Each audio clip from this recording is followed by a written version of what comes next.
Prize pair of tickets. MMR Rocks John Fogerty with George Thorogood and the Destroyers Friday, June 7th, and that will be at the Freedom Mortgage Pavilion. The question I have for you this morning is how many of the 7 wonders of the ancient world were in ancient Egypt? 215-263 WMMR. It's a number we're looking for, so it's a pretty easy answer this morning. How many of the 7 wonders of the ancient world were actually in ancient Egypt? 215-263 WMMR. Call if you know the answer. We'll mention some birthdays, kill a little bit of time. Today is the 22nd day of May. We'll start with actress Anne Cusack. She's actually the sister of John and Joan Cusack. Yes, the lesser-known Cusack. In A League of Their Own, she played a character named, she's the one that couldn't read, Shirley Baker. Yeah. She's also in The Boys. She is the mom of, what's her name? The blonde girl. Starlight. Starlight, yes. Yep. Mom of Starlight. She's kind of like a stage mom. Oh, yeah. And she's been in tons of stuff throughout the years. And I always forget that she is the older sister to John and Joan Cusack. Yeah, you forgot about her. And she's successful as well. She's 63 today.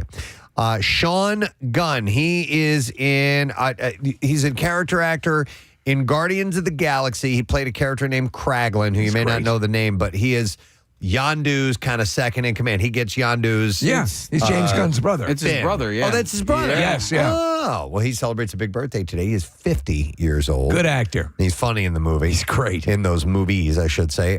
Brooke Smith played the character in Silence of the Lambs that gets kidnapped and is in the well. Oh, yeah, who's just pissed off. Yep. And she did a turn on Grey's Anatomy as well. And I made some pot stickers for you.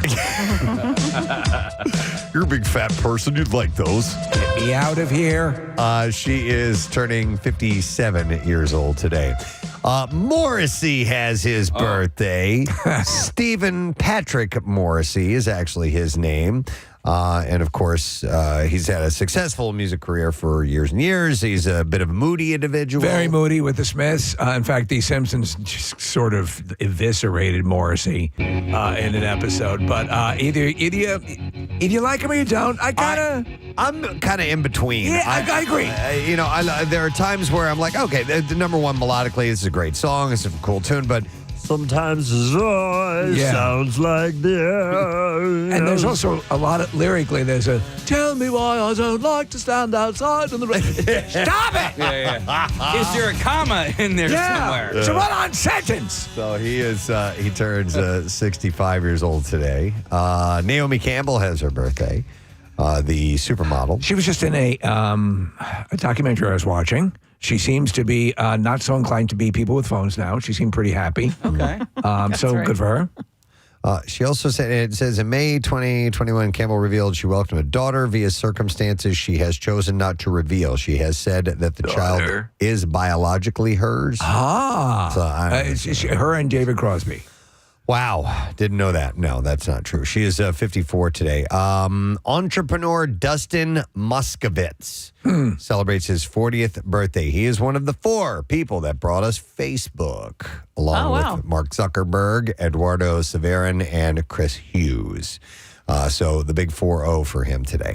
Olympian Apollo Anton Ono, if you remember him. Yeah, always a difficult name. Speed skater, won tons of medals in 3 Winter Olympic Games. So he was like the guy you go, he's going to win. He's going to win. Yeah, he's a big reason on why I'm okay with yawning while working out, because that's what he would always do before a big race. Wait, he would just yawn. He'd over and over. It was kind of, how you have your pre-race ritual of sorts. He would yawn over and over. Excise all the tiredness from his body, or is it just a natural reflexive thing? Well, can you force yourself to yawn? Yeah. I can do it. I kind of feel like it right now, to be honest. Do it. You're getting oxygen to your body. Yeah. I mean, they are contagious. It was a big one. There you go, half of the Delaware Valley is yawning in their cars right now. It also might be a way to relax. You know what I mean? To lose the tension in your body. When I yawn, I'll raise my arms and I'll do a lot of stretching as well. So it's all part of the process. Yep. So he's 42. The great songwriter Bernie Taupin has his birthday today. He turns 74 years old today. He and Elton John have written together since he was 17 years old. And and I like to think that the movie Rocket Man is indicative of the relationship that they had. Bernie seemed to be a really loyal, good friend. Yeah. And they collaborated on more than 30 albums together. He's got such a unique, cool He's writing great. style. Yeah. Some of it's cryptic and interesting, and others just straight ahead. And I've always loved his work. So happy birthday to Bernie Taupin, who turns 74 years old today. My all-time favorite song, Benny and the Jets. Just love it. All right, let's see if... Oh, in case the phone lines are dead here. All right. I'm excited about this because when we get to reset this board. So Casey has to do a little maneuvering technologically wise. Yeah. Sometimes things go wonky when you reset it. Everything. Well, no. And then I get to reset the Vox Pro and I get to see if it. What is feels like playing and what resetting. doesn't? Yeah. All right. It's a pretty cool process. We'll try this out. We need to find an answer. How many of the 7 wonders of the ancient world were in ancient Egypt? 215-263 WMMR. We will go to Jay, see if this works. Hey, Jay. Morning, bud. Get him a body bag, Johnny! Of I love course. that. Johnny loves it. All right, Jay. How many of the 7 wonders were in the ancient Egypt region? Well, I had an answer before, but I looked it up. It's now 1. No, that is incorrect. Ah. I mean, like forever. Okay. You said 1. I got to let you go. See you, bud. All right, we'll go next to Dave. Hi, Dave. Good morning.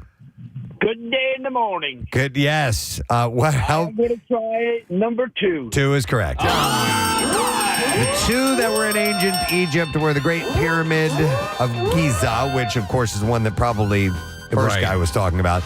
But the Lighthouse of Alexandria was supposedly in ancient Egypt as well. And so hang on the line, Dave. We are going to set you up with a pair of tickets to see John Fogerty, Celebration Tour. Special guest, George Thorogood and the Destroyers, Friday, June 7th at Freedom Mortgage Pavilion. Tickets are on sale now via Ticketmaster, and the information is available at WMMR.com. We will start with information about Matthew Perry's death. It's prompted an investigation involving multiple federal agencies. The Drug Enforcement Administration is now receiving assistance from the U.S. Postal Inspection Service to determine who supplied the actor with the ketamine that ended up leading to his death. This is interesting that they're going now through this because I think a lot of people were asking that question after he died. Well, because they're saying that it wasn't whatever was being prescribed him. It wasn't. No, exactly. No, it wasn't. So the months-long investigation was sparked by a toxicology report revealing that he died from a ketamine overdose. Although he had been undergoing ketamine therapy for mental health issues, the medical examiner concluded that the ketamine in his system at the time of his death was not from his prescribed treatment, like you said, Kathy, suggesting that he might have gotten the drug off of the black market. And you know what? We hear things like this, and I think a lot of people hope that it happens more often. But it's not actually that odd that they're going to try to look for the person that supplied it. They do arrest suppliers and put them in jail. You just don't hear about it as often. You don't hear about it as often. Yeah. The actor's friends in Hollywood have said that he seemed to be in a good place before he died, with many believing that he was sober. That very night, he was sort of chilling at home and in the pool. It seemed to be, and what his Instagram post seemed to indicate, he was just relaxing and having a good evening. Yeah, they said his friends felt he was planning to start a foundation to help others with addiction issues. Of course, he had his sober house for a long time. He was found unresponsive in his hot tub at his Pacific Palisades home in October, and despite his assistance called the 911, first responders were unable to revive him. So they're going to try and find out who got that for him. Jennifer Garner's kid, Violet Affleck. I'd like to apologize to Jennifer Garner God, you're and her quick with pool that. boy, Ben Affleck, for incorporating them into my fantasy life. The I proud. apologize to anyone who's been offended by my fictional creations, Chris Lagarde, the philosopher of evil, and the skull sealer. It's too long. Amen. It's too long. Yeah, I still love it. Cut that in half. The proud mama told on herself, sharing photos on Instagram showing her crying at her kid's graduation ceremony and outside, and even later on the plane. Yes, it's very funny. I saw the post, and it's just like so genuine. She looks so cute, and she's just, and happy now, tears. Kathy, she's quite possibly juggling things with Ben Affleck again, trying to make sure come that on. she's looking out for him. She said, tell me, or she wrote in the caption, tell me you have a graduate without telling me you have a graduate. Reese Witherspoon celebrated in the comments, telling Jen, you have done a great job, Mama. I will be here for your support and lots of hugs. Ina Garten, Gwyneth Paltrow, and more also sent their love in the comments to her. Look at the people that hop into her Instagram account. Yeah. Yeah, right. I don't give people like Gwyneth Paltrow on my Instagram. I got Gary Lauer. I don't pretty much post anything on my Instagram account anymore, so I guess I'd have to do that. Steve Gary is not on Instagram. I follow Gary Lauer's butthole.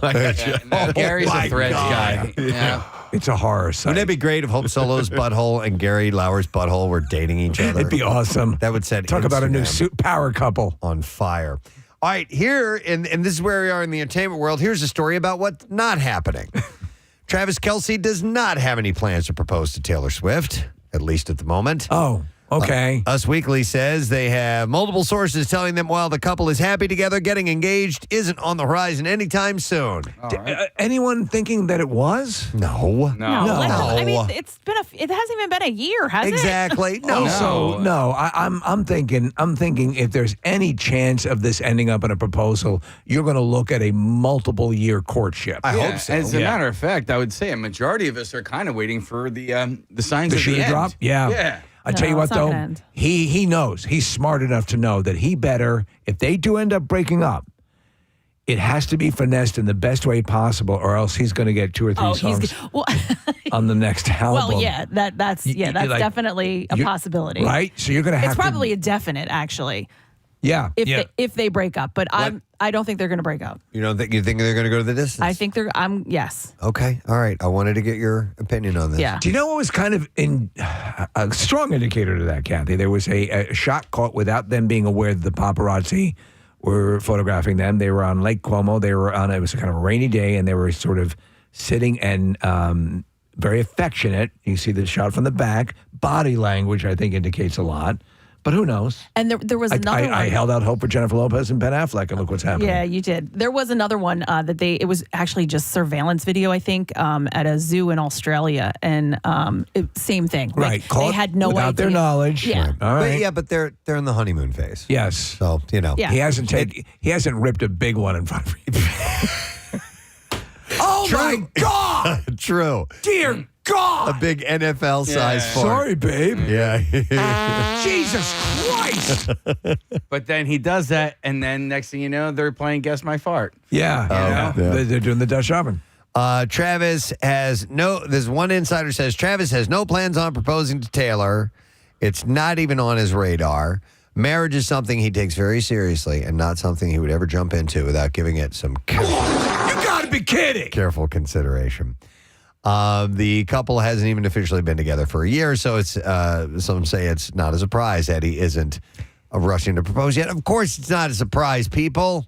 Shut up. Another source said things between them are going amazing, but they haven't been together for a year yet and still have so much to learn about each other, like what his farts sound like. I'd say this too. He didn't go into this blindly. He was pursuing her, and he knew the risks of doing wrong by her. You know, What would Taylor's farts sound like? Now we know what his. That's those for hers. and Preston, they don't say a word, and they just look at each other like, "Oh my God, You too. it's perfect, perfect." So I want to show you something. Babe, oh my God. Oh, on the drapes. I love you. It reminds me of the Gary Lauer Christmas cookie co. I wanted you to hear that. I wanted to. All right. Do you think her farts have more melody to them? She's a Melody, tall, melodic for Yeah. sure. Her Yes. fart is like. Casey. What about that we song? have the fart song. Yeah, we have her. We do? Yeah, I just sent it over the other day. Oh my God, Yeah. I'm such an a-hole. Yeah. You're right.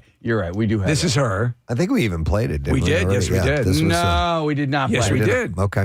No, we played Quint. No, we played the I fart think song we on the played. air. I think we played some of the songs. On air? Yeah. Yeah.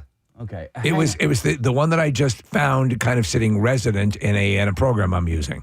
All right, well, I'm going to move on. No. I'm ready. No, hang on. I'm completely lost as to what you're talking about. And He sent it via text. Yeah. oh, you sent it. And then Then it's we in the listened system, to it. Okay. and we played it on air. Marissa, do you ever remember? Hold on a second. Oh, dear God. Come on. Kathy, why did you bring it I up? can't believe I'm about to say this. Casey, I think if you search the word fart in the most There it recent file, there it is. Fart jam? Okay. Yeah, fart I know jam. how you feel. Hit it. This is Taylor Swift. Okay. Yeah.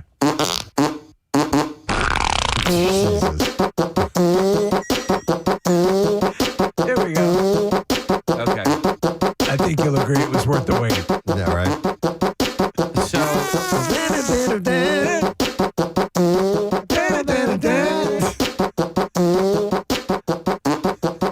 Okay. pick it up. I was confused because we actually do have another song that you had sent over from another famous person. Oh, yes. And I'm It like, was- we haven't played that We haven't yet. played that in the, And this particular That's a person different lives in the one. woods. We'll play that at some other point. that's why I was so confused. I'm moving on. My bad. Bachelor star Colton Underwood and husband Jordan C. Brown are expecting. And it is the first child for the couple who just celebrated their first anniversary May 13th. The baby would be born via surrogate, and they already know it will be a boy. They maintain a close relationship with their surrogate. They said, we're very protective over her. We've been to every single doctor's appointment. Her family's come over to the house for dinner. She's an incredible human being. The baby's expected to arrive sometime in October. So they got a baby on the way. All right. We all happy about that? Yeah. I kind of like that guy, Colton.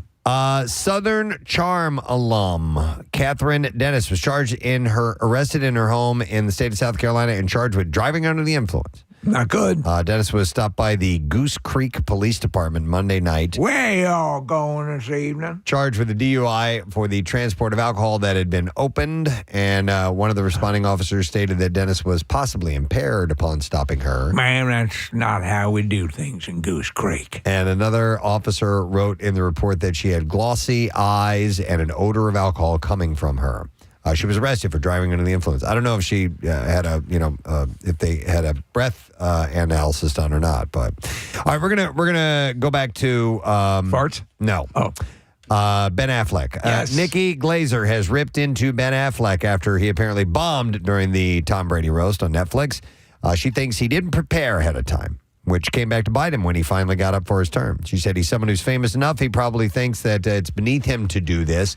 Like, I'm just going to do a favor. It's not going to be that big of a deal. And then you do it and you go, oh, this was way bigger than I thought it was going to be, and I'm just kind of phoning it in. Affleck seemed to know that the crowd wasn't on his side during the big night. He had said, I don't think I'll ever get this chance again, when the crowd let him know that they weren't a fan of his jokes. Yeah, it was awkward. Wasn't his best moment. On a side note, Nikki also said the booing of Kim Kardashian started as a joke of sorts and then got out of hand. It was not fueled by the Taylor Swift rift, apparently. Yes, apparently they're. I know. They're beefing because that goes all the way back to the Kanye thing. Okay, when is Kim's diss track come out? Yeah, right. Good question. Vampire Diaries actress Nina Dobrev landed herself in the hospital after a nasty spill off of her e-bike. She posted a pre-crash pic of her on the motorized bike. Then a second photo showed her in a hospital bed with a neck brace, a splint on her left leg, and several scrapes. Yeah, she got dinged up pretty good. Those bikes are awesome, They're but they are awesome. deceptive, I think, for a lot of people because they have immediate power. Yeah, maybe she hasn't spent enough time on one to get the feel for it. She followed the initial post up with another on her Instagram stories telling fans, I'm okay, but it's going to be a long road to recovery ahead. Yeah. Once the announcement came out that there would be a sequel to Happy Gilmore, speculation as to exactly what the story would be and who would appear in it started. Earlier this week, Adam Sandler was talking to Dan Patrick, and when he asked him about the plot and any cameos the movie might include, the original featured appearances by Lee Trevino, Bob Barker, and Vern Lundquist. As to the plot, Adam basically said that everything was on the table, but he most likely would be back to playing golf as an older player against the young guns of the sport. As for cameos, Sandler added that co-writer Tim Herlihy had spent some time with John Daly recently and also hinted that he may be appearing, as well as possibly Tiger Woods, who is on his wish list. So that's one I would think he'd want. And to the get. usual cavalcade of Sandler regulars, you know. I'm sure Steve Buscemi will pop up. Probably. But I think they were talking about, in the golf golf realm, yeah. So there's a lot of people that I think would, especially since the guys that are playing now as kids saw Happy Gilmore And were weaned on would it. love to be a part Get of Paige it. So, Spiranek in it. yeah, we'll have to see. A new Star Trek film is in development, and it is set to be a prequel. It will apparently be set right after humanity first makes contact with aliens. That would put it way earlier in the film's timelines, where most of the movies take place in the far future, with humanity and aliens working together to explore the vastness of space. Well, the Star Trek First Contact was the first alien encounter. Yeah, but that had the Next Generation crew going back in time with them. Right. So maybe this is the beginning, because the hell, the J.J. Abrams series that rebooted with the young Kirk joining the Academy, right? So maybe they take him back to junior high. The prequel will be produced by J.J. Abrams, who has overseen all of the Star Trek movies since he directed 2009's Star Trek. Tarantino was hot and heavy on doing a Star Trek movie in which he wanted to include, cursing, and really kind of toughen it up a bit. That'd be interesting. It was only a week ago that we told you that the trailer for the new Netflix comedy series Tires with Shane Gillis. Yes. Set in Valley Forge, by the way. Well, now the streamers announced that even before the first episode airs, it debuts tomorrow, by the way, the series has been picked up for a second season. How about that? Wow. Well, they must have a lot of confidence Talk in about it. a lot of confidence, yeah. The second season of the series will debut sometime in 2025. Shane is throwing out the first pitch at the Phils game tonight. Hey, by the way, we found out somebody had texted in to us that Shane would never come on our show because his best friend Matt doesn't like me. Why? What? Did we determine why? So there was he was on. They were doing a podcast, and Bert Kreischer was on it, and somehow or another we came up, and this guy Matt, who I don't know, apparently said he's got a problem with me. Is he beefing with you? He's beefing with me. Wait, I didn't know this. So we found out a little bit about it. Apparently.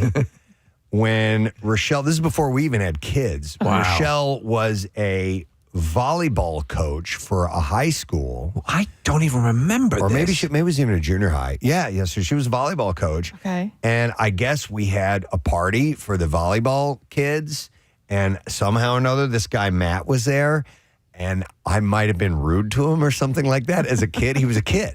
Oh, no. He was one of the kids. Wow. What did you do? Well, I guess so. I haven't seen this yet, but I heard secondhand that it was a party for the girls, and I guess I said, "Guys, you need to get out of here," or something like that. It's for the girls only, or something like that. And maybe I sent them off somewhere else to do something else while the girls were doing some kind of activity. You bastard. I know I'm an a-hole. Did you listen to the clip? No, I did. Yeah, I did too. It's kind of tongue in cheek. He's like, I got a beef with that guy, and I think that he had a beef with you when he was a kid, and doesn't really have a beef with you nowadays. All right. But I'd like to apologize. Yeah, Well, that's sure. what I'm saying. Should we get him on and then maybe we Actually, I think that's probably the bigger story. Might be the only way to get to Shane because Well, I don't care about that. What's his name? Matt? Do we know? McCusker. Matt Yeah. McCusker. Yeah, I think maybe you owe Matt an apology. Yeah, maybe I do. I'd like to hear the story behind it. So, if you know Matt, Listen. reach out to him and let him know. Who wants that sitting in their history? Where obviously at that time you were heavily into the smack, and you couldn't be, you weren't I responsible. was edgy. Yes. For crying out loud. Yeah, I mean, that whole had my fix that morning. heroin I don't know. chic thing going on. All There's a guy named Sean Gardini. Sean used to intern here, and Sean is also very connected to Shane Gillis. And Sean is going to be in town in a few weeks, and so I reached out to Sean because he used to work with us and Nick Murphy, and Sean is going to help us get Matt on the show. Okay. All right. Very good. Yeah. So I want to hear more about that. I want to hear Yeah. what I did to Well, scar I'm gonna this text him young right now. man. Turns out that Kathy turned him down for the prom as well. So it just keeps getting worse. Wow. Okay. Let's see what else I want to mention before we get to. We should get to clips here in just a second. I had one more thing I want to bring up. Yeah, Steve, I saw this, and I know I'm sure you're aware of it, but the new Time Bandits TV show is set to premiere on Apple TV Plus on July 24th. I know you love that movie. Love Time Bandits. From 1981. Yeah. It's a cult classic. The series is set for 10 episodes and features Lisa Kudrow, Charlene Yee, and more. And it follows the adventures of a, quote, ragtag group of thieves, as well as their newest recruit, an 11-year-old history buff named Kevin. The Time Bandits will race around time, witnessing everything from the creation of Stonehenge to the Trojan horse in action. So that will be coming out. All right, we have a clip. Singular. One clip? One clip today. The new season of Trying. Jason and Nikki are confronted with the ultimate test of their parenting skills when their adopted daughter is seeking a connection with her birth mother. And here, Esther Smith talks about playing the mother of teens. Definitely brought a maturity out in her, but she's still as neurotic as she normally is. She still finds it hard within life to, she just constantly wants to do the right thing. We had those guys in the studio. They were so Great. nice. She was so sweet. She's adorable. She is adorable. Watched 3 seasons. Sorry, which season is this that they're saying? It just says the new season. Okay, so I'm yeah. not really sure. So I wonder if I missed a season or 2. But Trying is streaming today on Apple TV Plus, by the way. So, all right, and there you go. That's what we have in the entertainment report. We are going to take a break. A reminder that we announced from Germantown Friends School, Jesse Zeldas, not sure how to pronounce, math teacher. You are the coolest teacher. So congratulations. And we've got some prizes that we will set you up with. We wouldn't mind hearing from you as well. And we have chosen the last school for the year, Triton Regional High School in Runnymede, New Jersey. You guys are the last ones that get to vote this year. We'll give you till tomorrow morning at 6 a.m. So text the word teacher to 39333. We will send you the voting link, and then tomorrow morning we'll make the announcement. Take a break. Come back in a moment. Stay with us on this beautiful Wednesday morning. Preston.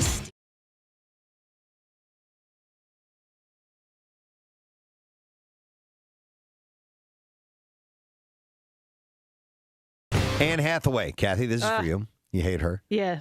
She doesn't want the paparazzi making money off her baby bump, and so she took to Instagram on Monday to share a photo of herself rocking a bikini with her pregnant belly on full display. I've not seen this yet. I did. How's it look? Looks pretty good. Yeah, she look all right? I think She still looks annoying. she's actually taken the time. Annoying. I think with you. She's taken the time to, I think, let people calm down about her. Yeah. You know? Like she's trying to stay out of the mainstream a little bit. She wrote, happy 2016 to my beautiful Insta friends. So posting a bikini pic is a little out of character for me, but just now, while I was on the beach, I noticed that I was being photographed. I figured if this kind of photo is going to be out in the world, it should at least be an image that makes me happy and be one that was taken with my consent and with a filter. She's right. So she did it. Actually, it's pretty smart. Who's she married to, or who's her boyfriend?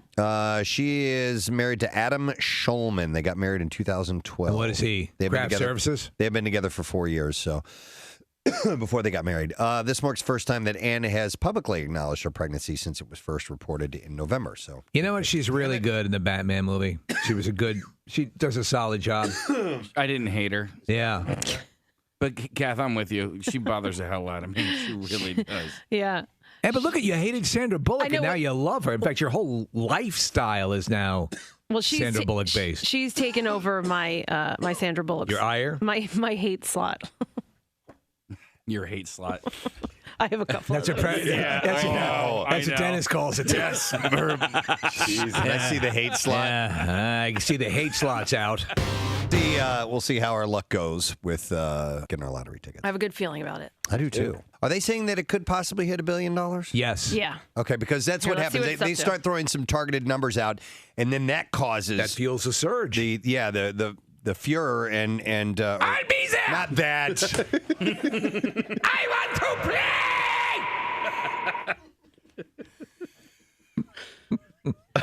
Furor is also. The Fuhrer has heard.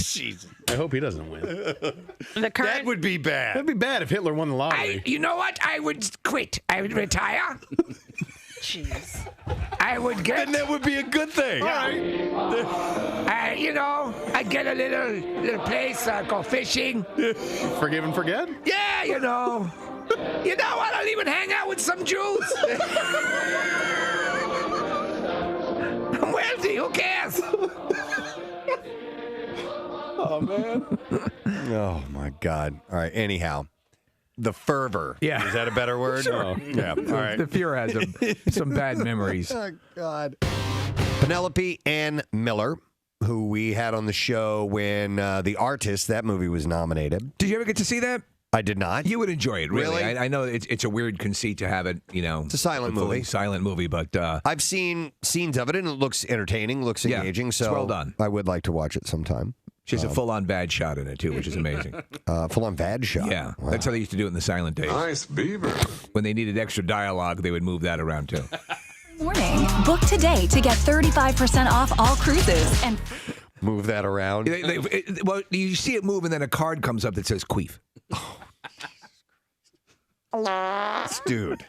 Wow, Seriously? we took it in that direction. Serious. We had to because we're artists. Did we? Because we're artists. Some people work in oils, And it would have, when the word queef would come, have little quotations around it. Yeah. and then the dog looked up. Yeah.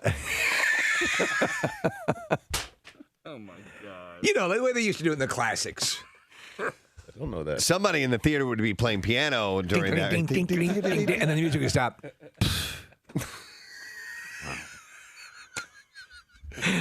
Come on, Kathy, get in on this. No, it's all right. I'm good.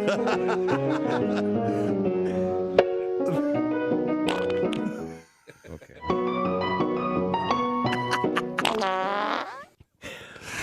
I don't even. Well, listen. My God. Some of that might be untrue. It might be. Or all of it. All right, some birthdays today as we wait for your answer. It is the 18th day of January, and from the band Korn, Jonathan Davis celebrates.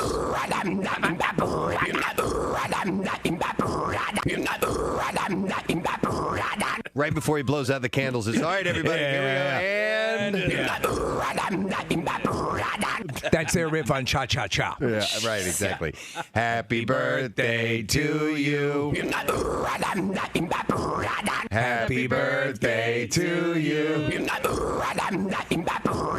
Happy birthday, dear Jonathan.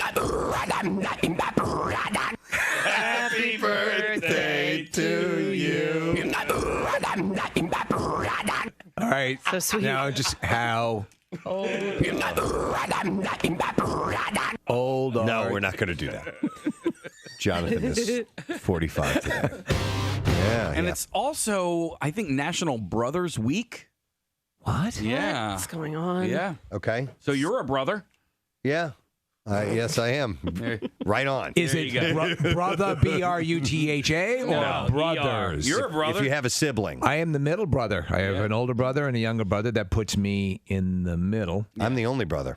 Did you get into physical fights with your sister? Oh, yeah. Yeah, okay. Yeah, she'd beat the crap out of me. She's 4 years older than me. Wow. Yeah. And when did that change? When were you able to? I remember specifically punching her one time and it causing damage, and I was probably like 14 or something like Okay. that. That did not That's sit well with your dad. Didn't your dad give you all sorts of hell for that? Probably. I don't Yeah. remember. That's how. Sorry, that's how it was for me too. They didn't punch, but I remember the first time getting like seriously hurt, and I was like, okay, I'm not gonna Like instigate shoved or this something anymore. like that, yeah. Whatever it was, like I got hurt, and he was a little too strong for me. Then I'm like, okay, we're not gonna do that. Yeah, like Kathy, I was the oldest, but then my youngest brother Josh started playing ice hockey, and that got him in really good shape and much stronger than me. And it was probably, I don't know, 12 or 13 when he was able to overtake me at that point. To talk. Yeah. Wait, and how much older were you? I'm 7 years older than he was, but I remember him At getting 12, 13, he could. yeah, because he started playing hockey when he was 6 or 7 years old. Wow. Those two things I wish I'd wrestled when I was young. You had a 7-year-old beating you up when you were 14? he was pay 13. attention. He was 17, I getting want your beaten up by a girlfriend. 12-year-old. I like your girlfriend. Oh, he was getting the girls. I'm going to take her. Yeah, Josh was much cooler. I'm going to make you watch. He's 7. Honestly, you would not think that a 7-year-old would possess the kind of strength necessary to beat up a much older. I guess at that point he was a man. But apparently the 7-year-old just throttled him. Pierre might need some assistance. What's happening? The lid on his coffee is about to fall off, and he's got his hand. I know, Pierre, you were a little sick, a little congested. You sounded yesterday. Yes. Are you fighting something, or is it full blown? No, it just over the weekend I got some kind of a Bishop Robert, by the way. I'm sorry. Yeah. Your hat was pointed exactly in the shape of a Catholic bishop. Wow. I'm sorry. Go ahead. I'm a bit disheveled. Just a bit. His shirt is falling off. What makes you say that, honey bunny? You dress me every day. His hair is shooting out forward. Yeah. Today, which is wild. No, I'm a little scattered, which is not normal for me because I'm sharp as a tack. Honestly. 50 bags in the Tommy Tuck. 50 bags in the Tommy Tuck. And the Tommy Tuck. Yes. There's a fresh one for I think most people, when they see you like this in the morning, they assume West Point cadet. Exactly. Thank you, Steve. Thank you very much. Appreciate that vote of confidence from a fellow military man. So today is National DJ Day, Disc Jockey Day. I heard you. I only heard the last part of it, and I think you were alluding to my various meltdowns. Were you not? They're hilarious because Marissa howls. The interns cower, and Marissa will just laugh in my face because I'll make a little boo boo, and then we'll be right back after this. Off mic. Dude, you just said it. I was stretching. I didn't have my hand anywhere near the button. Lord. Sorry about that. Oh my God. I meant to say that's exactly what you do. Yes, mother effing. Mother effing. You just gave us a really dramatic presentation. It just came right out. Yeah. That's what you get when you wake up in my body. Yeah. Look at that. Really? And what's that? My temporary tooth just popped out. Oh my God, Steve's tooth just fell out. Oh, that is too perfect. I didn't know you had a temporary tooth. Oh yeah. The postman did. Can you see that? How did it come out? I don't know. You don't have food in your mouth. Nothing. No. Can you smile for me? Shoot. What are you going to do? Now we got to look at that all morning. Oh, knock it off, you. Wait, can I see your tooth? There it is. I don't want to see that. That disgusts me. I can't believe your tooth. Casey's losing it. It feels so effed up. Oh no. Yeah, they put the post in and everything, so I gotta. So what are you supposed to have an implant? Is that? Yeah. So that's there until the implant will go in. It'll go in. So I guess I'll be going to Dr. Petula. I wondered why I was drinking hot chocolate, my coffee. Did you feel? All right, thank you very much, Kath. We had in the Bizarre File a few times now the people that have gotten arrested at Turks and Caicos at the airport for having ammunition in their luggage. Yeah, so it's wild that at least 2 or 3 stories, ammunition in the luggage, made it down there apparently with ammunition in their luggage. Yeah. But Turks and Caicos recently kind of redid their laws regarding this infraction so that, in other words, non-natives, tourists, can be given the full extent of the law if they are visiting and they have ammo in their luggage. A minimum 12-year prison sentence. 12-year prison sentence. They're setting a precedent. They are saying this. We are not going to allow this. That's all there is to it. And so that's why, it's kind of slim chances that people are going to walk away without being given some kind of pretty harsh penalty. And from what you said, the politicians that they've reached out to are not really falling all over themselves to help. Well, no, I was reading an article this morning. So some U.S. Politicians are trying to reach out to Turks and Caicos and say, hey, these people these are innocent mistakes. Just let us bring ammunition over. Well, so like John Fetterman's one of them. And if essentially they're saying it's falling on deaf ears right now. They're trying to just get, Americans back and out of prison. And so whatever your stance is on, those types of rules, it's their rules. It's the country's rules. There's very little we can do about it. So, but what we were wondering is what it's like to be detained and possibly imprisoned in another country. So, because it is the stuff of nightmares. Yes. In fact, there was a whole Nat Geo series, Locked Up Abroad, which was fascinating. I watched like 4 seasons of it, and you would be just trembling at these various places. Now, you figure well, if you're going to get locked up, Turks and Caicos. But apparently, it's not a wonderful prison. Yeah, they're not locking you up on the beach in a hammock. In a resort. Yeah. It's still a prison. Yeah. So it wasn't locked up, but my sister-in-law did have to deal with police in a different country abroad, and she said it was a nightmare. Like it was hard to like just navigate everything, and they kind of like, at least according to her, like kind of just like whatever, like kind of shoot her away. Steve, going back to the being locked up in Turks and Caicos, you'll be staying in bungalow 7, right? Yeah. And can we get you anything? Fresh linens, and we're gonna have a mixer at 7, and you'll find a complimentary pina colada. No, it's the perception, but it's not. 215-263-WMMR. Call if you've ever been in that position or can share some stories like that. But listen, hey, for a foreigner getting locked up in the U.S., that would be a nightmare. It it's would. not like we have a glorious, incarceration system ourselves. Now, we have scarier thoughts of certain countries of, the inmates, what do they say? The inmates running the asylum. Running the asylum. And that's well earned in a lot of countries. It's really countries you don't want to get locked up in. Any country's penal system, prison system is not going to be a joy. Right. But we tend to think, as you said, Kathy, you're locked up, you're, like your friend, or you're encountering the police. You're not close to that friend that you all have that sleeps with the police to get out of that. That's right. Yeah, I mean, listen, because you're not familiar with it. You know what I mean? Like here, there's going to be somebody who can tell you your rights and the services that you're like. When you're in another country, you have no idea. Is it the same as the United States? Right. Is it not? And I think, I think also with Turks and Caicos, like it's not considered a third world country, so maybe it's a little more like ours, but like it is still not ours. In fact, we vacationed there, excuse me, a couple of times and loved it. We stayed at a resort on the other side of the island, away from the main stuff. That was really amazing. First off, I don't know what you're bringing ammo to Turks and Caicos for. I never perceived it as a hunter's paradise. Right. But so there's that.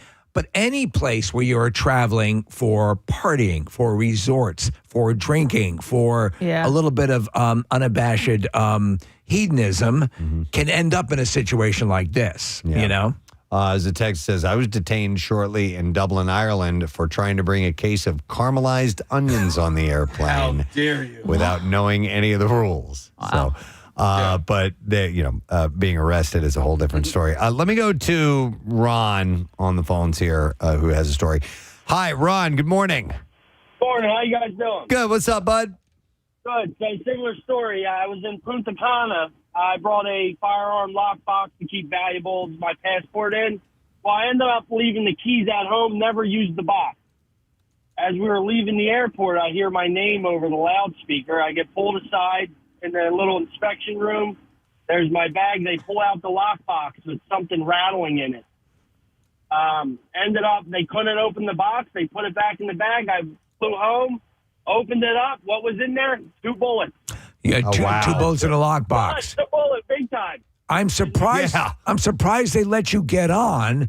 If it was enough for you to be pulled aside and detained, that they let you get on anyway.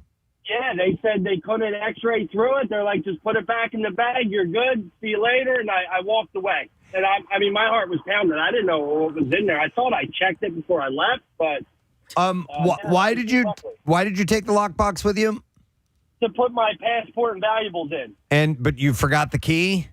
Yes, I forgot the key in at home, so I couldn't open it anyway, so I never used it. Right. Yeah, to me, that's just nuts. But like, Nick, didn't you have a story about a knife in a bag or something like that? Oh, yeah. I mean, that was just me being a moron. I took a knife on camping and just left it in the bag by accident. And we were then traveling later and coming back through Denver. And they saw it in the x-ray machine and took it out. And it's like, you can't bring these on a plane. I was like, yeah, that makes sense. Hey, Ron, so you never felt anything rattling around in the lockbox before you? Well, you could hear something rattling around, and I said, I don't know what's in there. It's probably the key. Well, probably the key or bullets. Oh, all right. Go ahead, buddy. All right, then. I just need you to pinky swear that it's not bullets and we'll let you on. Hearing something rattle around a bag and hearing something rattle around an actual gun safe. Yeah, I'd be inclined to look inside. Sticker on it, and everything. I mean, it's a lockbox for a gun. And, All right. Yeah, Thanks, you- Ron. yeah, All the no more pun reason intended. to look inside to see what's rattling. Appreciate it, bud. All right. Yeah. They didn't feel like house live and that learn. day. Yeah. No, that's and listen. I'm sure that the people, but that they did it by accident. They just left like Nick did, left it in the bag and didn't even think about it. But how they got through on this side? On this side, a couple of times. Yeah. So on every occasion of these 5 occasions of these 5 people. how extensively do you check your luggage when you're traveling? We talked about this last week very extensively. Yeah. I go through every single pocket. Yeah. In any time I'm about to pack and take it on a plane, especially if I'm carrying it on. Yeah, I'll do it even if I'm checking it, but especially if I'm carrying it on, I thoroughly go through everything. You don't know. Yeah. I got stopped the last time I just flew out to Detroit. And they flagged my bag, and I'm like, what is, like, there's nothing in there whatsoever. Dude, I'm so mad, Steve. And Nick, you as well, because you're a big Cool Rush fan. Oh, yeah. They threw away an entire stick of deodorant. What the hell? I'm like, I just bought that. It was buy one, get one free. I'm just going to consider I didn't get one free. I just bought one. You know, I bought Why? one. Why did they do that? I don't know. I just saw him. He grabbed it, took it out of the bag, threw it away. He's like, Man. and then you're good to go. I'm like, yeah. Unless maybe he's like, yo, I'm a Cool Rush fan too. I ran out. I'm just going to take this. Never been arrested in another country, but I have been paranoid of it when we've like I went to Mexico with my sister. I'm like, well, the 'cause reason we weren't staying at a resort. We weren't doing that type of thing. We were just staying in a hotel. And you were busting drugs. The word was, don't get arrested in Tijuana. So how so not get arrested in Tijuana or Rosarito or wherever we were. Yeah, so it weighs heavily on your mind. Yeah. Because that's one of the areas where you're going to be in a world of hurt. Yeah, and that the word is you can bribe the police if you need to, and you better have enough money. What if you get the one cop who's decided, I will not be bribed. Yeah. Speaking of that, as I said this, John is on the phone line, and he got locked up in Tijuana. Hi, John, good morning. Good morning. How you guys doing? You rock. Thanks, man. All right, when was this, and what was the whole scenario? Okay, this is in the late 1980s. I was in college. Okay. And I was traveling with my friends to Tijuana to party. Man. And we were in a club. I guess you could call it a gentleman's club, I guess you could call it that. Yeah. There were a lot of gentlemen in there. Let's go see Superman.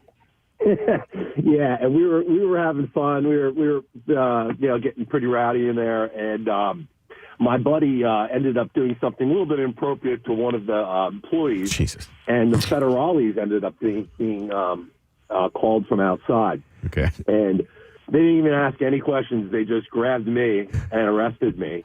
And they wanted $800. I didn't have $800 on me. I had like $60 or something like that. Okay, so this is not you trying to bribe them. This is them extorting you. This is a flat out saying, give us this and we'll let you go.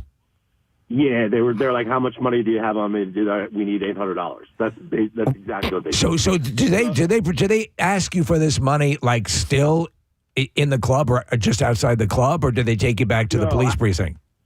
Outside. All right. So now they take me into the jail, and I'm like, what am I going to do? I'm in this jail cell, and you can imagine in Tijuana, you're in this dingy jail, dude. There's all these other people in there, and and then there's this. You can imagine the little squeaky fan in the corner. Yeah. Yeah. There's no fan. There's no fan. So you're sweating your ass off. You're in this horrible situation. How did you get out? They ended up taking the rest of my money and letting me out in the morning. So could you imagine you're getting out? Yeah. John, give us money and we'll let you go. That's exactly how that works. Yeah, What are you guys in the Marines or something? What's going on? Why were you guys in Tijuana? We were surfing, actually. We were going down the coast of California. I went to USC. Okay. Oh, so they were young too. Wow. And so and we were dumb. did you speak any Spanish at all? No. Okay. Yeah. Were you in a cell with other people? Originally, yes, and then they put me in a cell by myself. Okay. I was wondering if anybody bothered. Did anybody get to you? Right. Anybody get to you yet? Well, yeah, no, I carried myself pretty well, but I thought I was done. How tightly were you pursing your butt cheeks? Yeah, I definitely was, for sure. I mean, I'm a pretty big guy, but... Were you terrified? I'm not that big. Was I what? Were you terrified? Yeah, I thought it was toast. I thought it was going to be in there. I think I forgot this point. They said we had marijuana on us. Uh-huh. We did not. But we were definitely high as kites, but we did not. Yeah, you had marijuana in you, not on you. Right. Stop and think about it, though. Wow. To them, they know that you're tourists. They know that you're easy pickings. Yeah. Yeah. It's just sport. It's a little bit of money for them. Right. You know, yeah. It's like when you're driving out of state and you have a clearly a rental license plate on a car. Yeah. But like, what happens if they say, "Yeah, you can give me $500 and you guys are okay," and you're like, "I don't have that." Like, do they bring their price down? Like, okay, we'll do it for $200. Well, or he managed to get out for 60, right? You got out for 60. No, but to actually give you another story, I was in Brazil and with a girlfriend of mine and that I had met down there. I had lived in Brazil for a while after 9/11, and we were traveling away from where I was living. I was living in Ipanema on the beach like a king. And we traveled, got a car for the day, and we were traveling into, like, basically the middle of nowhere. And we got pulled over by the police there, and they ripped apart everything in the car. Wow. For, like, 3 hours. And I was smart enough at that time to keep money on me, and I gave them $500 at the end of it, and they... You gave them $500 and they let you go. Wow. That is so wild. And listen... Okay. Traveling tip, always have $500. Always have $500. It seems to be the going rate. There's You always footage. got to carry money, especially in South America, man. I've been all around. You gotta have money on you. Cash, good to go. Cash for bribing. All right, thanks, John. My cousin wears one of those money belts. I mean, it looks like a regular belt. He must look so cool. No, well, I mean, it just looks like a regular belt, so he just kind of blends in. But he's always got money in there. Yeah, yeah. How much would you say he carries? A few $100. Okay, yeah, not a bad idea, dude. So there's footage of these guys who had just gone over the border unknowingly into Mexico. I don't know if you've seen it.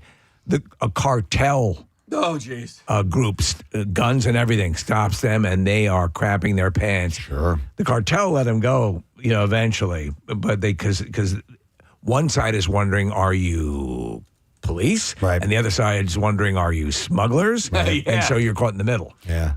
I was actually in Tijuana before with my entire family. What? Yes, we went. My uncle got married in California, and so we went to Tijuana. We did like a day trip, and we took we took my grandparents and like my elderly aunt, and it was the first time we're going to Tijuana. I was a senior in high school, so my brother was probably I guess a freshman, and he came out of the bathroom. My mom let him go to the bathroom in the restaurant we were in. He came out of the bathroom and he was like white as a ghost. And my mom was like, "What happened?" And he had seen a guy just blowing lines on the sink in the bathroom. Sure, why not? Yeah. And it was the first time he ever saw somebody doing drugs. I knew a guy who went there so often he just called it TJ. Yeah, we're going to TJ this weekend. Tijuana, man. Oh, TJ Maxx. I'm a Maxx. And he's... Let me go to Salim. Hi, Salim. You're on the air. Good morning.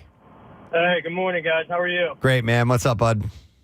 So I was stationed in Germany in the early 2000s, and two of the guys that I was stationed with thought it was a good idea to get drunk in the barracks and then run out, and they went down to one of the BMW dealerships and decided to smear feces all over some of the cars down there. Oh, my God. So you got take us through that jump. You get drunk. Let's go down and smear crap on BMWs. Hey, I never said it was the best idea. But No, it's probably the worst idea, to be honest. So what It happened? probably wasn't. Well, so the German Polizei had showed up, and they arrested him. And that Monday morning in formation, the first sergeant was standing out there talking to everybody and said, "Yeah, we have 2 soldiers that have been arrested. They're still in lockup." And he said, "I plan on leaving them there for the rest of the week as a lesson to any other would-be feces smearers who decide to Any other feces smearers? Yeah. Which we didn't. So I mean, sure. But yeah, it was just the stupidity. That Yes. why we decided to do that. Salim, did anybody hear back from how these guys were treated while they were locked up at all? Well, So they came back to the unit, and the one guy said, "Man, I'm starving." He said, "Why? What happened?" He said, "Well, while you're in there, you basically don't get any food unless you have family members bring you food." Wow. Wow. And this is Germany? Yes, it's Germany. Korea. I was stationed in Korea, and Korea was the exact same way. They don't play around. Like, Dude, I would imagine you get like huge deliveries of bratwurst and all that. Yeah, no, not so much. Yeah, Man, so the only way at least to your understanding, the only understanding is that family members had to bring you food. Yes. I had not heard that. Never heard that. The only way you're eating. That's the only way you're getting something to eat. And I was stationed in Korea, and it was exactly the same way over there. Like they made it a point to tell us during improv, and they said, "Do not do anything stupid because you are in a foreign country. Yeah. And if you get arrested, it would not be good for you." Yeah. It's all on you at that point. So you're learning a couple things. When in a foreign country, do not smear crap on high-end vehicles, A. Only B, do that if you're in Mexico or some other countries, perhaps Brazil, make sure that you have cash money to bribe your way out of whatever thing you did. Thank you, Salim. Appreciate it, man. Hey, no problem, guys. Have a good day. What was the movie with Claire Danes? She gets arrested. Return to Paradise? Yeah, she Broke Down Palace. Broke Down Palace. I never saw that whole thing. I only saw parts of it because it looked too uncomfortable. I don't It's like. very I don't like uncomfortable. movies about that. There's also the one with Vince Vaughn, where where they bring back hashish. Yeah, they rented. What was the name of that one, They Case? rented bicycles, Right. And instead of returning the bike, they just thought it'd be funny to throw it down off of the trail into the woods. And they ended up getting clipped for that. And when they got clipped for that, they had a little bit of hashish on them. Right. And then that was in like Singapore or something. Right. Well, like Midnight Express is the classic. Oh, my God. I saw that as a kid. Yeah.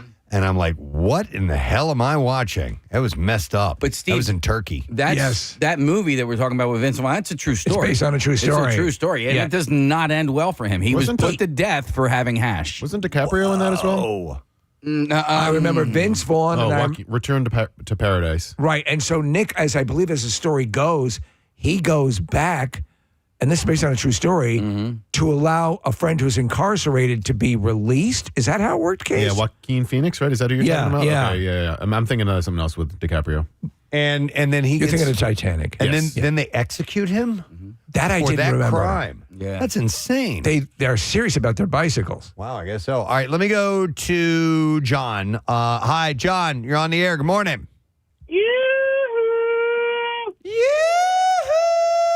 Steve got his reverb back, by the way. Thank you, Yes, it's a everybody. beautiful thing. Thank you, Rodney and company. All right, John, what's up, bud? Yeah, I was in Mexico. I think it was like Puerto Vallarta or one of those places down there for vacation. I got engaged, and my buddy decided to bring a weed pen with him, and I was against it, but he brought it. And going into Mexico, the dog kind of got him a little bit, but there was a language barrier, so somehow he just kept walking and said, "I have 3 dogs," so there was confusion, and he got away with it. Well, on the way back, he got out of the Uber at the Mexican airport to fly home, and he was about to throw it away, and he hit it one last time. As soon as he exhaled, there was a guy, right in his face. Like, dude. What's that? And he was like, I'm throwing it away. And the guy was like, no, let's go talk to my boss. So he went over there, and the guy basically was like, look, I'm going to need $400 American dollars out of you, and I'm going to need that weed pen, or you're not going to go home tonight. We're going to go see a doctor. They called it a doctor. I don't know what they were going to do there. That's weird. But, and you're going to go home tomorrow or the next day, and it's going to be $1,000 US. Tonight, we're going to go see the proctologist. Yeah. So I walk over to him, and I think, I'm American, so I had a $100 bill. I walk over to him, I put it up to his chest. I said, yo, guy, I was like, we're going to walk away. He looked at me and laughed. This wasn't his first rodeo. Right. You're not going to show him something he hasn't seen before. Right. So he goes, no, I need 3 more of them. And my buddy was like, I don't got it. He was like, well, you're with 6 people. They ask everyone for money. So I gave him the 400, and then he looked at us and he asked us what time our flight was, this and that, and he goes, if I was you guys, I'd just get the F out of here. Yeah. And I was like, I think it's time we get out of Mexico, because I mean, I know you can bribe them, but at the same time, man, I don't want to get locked up. Hell yes. No effing way. Wow. So I don't think they stream Preston and Steve in Mexico. No, they do. You know what I mean? I won't have that in the morning. yeah, you That's got right. priorities, man. All right, thank you, John. Oh man, I would be terrified. I'd Yeah. be terrified if that happened to me. Let's go to David. Hi, David. Good morning, bud. Hey, good morning. Can you guys hear me? Yes, sir. Okay. Hey, Gadzooks, number one. Gadzooks to you. All right. So I was in the military back in the 90s. Okay. And two of my guys, we were in, I think it was El Paso, Texas training. And that night, our first sergeant told us, you are not to go into Mexico, especially Juarez. And back then, we really didn't know about Juarez and how bad it is now. Yes. So, of course, I got two guys that are just like, oh, I know what I'm doing. Yeah. Typical Americans. And in the middle of the night, we have pagers back then. And I got a page from one of the guys, and I'm like, what is this about? So I walked to their room where they were saying they weren't there. So I called the number, and he's like, Sarge, you got to come get me, Sarge. You know, I'm in a jail in Juarez. And I went, you're where? I said, weren't we specifically told not to go there? And then so I ended up getting into one of our trucks that we had out there, and I crossed the border without it telling anyone. Dude, wow. Yeah, so I had to essentially steal a truck from the U.S. government across the border. Oh my God! Oh my God, man. So I went into Juarez, and the first thing I thought was, okay, now I know why they don't want us to go to Juarez. So I go to the jail they're staying at, and it was like out of a movie. You have a guy standing there with his like two top buttons unbuttoned. He's fat and he's sweaty, and he speaks barely any English. And he's got like a gold chain on with a huge cross. And I'm like, really, bro? So I end up talking to him. He said, he essentially said, you can get these guys out for, some money. And I figured, like the last caller said, dude, $20, they'll be good. Right. In the 1990s, okay, back when money was, Yeah. money, it was like $1,500. Oh my God. Back then. And I happened to have money that I had access to. In fact, I went down there with a lot of money because I didn't know what I was going to come across. Sure, yeah. So I end up getting these guys out. As we're walking out, the guy with the gold chain, first of all, my guys were beaten up. The second part was one had no shirt on and the other guy had one shoe. And I was like, I don't even want to know what you guys did. I don't want to know how you ended up here. I was like, as we're walking out, he goes, hey, that's my gold chain. I'm like, get the hell in the truck. Yes. Yeah. It's his now. So they'd been beaten up. Yeah, but then when we got back, I had to tell him, I'm like, listen, we got to make up a story because I can't tell the first sergeant you went to Juarez. Because if you went to Juarez, we're going to get in a lot of trouble, especially since I stole a truck to get there. So we took his motorcycle and pushed it down a hill and wrecked it. Whoa. We came back, and I said, these guys are riding tandem on the motorcycle off post, and they lost control, and they got into an accident. Dude, you were you clearly the most understanding superior officer that they could possibly have. Yeah, seriously. Trust me, that wasn't the first time I did that stuff. I had to do it in Germany. I had to do it like everywhere I ever traveled to. I was always the guy. Like we went there, and I went to Germany Oktoberfest, and I had to go pick up a bunch of guys.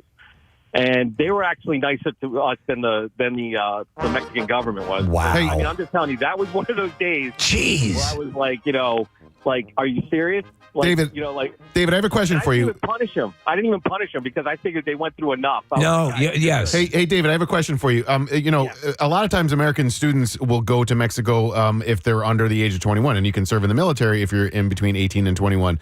Would some of those guys do that simply because they could do it underage across the border? Yeah, and that was the stuff that used to bother me because I mean I was only like 19 and I was their sergeant and I was like, guys, like I'm not doing it and I'm your age. Right, right. You were serious about it in Army Rangers, so yeah, you're not a half-assed a bunch of guys. Let me ask you then: would you say that the notion as sad as it is to say, the notion of having cash on you when you are in these areas is probably a good idea? Well, yeah, because my mother, in fact, I told my mother, like I was just talking to her on the phone. I said, hey, I'm going to El Paso, Texas, and And I think it was El Paso. It might have been Amarillo. But anyway, we were down. Well, I told my mother I was going down there, and I was still 19. I was still a kid. And my mom sent me money. She said, just in case you get in trouble. And I was like, I'm not going to get in trouble. I don't even drink alcohol. You know what I mean? Right. What's going on? It just seems like you just have to. It's wise to consider bribe money. It sounds like it's quite common. As crazy as it sounds, I tell everyone. Like I even tell my wife, hey, listen, if you're going overseas, you want to have cash on you. And then I tell her that story, and she's like, she of course tells me I'm an idiot because I don't know what I'm talking about. Even though I experienced it, I'm like I experienced it personally. Yeah, it happened to me, but I had to rescue 2 of my guys because number one, they didn't listen, and number 2, I was like you guys said, the most understanding, sergeant in the squad. So, David, do you think they got smacked around in custody, or maybe that's what led to them getting arrested? I have no idea. Okay. I never asked. I just said, you guys owe me about $2,000, $1,500, whatever it was. I said, we'll never talk about this because if we talk about it, people will find out and they'll eventually get back to me. And I'll have to explain to our superiors how I went and stole a truck to get That's astonishing, You man. took one for the team. Yeah. Wow. Yeah, I mean, but like that, like I said, that wasn't the first time it happened. And I just remember, like, looking back, I'm like, I was an idiot. Like, for doing that stuff. Not for those guys you weren't, Yeah, it could have gone for yourself, though, yeah. Yeah, I was worried. I was more worried about other people than I was about myself. And then, like, I look back, I'm like, what are you, dumb? Like, you could have gotten locked up for giving them a bribe. You know what I mean? Hey, you got a great story to share on the Preston and Steve show out of it. Exactly, man. Yeah. All right, thanks, David. We appreciate it, man. Crazy, Hey, man. real quick, guys, I just want to. My son is he's 9, and he laughed crazy at the Whitney Houston fart noise. So he just wants to say hi. Say hi. Hey. Just told that story in front of his 9-year-old. All right, buddy. Thanks, man. All right, guys, you take it easy. All right, we'll see you later. Oh, that's too funny. All right. You know, just thinking on quickly too, and pertaining to this quickly, the Brittany Griner. Yeah. She had a small was it a vape pen or what, was that what it was? Well, that's what the Russian police said. Yeah. I don't know whose word we want to go by, but she admitted that she had something. she did. With, Okay.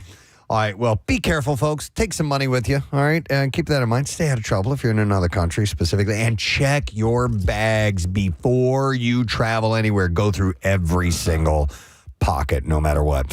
All right, we're going to take a break because we're going to go live on Fox Good Day when we get back on the Bizarre File. And also, don't forget, Secret Text Word Dropkick Murphy tickets with Pennywise coming up in September. So text word secret to 39333. We'll be back in just a moment.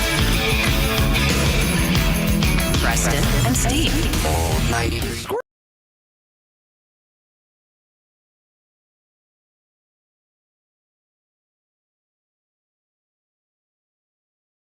And I'm like, why would that happen? Oh my God. We should all just go home. That's too funny. Oh, hey, Steve. Thank you for my birthday present. Well, you poor about to see. At least you're laughing at it. Oh. Well, there are worse things that could happen, certainly. My nuts could have fallen off. Yeah, I'll have to take that. Yeah. God. All right. Okay. All right. No, Moving on. Seriously. It's a Mickey Rourke look I'm rocking today. Yeah, are we going to be able to do the show? I don't know. No, I think I can. You just might hear a few S's that sound a little bit. I can't look at you. I'm not going to be able to have a conversation with you all day. Oh my God, we're falling apart. We are literally falling apart. We just started. Oh, it's so early. I'm drinking the mocha, and I'm like, wow, why is that dribbling? And then, Wait, where is it? What? The tooth. Marissa brought him a cup. Who doesn't have a tooth cup in the morning? Oh my God. It's too funny. Oh, no. There may be random moments of laughter today, of just in the middle of whatever we have. I'm just glad I can't see me. But like you said, when he uses S. Sassafras. That's all right. Wait, but how does it normal? It just stays in normally? It's secured in, so it's and that's until not so secure. I actually what happened is that I was chewing something last night. And I thought might have felt a crack, but I'm like, no, it's fine. So, okay, so that was it's not a chewer. It's it's not a chewer. No, it's a biter. It's a biter. Yeah.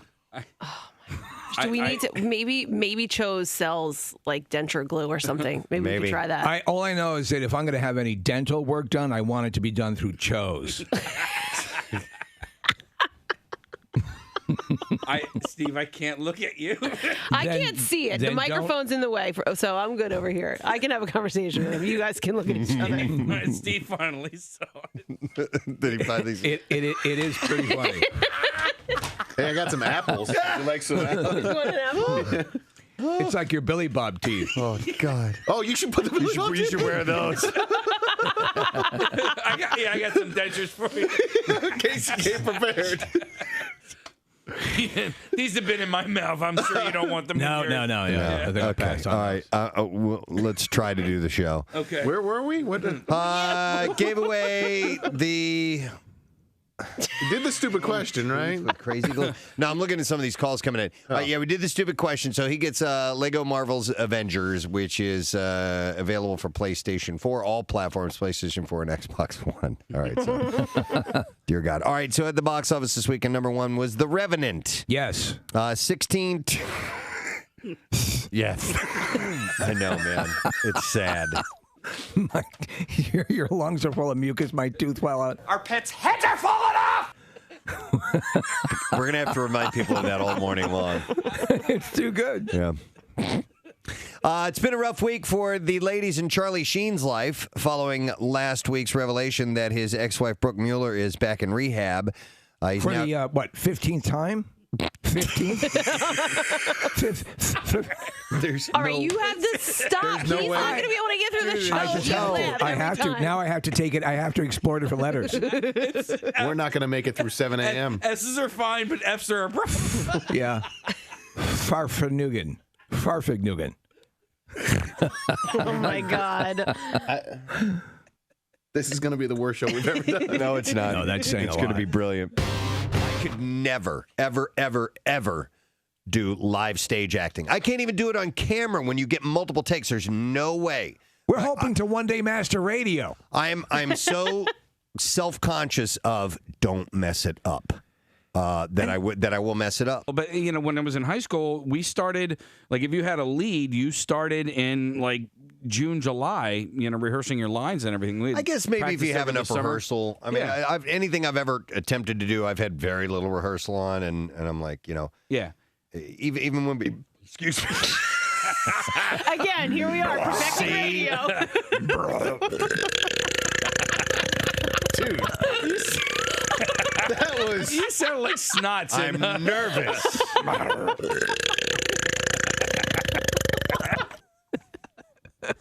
That was mid-word. That was. That would have been your Colonel Jessup scene. Right. You can't handle the. Excuse me. I've had to recently, go to the bathroom outside. When we were driving up to Maine and Boston this summer, I had to, my family went into McDonald's and I was outside with the dog.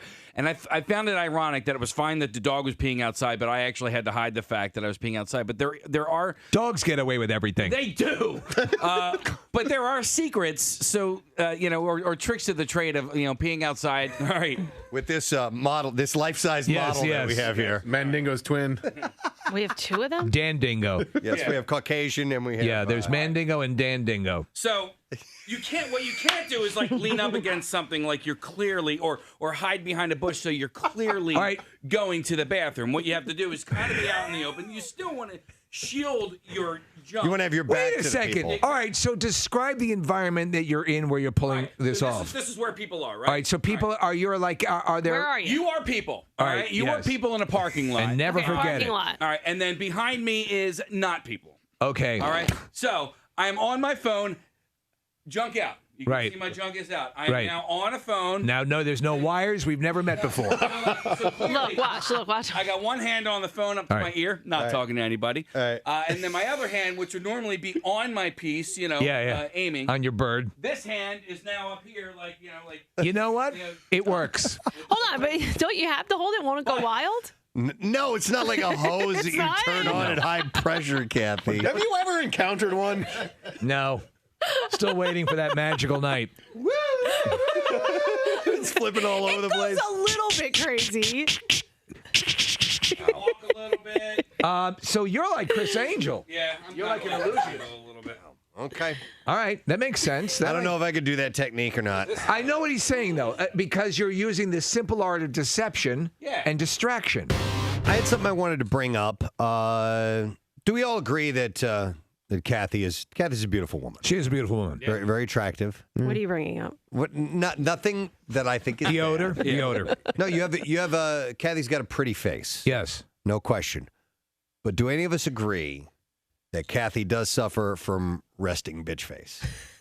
All right, Danae, you're smiling. See, that's the problem. Yeah, that's the hard It's part. yeah, but if you catch it's to her not smile when she's like doing work or on Yeah. her laptop or something like that, See, okay, and I'm interested to hear what you guys say because I would have never thought that I had resting bitch face.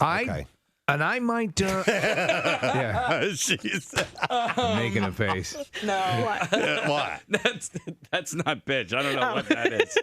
I don't know if I think she has resting bitch face. I see she has sort of. I mean, I sit next to her in the office, and it seems just kind of neutral when you're doing your deal. I wouldn't say Thanks, you Craig. look particularly bitchy. We have a picture here of you, Kathy, just being So do you think that looks in a bitchy? neutral face. I think sometimes you look like you're a little angry. Well, I think you're an a-hole. Oh. No, I'm just kidding. Now I'm gonna rest like this. Yeah. Hey, Preston. That's worse. That's worse. Kathy's mood is the toughest, I think, to crack. I thought you had your period last week. Well, I was that going to was say so that because you guys don't know. You don't know when I'm PMSing, which I cannot figure out why. We just. I guess it's because I'm always a bitch. She was saying I'll something. turn to you and say, "Is this the week you don't have your period?" she would say something, and I look. Casey just goes, "Are you on your period?" He mouthed it in the meeting. I laughed. Kathy, you're. But if I was PMSing, I wouldn't have left. We are going to do a game that is called Young versus Younger. Okay? And what we're going to do is we're going to take the young, which would be members of the Preston and Steve show. Yeah, right. And the younger, our Preston and Steve intern staff. So it's very simple. We have Chris, and we have Aish, and we have Brianna, and we have Sammy who are here. And what we're going to do is Marissa made a list of various things from different generations. So there's abbreviations, there's terms, there are people, all from a different generation. I have things from the Preston and Steve show's generation, and I have things from the intern age's generation. All right, guys, the younger crew. What is a flash cube? A flash cube. Do we have all our answers written down? Yep. All right. Brianna? Yes. Okay. Chris? I guess it was one of those scrolly cameras that you got at like CVS that you got developed when you used to go on Like a, vacation. like a box, scrolly like camera. a box camera. You're talking about? Yeah. Okay. Disposable camera. Disposable Yeah, Disposable disposable camera. camera. All right. Yeah. Is that right? That is incorrect. All right. So I'm sorry, listener Matt, you lose. All right. Aish is playing for Bob on line 2. Aish, what is a flash cube? A cube that flashes. I really don't know. Be more specific. A cube that flashes for what? Ooh, for a camera. Like a I'll give her that. Is it really? She's right. Yeah. And the actual definition is a cube with a bulb that attaches to each side of a camera and takes 4 pictures in succession. A flash cube. You used to stick it on top of the camera, and you would take the picture, and it would flash, and you could only use 4 then. You had to throw it away. All right. So we move on now to the young. The young which is ish. You guys. Sort of. Minus Steve. All right. What is this? What is a, what's a boif? A boif. Yeah, B-O-Y-F. B-O-Y-F? A boif. Finished. Okay. Nick, you are playing for listener Arnold. What is a boif? It's your boyfriend. Yeah, that's correct. Short for boyfriend. Yeah. Kathy, what do you have? Boyfriend. All right, Mary, you win too. Steve, what do you have? Boyfriend. That's right. And Casey, what do you have? Boyfriend. Yes, everybody wins. Zach, Joe, Mary, and Arnold. And that means 4 points for the young team. And let me see what we have here. What is a Rolodex? Oh. We are going to go to Aish, who's playing for listener Frank. What's a Rolodex? A Segway? No. Segway. It rolls. Exactly. All right, Rolls across decks. I'm sorry, Frank, you lose. All right, listener Ryan is playing with Brianna. Brianna, what's a Rolodex? This is embarrassing. I said a game. A game. No. All right. And then Sammy, you're playing for listener Dan. What's a Rolodex? I put phone numbers in a rolly thing because I didn't know how to describe I'll take it. Phone numbers in a rolly thing. I thought somebody was going to say a watch. You guys ready? Yes, ready. What is BYOD? Okay. I got it. All right, thank you very much, Kathy. A reminder, Triton Regional High School in Runnymede, New Jersey. You guys are up for next for, and you're the last one for Coolest Teacher of the Year. So text word teacher to 39333. We'll send you the voting link. Congratulations, Germantown Friends School. Jesse Zeldas from the math department was our current winner. So we'll see who gets it tomorrow, and then we'll wrap it up, and then we head to Keenan's, and we open up the Shore and Summer Starts and all that stuff. So. All right, the music that you hear means we're about to go live on Fox. Good day. Hey, Preston and Steve, here we go. Question. When did you realize you were not young anymore? I'll start, because I'm elderly. Yes, as am when I. you fill out a form and you have to scroll back to your birth year, and you scroll and scroll and scroll. Right. Oh, my God. Yeah, and the numbers change to Roman numerals. Yes. Yeah, I've been there, my friend. Yeah. Now, this goes way, way back, but this doesn't necessarily mean that I felt old, but I felt like I was an adult. Of course, you remember back in the day, Playboy magazine, Yes. the centerfold, would Great fold articles. out. And I remember because they had stats about the centerfold, and when I was older than the centerfold, I was like, Oh, yeah. you've got to be kidding This me. could be my daughter. It happened. Right, exactly. No, I'll tell you one recently. That's what I was going to say. Go ahead, Kathy. No, this just happened to all of us. Dawned on all of us. Yeah, our intern actually, who's here today, he brought his mom in to sit in on the show, and his mom was younger than us. Yes. I had no idea that our interns were my children's ages, my oldest kids. It freaks it you never out. even dawned on me. I'll tell you one that did it years ago when the junk mail from local retirement homes was specifically addressed to me as opposed to occupant. No longer said occupant, my name. Mm-hmm. Yep. Yeah. Mike, you talk about getting AARP mail and stuff. I tossed it out immediately. But when I take the train now, and I'm traveling by myself, I'll get the senior ticket. Oh, all right. We love that discount. Here's another one. When I've heard a slang term that I've never heard before, and apparently has been used for a while, that I was not aware That of. you were left out of it. I'll tell you the one. What? It was bougie. Bougie. A couple years ago. Somebody said bougie, and I'm like, oh, is this new? They're like, no. What are you talking about? And I'm like, oh, gee, okay, whatever, man. I think I noticed By it. the way, we have a little screen underneath all of you that is showing, we call it a rat cam because we're on search of rats this morning. So if you were wondering. Because South Philly, they're complaining that they have a rat infestation. They're everywhere. In case you know. That seems odd that a major city would have a rat problem. Right down No, there. they say it's really bad, though. Yes, of course. Also, I remember when presidents were younger than me. Yes. Yeah. In the Yeah. United States. Yeah, mine was like professional athletes. When I was like older than the entire Philadelphia Eagles roster, I was like, oh no. Oh, or when I was older, I realized I was older than deceased president. How old was Thomas? How old would Thomas Jefferson be? Or like when I'm just driving through a neighborhood and I notice how good the lines are on somebody's lawn, and I'm like, oh no. Oh no, what happened Yeah, to when me? I started loving gardening, I was yeah. like, oh. But Alex, you don't have any of this because you're just a babe in the woods now. You're right. You're like. Go ahead.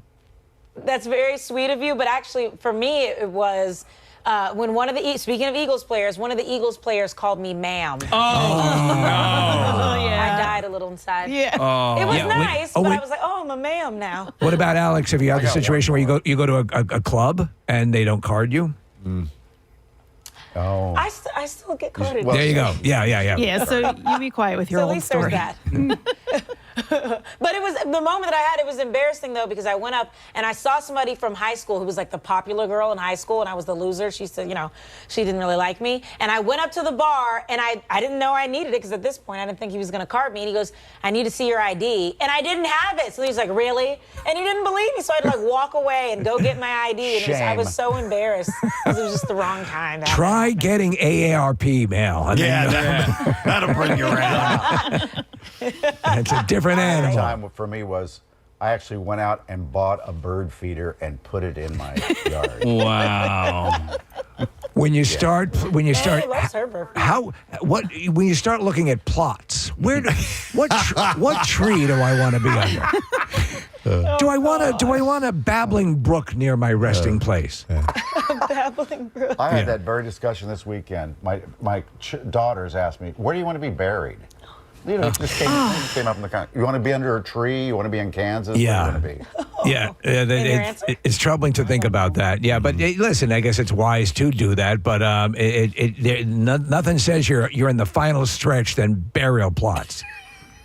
It's so true. Yeah. All right, guys. We'll see you next Have a week. good one. Yeah, maybe. See you guys. Maybe we'll all be dead by then. Seriously. I don't. But you know, it's your the young at heart thing. Of those. The world will step in to remind you of how old you are. But it's funny. My perception of when I was a kid of what my current age would be like. It's like, oh my. Who wants to live to that age? Casey brought one up. This is off air because we knew we were going to talk about that, and we didn't give him get a chance to mention it. But we were doing an appearance at Harrah's one time. It was one of those overnight single mixer things or something like that. And there was an event going on at the pool at Harrah's, which is a really cool young event. Yep. Yeah. And I saw girls wearing like the shortest skirts I've ever seen in my life. All these attractive people dressed nice and everything. And I realized as I'm walking by them, I just realized I am invisible to them.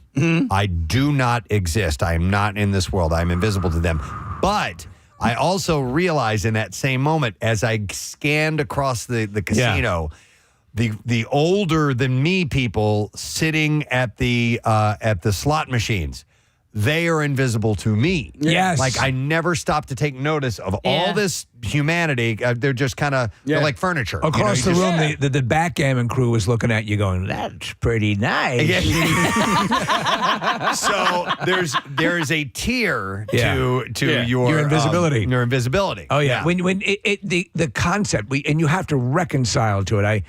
It's laughable. I am a non-entity, but that's why I've always said in life, if you can keep a friend who's older than you are, it's always good. Yep. What I thought you were going to say was you scanned the pool at Harrah's, and like for me, I was at a point I went, I don't care. Get me out of here. Like you know what I mean? Sure. Like I don't care that I'm invisible to them. I don't want to be here. Rather Get me than out of here. I don't belong here. It's Right. like I don't want to be here. Get me out of here. Get me out of here. I have a half a pastrami sandwich back in the hotel room. Seriously. There was a stretch in my life where I always looked forward to the next birthday because it meant something was, kind of around the corner or something really cool. Now I literally have to do the math to remember what year I was born and then now how old I am. And I was like, all right, I was born in 75. And Casey, I think about it all the time because you and I were born the same year, just a couple weeks apart. I'm like, all right, so that means that Casey and I are okay, yeah, we're 48 and we turn 49 this summer. But Next year's a big year for us. Next year we get 50. Yeah. Do you get the junk mail from a company? So I get one that has my birth year. And there's all these you got On the mail? sort of so there's shirts like like take that mother effers and with my I know what you're talking about. That's something to look forward to. I've seen those.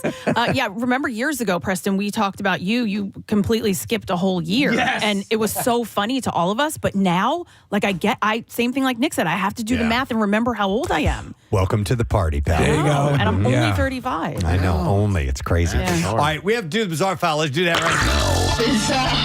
WMMR presents Preston and Steve's Bizarre File. Brought to you by Mini Melts. Breaking ice cream news. You can get Mini Melts ice cream delivered right to your door on the Wawa app, and you're just a few clicks away from enjoying your favorite Mini Melts flavor. Download the Wawa app today. So, in a bizarre accident caught on camera Saturday, a man in South Korea was filmed intimately interacting with a woman's pink Tesla for 3 hours. Whoa.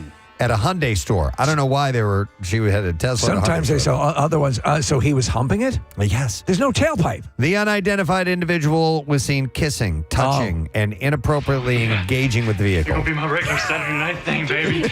Oh, yeah. Before fleeing. That guy, he's always horny. Wife approached. Sharing the footage online, the husband expressed confusion over the man's behavior, wondering maybe it'd be best to remove the pink wrapping. I wonder if it was triggering to mechanophiliacs, like sexy lingerie or something. Yes. So this is in direct defiance of public indecency laws. The perp motives remain a mystery as he escaped before he could be questioned. Mechanophiliacs, they call it. I guess People or who get turned- mechanophiliacs Right, or who something get turned like on by mechanical things. Yeah. So a defiant passenger on a recent Frontier Airlines flight caused an entire deboarding of the aircraft after refusing to comply with exit row instructions. I can't stand people like this. I've been in an exit row before, and there's always, not always, but sometimes there's one person that's kind of joking around and whatnot. Just shut up. And they just need you for 30 seconds. Yeah, seriously. 30 seconds to just listen and then verbally say yes or no that you can't do this. Want and, a little secret? You don't have to do anything. Just say you're going to do it. Yeah, and besides, they needed her to pay attention. Yeah. She wasn't, okay? Yeah. So the incident went down at Charlotte Douglas International Airport in North Carolina when, despite pleas from airline staff and fellow travelers, the unidentified woman refused to leave her seat. However, her refusal to follow safety protocols and listen to crew members disrupted the flight, leading to an escalated confrontation where the pilot had to request the police get involved. Video footage shows the irate passenger being escorted off in handcuffs by cops, as all of the passengers were forced to exit the plane. It's unclear if she's facing any charges or not. It's funny in the video because I watch it.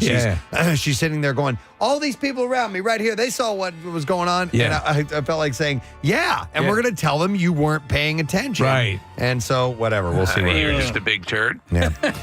A woman who claimed she married, then divorced a, quote, ghost soldier. Ghost soldier. Has now adopted a supposedly possessed clown dog. Oh man. Much to the jealousy of her ex-spirit husband. It's got to be exciting building a family.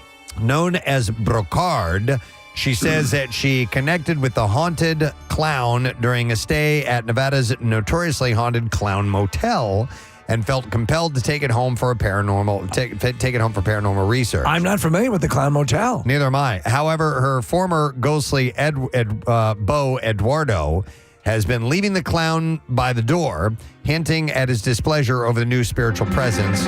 What the hell is this? While assuring she has You're now with a clown? no plans to marry a clown ghost. She's investigating the doll's dark origins, undeterred by Eduardo's apparent jealousy. Is this a grease paint on your vagina? So he's not happy about it, the ghost soldier husband.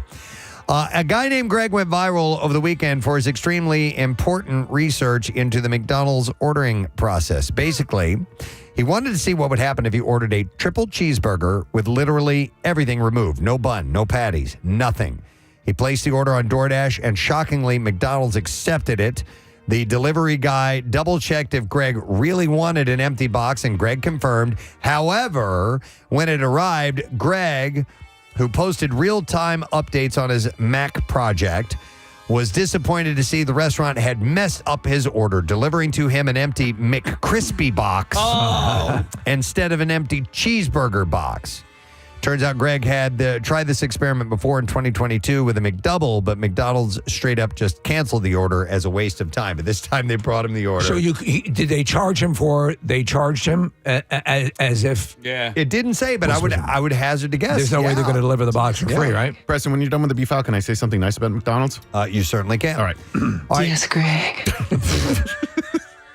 It's not a bad day at all when you accidentally stumble into a lottery jackpot worth over $700,000. Cynthia Harris of North Carolina thought that she was paying the $2 Bison Bonanza digital instant game in demo mode on the North Carolina Lottery's website or mobile app.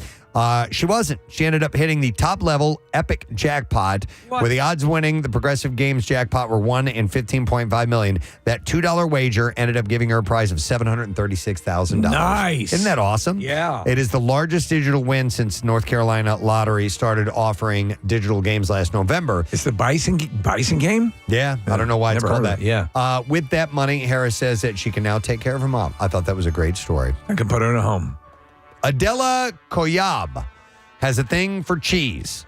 So much so that she reportedly spent $10,000 on a 2-week rehab program after developing an addiction to cheese while attending law school. There's an addiction I can understand. Koyab says that she'd eat 5.5 blocks of cheese each week. Wow. With some Parm crisps on the side. She says that it was, quote, the only thing that would make me feel somewhat whole. And she somehow convinced herself that buying blocks of cheese was a cheaper option than buying a $12 salad from the store. What cheese could you become addicted to? Oh, man. Pepper Jack, maybe? There's a cheese called Prima Donna that we absolutely love. It's a Gouda. And so that's the one I think I dig the most. Or maybe Brie. Brie is pretty phenomenal. Nice, yeah. How about you? I'm a Pepper Jack fan. Okay. We're kind of pedestrian and regular Swiss. Yeah.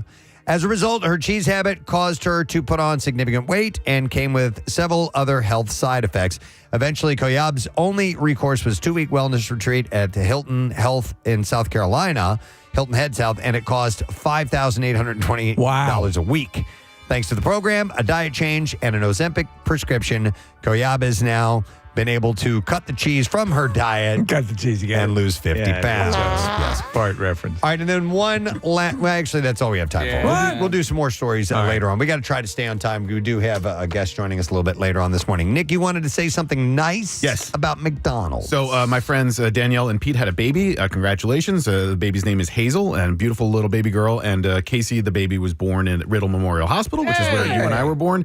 And across the street from that hospital, there is a McDonald's. And so Danielle was craving post-birth a McDonald's milkshake, vanilla shake. And so we went in yesterday and could not have had nicer service. The people that were working there were just so kind and caring. And I don't know if that has anything to do with the fact that it's across the street from a hospital or whatever, but they were just so friendly, like openly friendly and just terrific service. So thank you to that McDonald's for being so nice. It's got to be good management. I think so too. Yeah. There's a Dairy Queen in Harleysville that we go to all the time, and every single time it's all kids working. Yeah, yeah. But they have been trained to be nice, like Dalton. Yeah. Until it's time to not be nice. Like, for example, what if one of those kids was to call your mother a whore? Yeah. Well, is she?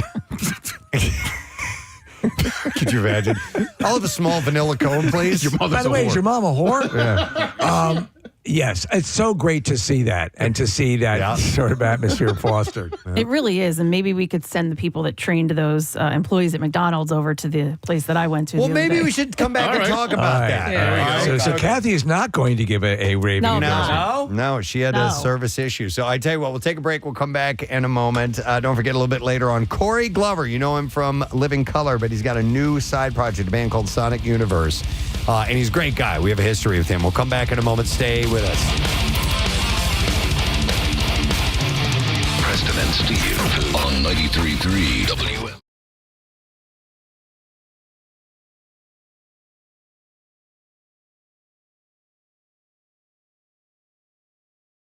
WM. Jot it down and let's see if you know.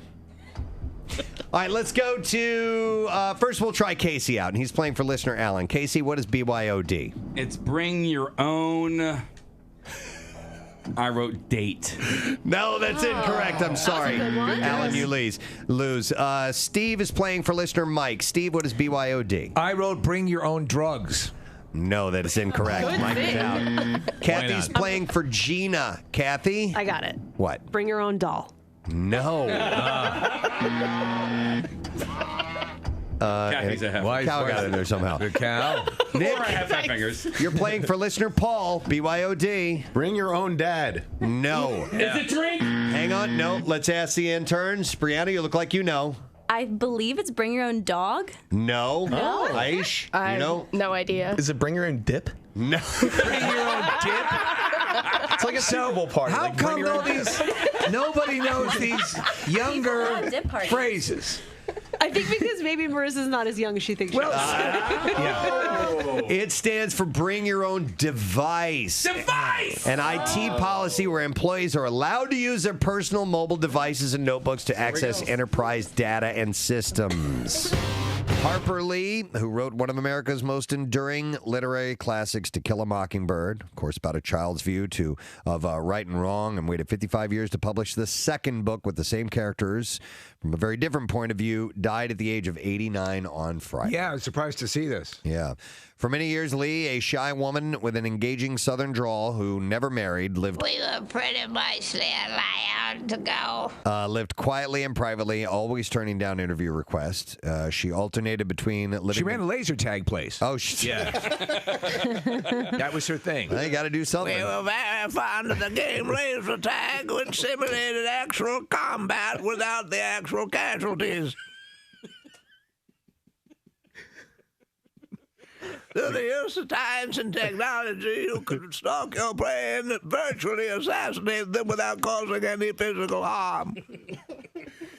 But the guns, they kind of go pew, pew, pew. Pew, Yeah. pew. Pew, I got you. Commander Harper Lee reporting for Intergalactic Battalion.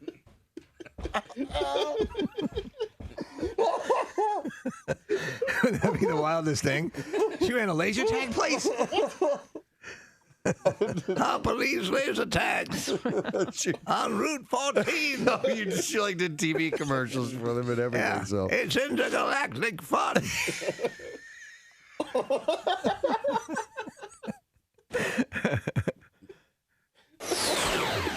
That's the sound of excitement. Oh my God. I guess they don't want to report on that part of her life. Oh God. No. Into the space shuttle. Next stop, fun. This is terrible. So anyhow, she lived quietly and privately. She alternated between living in a New York apartment and Monroeville, where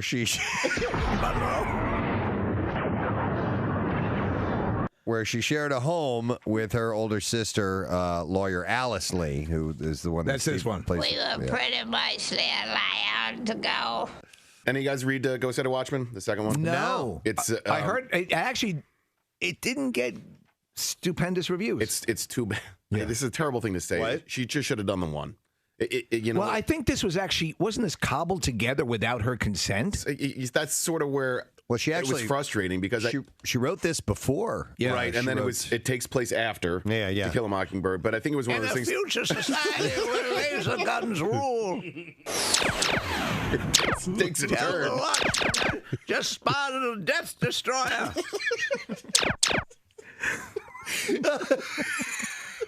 Nice try, Glaxon. We figured out how to remotely turn your shields off.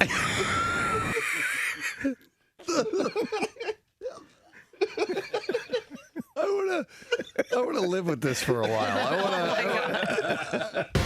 I believe we had this gentleman in our studio at our old radio station worked at probably a dozen years ago or so. I think to promote a movie, we're Up the Creek, right? Without a paddle. Come on! man. Son of a bitch! Without a paddle with Seth Green and with Dax Shepard. Yeah, that's right. That's a fan. Yeah. All three were in the studio. No, I don't believe you. You didn't get the name right. I got the idea right. No, You're Up the Creek without a paddle. Everybody, this is Matthew Lillard. Hi, everyone. You have a lot of people in here. Yeah. We got some barbecue, too. If you're hungry, man, grab a bite to eat. You're awfully fancy. We try to be. Hey, how do you like doing the convention? I know you've done your share of conventions, and you have a couple of things that really put you in that realm between Scream and the Scooby-Doo stuff and 13 Ghosts and all that stuff. I'm in a lot of bad movies that people like. That's what you're saying. I wouldn't say that. No, I'm in a lot of bad movies. There's no doubt about that. I'm in more bad movies than your average actor. See, I don't think you can call them bad. You know, you don't know the name of any of them. You make eye contact with me and you name off 10 without looking at that computer screen. No, don't do that. I can't do everyone 10. on the air just turned off. They're like, Tell us about your involvement with Anonymous and what that was all how about. crazy is that? Yes. Man, it's the most famous I've ever been. It's like this week. So Anonymous, this hacker I'm group. so excited. Yeah. What happened? Hacktivists. These Anonymous are world famous hackers, and they hacked in last week to Donald Trump's outgoing message, and On his they voicemail? changed the outgoing message to saying something like in a Shaggy voice. I'm actor Matthew Lillard, who plays Shaggy on television. Go check me out at, and gave these 2 web pages that That's really but I was funny. like, somebody, I was directing something, and somebody came up and was like, you just hacked Donald Trump. I was like, amazing. These are the I guys. gotta tell you, I am so happy to be that guy. I'm so happy. I was like, anytime, bro, you want to roll and bring down the Trumpster, I'm in. These guys are taking on ISIS too. I think they're the new era superhero. I mean, look, they do some messed up stuff. I'm sure that people don't agree with everything they do, but. Can I ask you though a connection? You were in a movie years ago, Hackers. Sure, yeah. Hack the planet, baby. Do you think Hack the that's? planet. Do you think that's what the connection I don't know, is? but I wish they would have said, hey, this is Matthew Lillard, serial killer from Hackers. That would have been like, made sense. I think it was just like, hey, dude, what impression do you do? I don't know, I do Shaggy. And then some dude's like, all right, bro. You mean there Let's wasn't? do it. I mean, it was so, like, there was no, I don't There was think no a lot committee of- meeting or anything No, I like don't that? think Anonymous got together and said, well, who should we represent?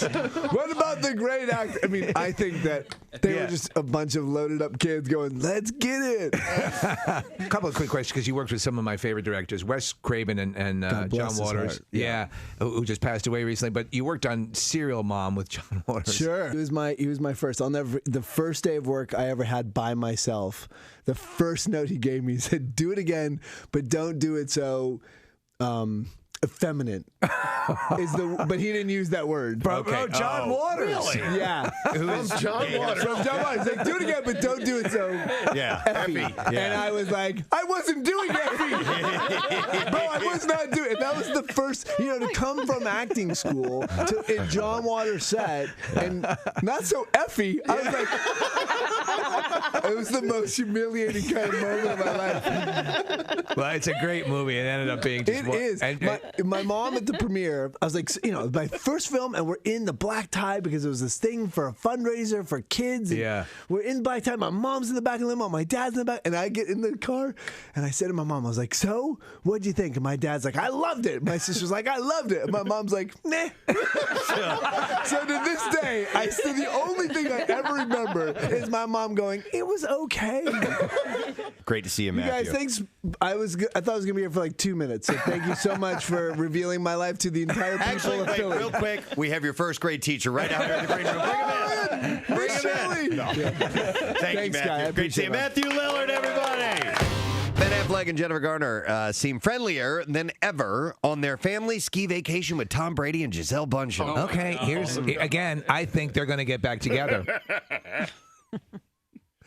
Is that your Tom Brady laugh or your Ben Affleck laugh? What is that? No. This is his new laugh that he wants to do on the show when he thinks something is funny, and I'm not kidding you. He told me tell this you? yesterday, and he displayed it for me, or he gave me a little treat, a little taste of it. I can verify Kathy's story because I was standing alongside of them both when this was presented. And I think I'm pretty sure I just walked away. I'm not sure how I responded. No, you kissed me. First there was Kissed me on the mouth. a painful grunt from Kathy, and then she walked away.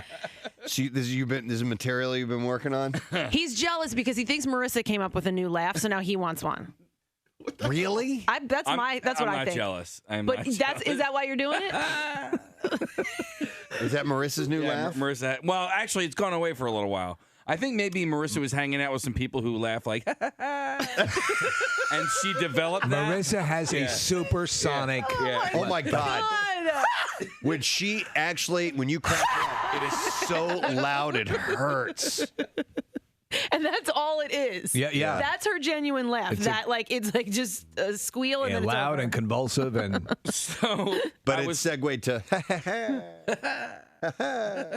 Why don't you laugh like Burgess Meredith is the penguin? So now we have Casey's new laugh. No, but Go ahead, let's hear it. No, so the genesis of it was I was watching the red carpet for the Grammys on Monday night. Yeah. And you had these two talking heads on the TV. Who were horrible. They were terrible. And somebody said something that wasn't funny, and then they both laughed. And then so I was like, So that was your mocking laugh. that was my mocking laugh. I was there with my kids. Well, I tell you what, laugh authentically if you think something's funny in your regular, normal laugh, and then you can float that in occasionally in a mocking fashion. All right. All right. The other option would be too dumb to go with. I'm a wheeze laugher. Yeah. Yeah. Definitely. That's, you got me when you hear. Yeah. I saw this story, Steve. You'd offhandedly mentioned Dachau. Yes. I did. I picked up on that, but I wanted to flesh that story out before I moved on to the Hitler stuff. But two historians have claimed that they have proof that Adolf Hitler suffered from an embarrassing secret medical condition. In their new book, which is called Hitler's Last Day, Minute by Minute, historians Jonathan Mayo and Emma Craigie claim that they have discovered medical records proving that the fascist dictator had a condition known as hypospadias, which results in abnormally small and deformed genitalia. Thanks, Kath. Just reminders, we're hitting all this stuff about Keenan's and the opening of the Jersey Shore and Brent Porsche being at the Icona and Diamond Beach on Friday as well. Reminder that the I Bleed for Presidency blood drive is rapidly approaching, and you can get signed up for that right now. That's going to be Friday, June 14th. So much needed, and we just want to make sure that you are aware of that. And we don't want to oversaturate Preston and Steve events, but that one's super duper important. It is very important, and we're sort of unabashedly saying we'd like a record breaker this year. Yeah. It would be really nice. Yeah, most especially definitely. since they really need it. And all donors get the new Preston and Steve t-shirt. We've been working on concepts. We're hoping to come up with something super special for that. So sign up now. Go to WMMR.com or PrestonandSteve.com. 2 locations, Live Casino and Hotel Philadelphia and the Great Philadelphia Expo Center at Oaks. So we'd love to have you there, and you can do that now. Yeah. All right, so, Kath, tell us your story. Oh, my God. I was so irritated the other day. Imagine that. Preston was not. You were not on the conference call this particular night. Nope. She was a scarred woman when she joined the conference. I can't stand when people waste your time. It just Me too. It makes my blood boil. Why do that you would think be a waste of time? Yeah, that's Kathy. Actually. why do you think I have that much time to sit here and wait for you? Listen, and there are things that I'm late to, and I sort of have a new appreciation of it. In the last decade or so, I was late for everything because that's how I grew up. My mom is still late for everything. It drives me insane now. So anyway, I had a nail in my tire, and I had to get a nail taken out. Now I've had this before. I often joke that I have some sort of magnetic, yes. because I constantly have nails in my tires. I don't know where the hell I'm going. I had a car there was clearly nothing it was just by happenstance, but I got more nails in the tires of that car than any car I've ever had. I actually had a tire once where they were like, you had so many nails and patch jobs, we can't patch it anymore. You have to get a new tire. So I've done this 100 times. I know how long it takes to do this. It can take 10 minutes if they're not busy, right? So I went to a gas station that I normally go to, and they're usually very helpful. They were like, we're so booked. We're sorry, we can't take you. And I was like, okay, I appreciate that. Don't make me freaking sit here and wait. You just told me. So I called another tire place who often gives plus service. Right, yeah. And they said, you have to make an appointment. So I was like, all right, that's annoying. I'll drive around another day with it. I'll make the appointment. I make the appointment for 12 o'clock the next day. I go, 12 o'clock the next day. I give them my car. It's parked in the parking lot. They say, where's your car? It's right out there. Give them the keys. Are you going to wait or are you leaving? I said, I'm going to wait. So I sat down in their waiting room and I waited. And I watched as my car sat there. Oh, man. And sat there and didn't move, and no one went out to my car. And I'm just sitting, and there's other people in there, and I hear the other people going up and asking about their car, complaining a little bit. There was 3 other women in there, and 2 of the 3 were complaining. So there appeared to be a backup. Yeah, I guess so. Okay. There were a lot of people in that garage, and the reason I know is because I eventually walked into the garage. There were a lot of people in the garage, and there were a lot of slow-moving people. I don't know what the hell they were doing. But anyway, so my car sat there for a while and I just watched it. And finally, about an hour in. An hour. An hour? An hour for something that routinely takes hour. about 10 or 15 minutes. Dude, not Wait, even. They hadn't even taken your car in yet. No. See, that's the thing. Yeah, like you had an appointment time. And I could see, what are they called? The progression? The bays? The bays. The bays, yeah. There were bays that were empty. Okay. So they Were finally. there guys not working on things? Well, so I couldn't really see the Right. the workers. I could just see them. So they would come in and out of the little waiting room, right? Right. So there were tons of them coming in and out. Now, when they would finish a job, they would bring in a slip of paper. So there were tons of people coming in and out, not bringing slips of paper. I don't know what the hell they were doing. I don't know. But on their website, because I'm looking at it right now, it says when you make an appointment, we'll service your car in an hour. If not, you get a discount, blah, blah, whatever. All Anyway. right. So it's in an hour at they this take. point. You complained. So you've already. No, I didn't complain. I never said anything. I was like, okay, all right. They finally took, because I was about to, and then they finally take my car back. I'm like, great. So I sit there. I'm waiting. Now I have another appointment, right, that I have to go to. So it's now 90 minutes. It's an hour and a half to take a nail out of a tire, and I had an appointment. So I go, I'm like, you know what? I don't care. There's other people in there. There's another woman's complaining. I'm like, I'm going to go up. I have to say something. I said, if you guys didn't start my car, I said, I need to go. Yeah. I said, what is happening? And two guys were like, oh, okay, let us go check. They both leave. No one comes back. Shut up. No one comes back. I was like, and then I see them leave and go out to the parking lot. Are they like to sneaking out to their car? No, to like another car and start talking to the wow. owner of that car. And I was like, what is going on here? Yeah. So finally one walks back in and he goes over to his computer and says nothing to me. So I was like, all right, this is ridiculous. So I get my stuff like I'm leaving. I'm holding my bag and I walk over and I just stand in front of him and I stare at him. And he doesn't look at me for a little while. And then eventually he looks up and I go, is my car ready? He goes, oh, they're putting the tire on right now. I said, okay, great. This is 90 minutes in. I'm like, okay, great. I said, can I pay now? He goes, oh, well, they didn't do any work. You said if they didn't start, not to do it. Oh my God. Come on.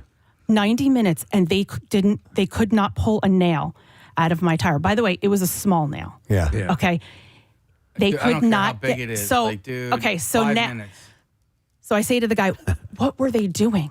And he goes, well, they had other cars back there. I said, I know, but I had an appointment. Yeah. This is what he did. He went, huh. Oh, dude. And he turned his head and started typing on his computer. I was like, I was ready to like burst. let him have I it. was Yeah. so angry. Yeah. So I go outside to cool off and I'm waiting for my car and I'm waiting for my car and I'm waiting for my car. And I was like, forget it. I At go, this this point, is they're ridiculous. doing it on I walked purpose. into the garage. Yeah. No, I don't even think they were. They were back there like moseying along. Like, I don't even know what the hell they were doing. I walk back and the guy is like standing, he's putting the wheel lock back into my car. And I go, I have to go. He goes, okay. He goes, I'm putting air in your tire right now. So I guess they had to fill it because there were the air in the tire was low because there was a nail in it. So he put air in it for me. And I literally had to get in my own car. And he's like, I'll pull it out for you. I go, you need to pull it out now. I said, I need to go. Yeah. Pull the car out. So eventually they did. And So the nail. I left. It's Never came out after 90 minutes. 90 So plus. you literally spent over an hour and a half to simply get some air in your tire. Yeah, you're better off just going to a regular gas station with the service. She tried. With service bays. Like you went to a No, I first went to a gas station. That's what I said. And they were like, look, we're so busy, we can't take you. Yep. And I do want to say. That's why, okay. I had another appointment. I went there and I was talking to the girl and she was like, dude, there's a local shop down the street. She goes, I go there all the time. You have to go there. So I had to say, you guys all know what it is because you can see it. But I went to Ardmore Tire in Conshohocken. Dude, I was in and out in 15 minutes yesterday. Right. 15 minutes. So thank you, Ardmore Tire in Conshohocken, for being you recognize efficient. them being efficient. And that you can take a nail out of a tire in 15 minutes. The infuriating part to me is that you had an appointment time. Yeah. And that an hour. I understand if appointments aren't to the second that you have it set up, but there's a small grace period. There's a small window. Otherwise, what are the appointments for? Exactly. And here's the thing. And so many businesses don't get this. People will be understanding. If you let them know. if you let them know. Yeah, I agree. If you go out and say, I'm so sorry You're for the attentive. wait. We were caught off guard. Can I get you some coffee? Can I do something? Yep. Because I don't think everyone knows in their own lives you get backed up. You have things you hadn't planned. Okay. But if you leave them informationless, and that is when you get beyond frustrated. When the guy just shrugs his shoulders after you said, I had an appointment at noon, it's like so that means nothing.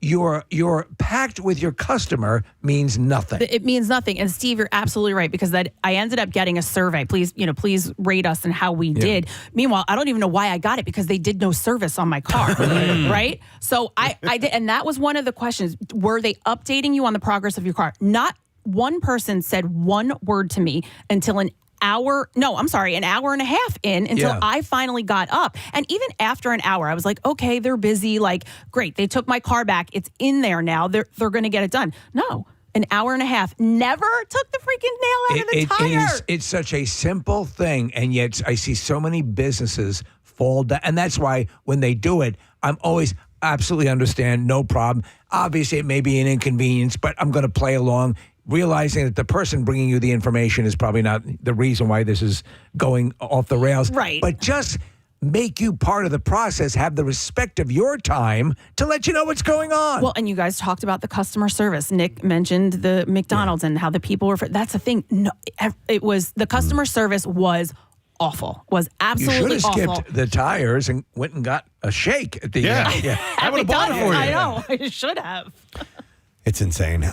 So this is not as bad as your issue, Kathy. But this was I was leaving work. I had to go get some blood work done, blood work and a urine sample. Yes, and so it was on a Friday at a tire place, and not at a tire place. And so I made an appointment for like 12:20, something like that. And and every time I've gone for a blood draw or anything like that at one of these places, they're very good on the appointment time. It's like, you get in, you get out the test. It only takes a moment to draw your blood, and then you're on your way. So I had taken from some ice cream that we had here in the freezer. All right. I'm like, yeah, no problem. I'm in and out. I'll be, boom. And I had also purposely not Nick. I had also purposely not urinated. Oh, so because you have to deliver the goods. I didn't want to get there, and all of a sudden I can't give them enough urine, and then I have to schedule another appointment. So I didn't pee right before I left for work. Well, it's 30 minutes to get to where I'm going. It's okay, baby. It happens to a lot of people. I'm already holding my bladder. I show up, like 5 minutes 5 minutes before my appointment time. You got it timed out. I check in. They've got automatic check-in. You don't need to check them with anybody at the desk. There's a little code that you put in, boom, go sit in the waiting room. And I'm sitting in the waiting room, and for 25 minutes actually, because I was there 5 minutes early, I'm hearing two people in the back. I can hear them, blah, blah, blah, just talking, Right. This and that. And eventually a guy comes in through the waiting area, and he goes behind the desk. And he's just, he works deeper into the office. So I'm glad I grabbed him because nobody was at the desk. Right. And I go, hey, I have been sitting here, for 25 minutes, and I have to give a urine sample, and I have to pee. Yeah. I go, can you, I'm about to explode here. Can you let them know? I'm going to shoot. That I need to get this done? And I hear a woman from the other side of the wall go, I can only take one patient at a time. And I go, it was kind of snooty. Yeah. And they didn't have any patients back there. There was nobody else. I'm the one. It was me and one other person in the waiting room. Nobody went in and out that entire time I was there. Nobody came out. When I went back in there was no one else in there.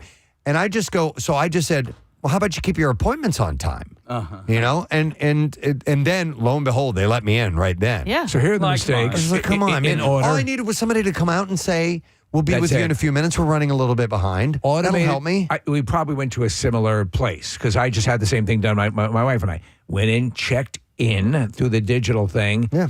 But within 10 minutes, somebody came out and said, we're taking care of everybody. How's everyone doing? I love that. And that was that. That's no fine. problem. Yeah. No problem. They didn't do that. They didn't. They heard you talking and didn't go around and say, I'm sorry, sir, this is what the story is.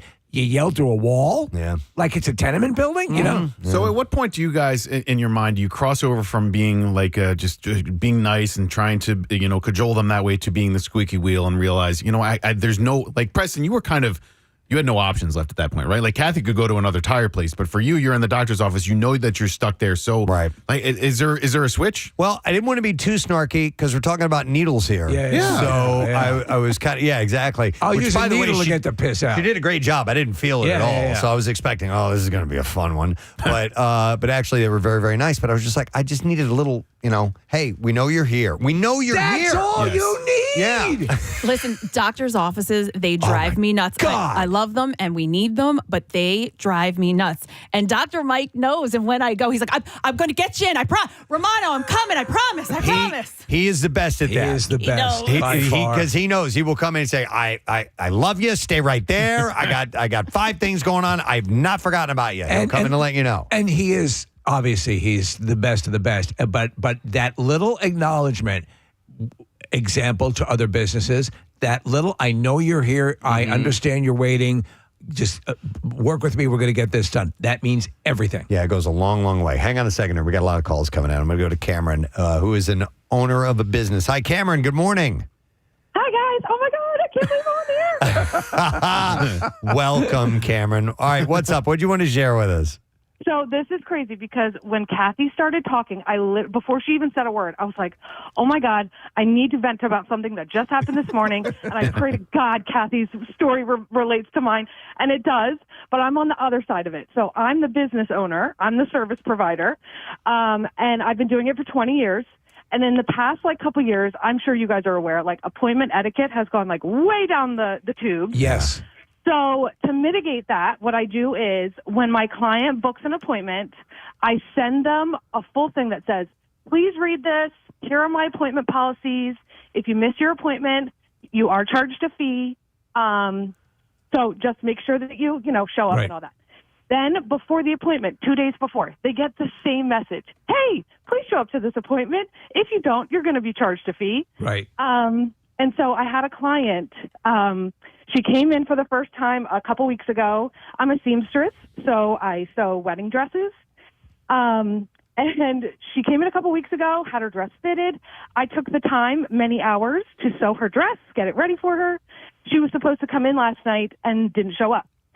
So sent her a message and said, hey, I know things happen, but you missed your appointment. And because I had to sew your dress and you took that appointment slot from someone else, I do charge this fee. And she this morning sent me a message that said, I know you have stuff to do, but it would have been courteous if you had sent me a reminder. I mean, if it's going to be $25, meanwhile, it's $25 for, $600 worth of work that I took the time to do instead of doing someone else's dress. But she said it would have been courteous if you had sent me a reminder. Well, let me ask you, do you have the text exchange? I have just what she said. It was probably an email reminder, right? Email that reminder? went out. Exactly. I sent an email and a text 2 days before with all the same information. And I just thought her comment of it would have been courteous if you had sent me a reminder. I just thought, that's just... No, the sword cuts both ways. If a business, you can't be cavalier with a business because, it speaks to your ability to make money. You could have put someone else in that appointment. Exactly. And so it goes both ways. It's a simple courtesy. But it's good to remind people on the other side that can be an issue as well for the business owner and service provider. And yes, and making people wait and do it all, that is horrendous. And I pride myself on being very, very organized, and I try to be very understanding. But I thought, well, isn't it also courteous for you to show up? Oh, yes. Yeah. You made an obligation. Yeah. That's the thing. There's a relationship going on. You know what I mean? It's not just a one-way street here. Obviously, Cameron has things that she needs to worry about, and you're relying on these people, and their money. Yes. To pay your bills Right. and to live. Yes. And Yeah. But I get it. Her appointments. I actually had this conversation with my son yesterday because he had an orthodontist appointment and he didn't feel like going. He's like, "Can't we just reschedule it?" And I was like, "No, it's in 15 minutes. Like No, we took the window's that time. gone. Yeah. We have to go." Yeah, and unfortunately, there is only one of me, so Yeah. that's the thing. She, because she said she's a teacher, so she needs after 4:00. But everybody needs after 4:00. So she's complaining that now she's having trouble getting back into my schedule on such short notice. And I'm like, but if your schedule's that difficult, then you should have been on top of this. Right. And I don't even know what to respond to her with because, I'm going to have to bite my tongue to say, if you are old enough to be getting married and starting your life, I think you're old enough to keep your own calendar and not rely on me to take care of that for you. I think it's I think it's a no-win. If you have proof of what you sent, I would just say that and say, I did. Nope, because you're going to be left in the customer's always right situation. Right, exactly. And you want the business, and what people do know is that the detriment of having someone who'll badmouth you, even though you didn't do anything wrong, can exact a cost as well. Right, yeah. So we're running the risk of I pissed her off, then I get a bad review, the whole thing. So, but I'm so glad. Thank you guys so much because I needed to vent about that. There you go. Wait, real quick before you go, Cameron. What about giving a one-time we'll take the fee, we'll deduct the fee, or not charge you the fee one time, but if this happens again, the fee's going on. So that's a good idea too. Yeah, we might, and I do deduct it if it's something like you got sick or you had car trouble, or something like that. But I think honestly, this girl was just because my husband told me this morning, he was like, "You have to ask her one question. When did you think your appointment was?" Right. Oh, that's a good idea. Or what you do is follow through, and when she's getting married, show up, and when they say, "Does anyone object to this marriage?" you stand up and go, "She is a prostitute." Yes. And then you can end it all. Well, anyway, thank you guys so much. Thank you, Cameron. Bye-bye. Absolutely. Thanks for listening. Yeah, by the way, I learned a little too late that not showing up for appointments is not okay. And I was probably in my 20s or something like that. It was a doctor's appointment. I was like, I didn't go today.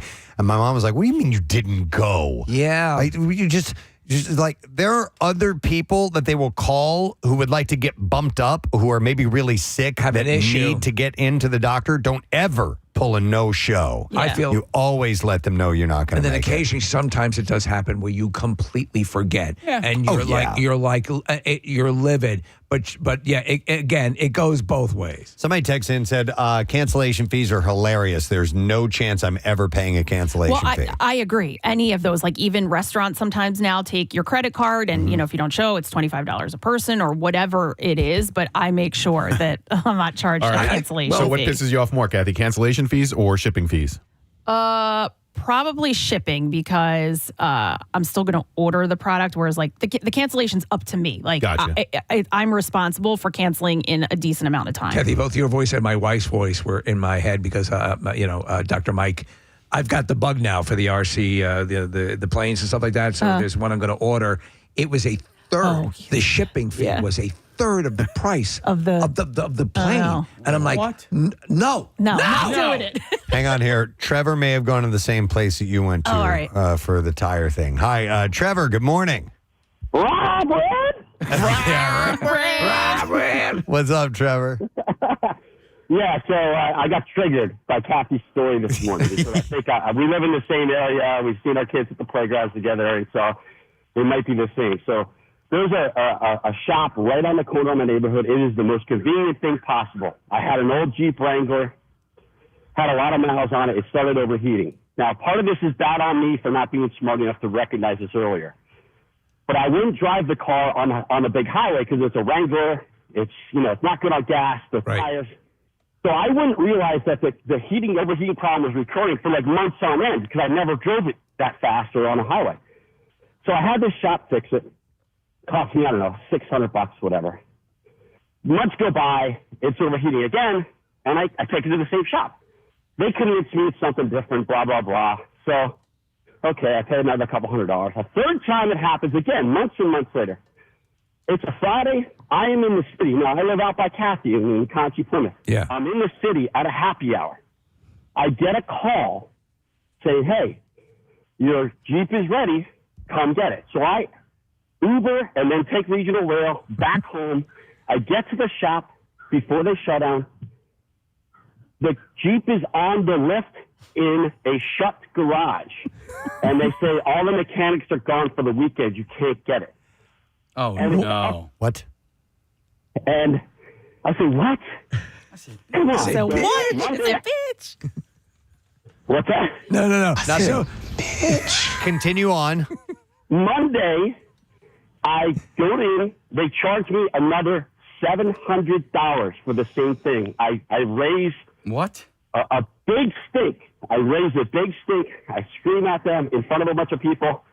And the guy's just like, no, well, it sounded exactly like the response that Kathy got when he looked at his computer. And I'm like, listen, this is not, well, so anyway, so that was 12 years ago.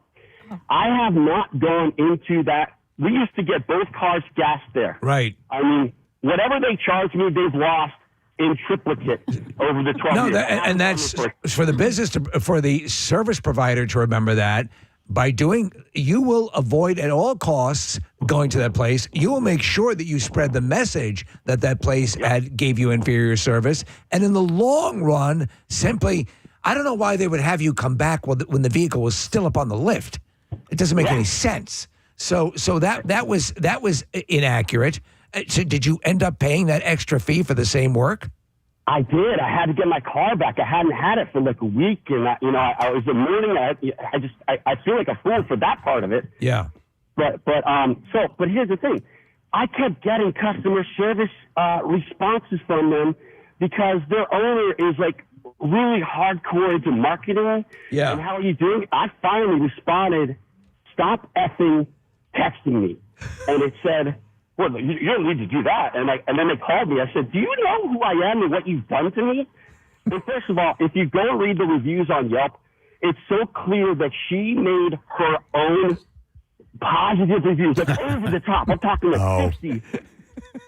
50. Oh, this place is the greatest. And then eventually the thread's like, it's clear this is fake. And Kathy, this might be a hint if it's the same one. This is the same gas station shop that has their gas prices lit up at night, but the part that says cash, not lit. Oh, yeah. So Yeah, no, and you know what? I knew it's not the same place because yours was a gas station. Mine was just a tires place that gives plus service. Yeah. Yeah. All right. So they've lost. I calculate probably over $15,000. There you go. All right. You know. Yep. Thank you, Trevor. Appreciate it, man. Well, yeah, it can be infuriating. Charge you out of your skull. Few people were texting in that the customer is always right. The full phrase is the customer is always right in matters of taste. Yes. Okay. That's the actual Right. But people think it means the customer is Everything. right in everything. Everything, They right. say no in matters of taste is where that comes from. We have time for another call, Case? One more. One Yeah. more. All right. Which one do we like here? There's a number of people. Jeremy's been on the hold the longest. Maybe I'll go to him. We need to provide good service to Jeremy. Yes, Jeremy. Sorry. Sorry for the and wait. by the way, sometimes I will apologize. Yeah, Those you who've been do. on hold for a long time, I apologize. I would like to apologize to Jennifer Garner and her husband Ben Affleck for keeping them hold on too long. I'd like to apologize. All right, so Jeremy, you're on the. I almost called him Jennifer. Hi, Jeremy. You're on the air. Good morning. Hey, what's up, guys? First time caller. Thanks. Welcome, bud. What's up? So I got a story similar to Kathy's, except my work actually got done, and it was with a motorcycle dealer. So I live in South Jersey, a fairly big motorcycle dealer near me. I will never go back to them again for service. So at the time, I bought my bike 3.5 years ago. I brought it in for the first oil change. It was a 600-month oil change. They go over the whole bike, everything.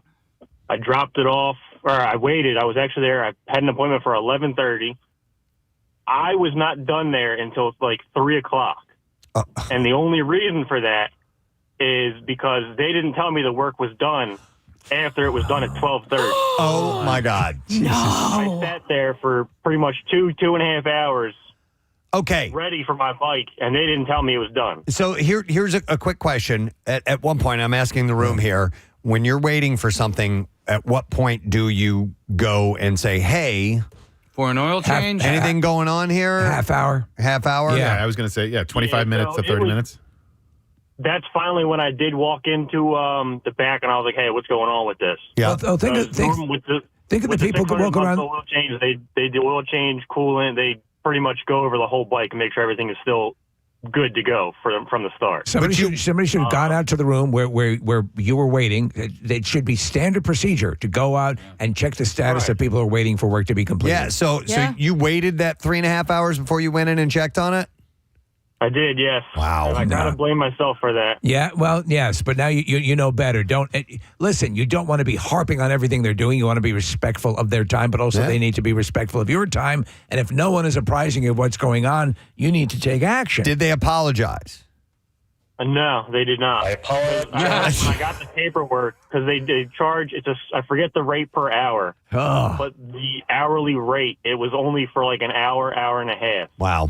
That sucks. I remember looking at the paper and I was like, there's no way that I waited this long and my bike was ready. Oh, yes, there is. Yeah. Oh, And that was what happened. I just kept thinking, like, that's Thanks, Jeremy. time out of my day that I can't get back. Yeah. You know what I mean? I'm like, listen, everybody's busy, and I'm sure that maybe those guys were, but like, so am I. So Yeah, of course. Absolutely. And you're the one There are paying your things- money. There are things that productively you could have been doing. I could have knocked a couple other things off of my list during this time. That's exactly the way I am. for you. Yeah. And you're paying them, And right? you're the one paying. You know what I mean? Like all those other, I don't care how busy they are, they're all getting paid. All right. Well, anyhow. We fixed that. Yeah, we fixed it. Yeah, we fixed it. Now, Are we good? everything's good. It'll All right, never cool. happen again. well, Ardmore you'll Tire never have fixed bad my service. problem. Sorry, Steve. No problem. Well, anyhow, thanks for sharing. We do appreciate it. We do have to take a break, though. We have a guest who's coming up in a little while. Corey Glover, who's got a new band. You know him from Living Color, but he's got a band called Sonic Universe. And he's a great guy, so we'll talk to him in a few minutes. We'll come back in a moment. Don't forget secret text word, Dropkick Murphys and Pennywise, Wednesday, September 25th at the Met in Philadelphia. Tickets go on sale tomorrow. Text word secret to 39333, and you might win those tickets this morning. We'll be right back. Preston and Steve. It's referred to as micro penis. Micro penis. Hitler had micro penis. So this on top of what you reported, I think, about a year and a half ago, that he had incredibly horrific gas problems. He had real intestinal issues. He was a vegetarian. Which Tiny actually penis and gas. They didn't know at the time actually exacerbated his problem. Sure, yeah, he was a tiny vegetarian. penis. He had one testicle. This dude, no wonder. This was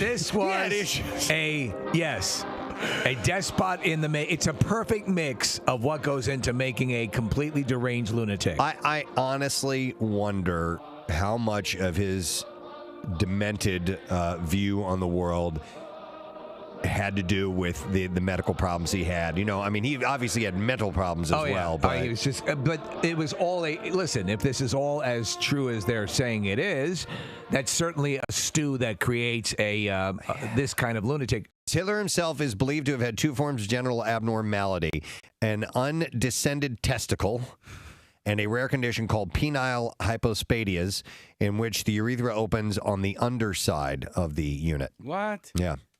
Recently, a German... pee out of a small hole near my taint. Time to invade Poland. Wow, I'll show you what it's like. he declared it. Recently, a German historian also claimed they had evidence that Hitler... little tiny pee-pee. that Hitler only had one testicle. By the way, there was a song in 1939 called Hitler Has Only Got One Ball. What? Wow. Who sung that? Let me read you the lyrics? Yeah. Right. Hitler has only got one ball. The other is in the Albert Hall. His mother, the dirty bitch, cut it off when he was small. Hitler has only got one ball. Goering has two, but very small. Himmler has something similar, but poor old Goebbels has no balls at all. Wow. That was a song in 1939. Who sang that? Bing Crosby? No, it was Weird Al Yankovic. Really? Yankovic. Yeah. The earlier. God almighty. That's heavy duty for that time. Yeah, big time. The dirty bitch? Yeah, I guess so. I don't think it was recorded. I think it was one of those sing-along in a pub type of songs. Not like an MGM musical? No, nothing like that. Ta-ta-da-da, that filthy bitch. Honestly, though, you couldn't exact the kind of revenge you wanted to get on a Hitler. I mean, what could you do that would equal the horror that he exacted upon the earth?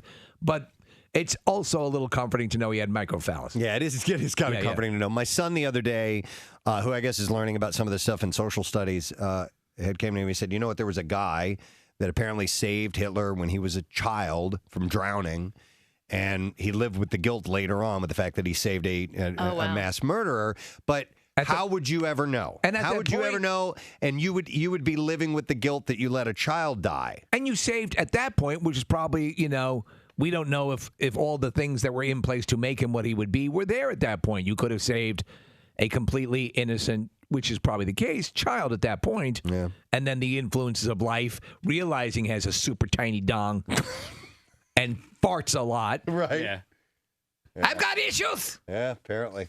Well, I wonder if he had put a cork in his butt, if it would have finally popped out. It would have made his genitals larger. In fact, I'm putting my division on this. I want a longer unit. Charlie Sheen claims that a testosterone cream was the reason for his bizarre behavior back in 2011. Oh, my God. That's what did it. Yeah, right? That was it. It turned me into a warlock. A freaking warlock. I hate. That's the thing I hate most in his vocal. I don't know. That's ridiculous. It's ridiculous. He explains in a new interview with Dr. Oz that was a very specific period Where's the Tin Man? Period of time that did feel very out of body and just very detached from all things real. Almost as if he was completely deranged. He said, I felt superhuman during some of that. He said it was a freaking rock star. A lot of highs and lows. Well, he did ride on a Mercury surfboard. Surfboard. Yeah. I've been riding it on a Mercury surfboard. Like the Silver Surfer. Yeah.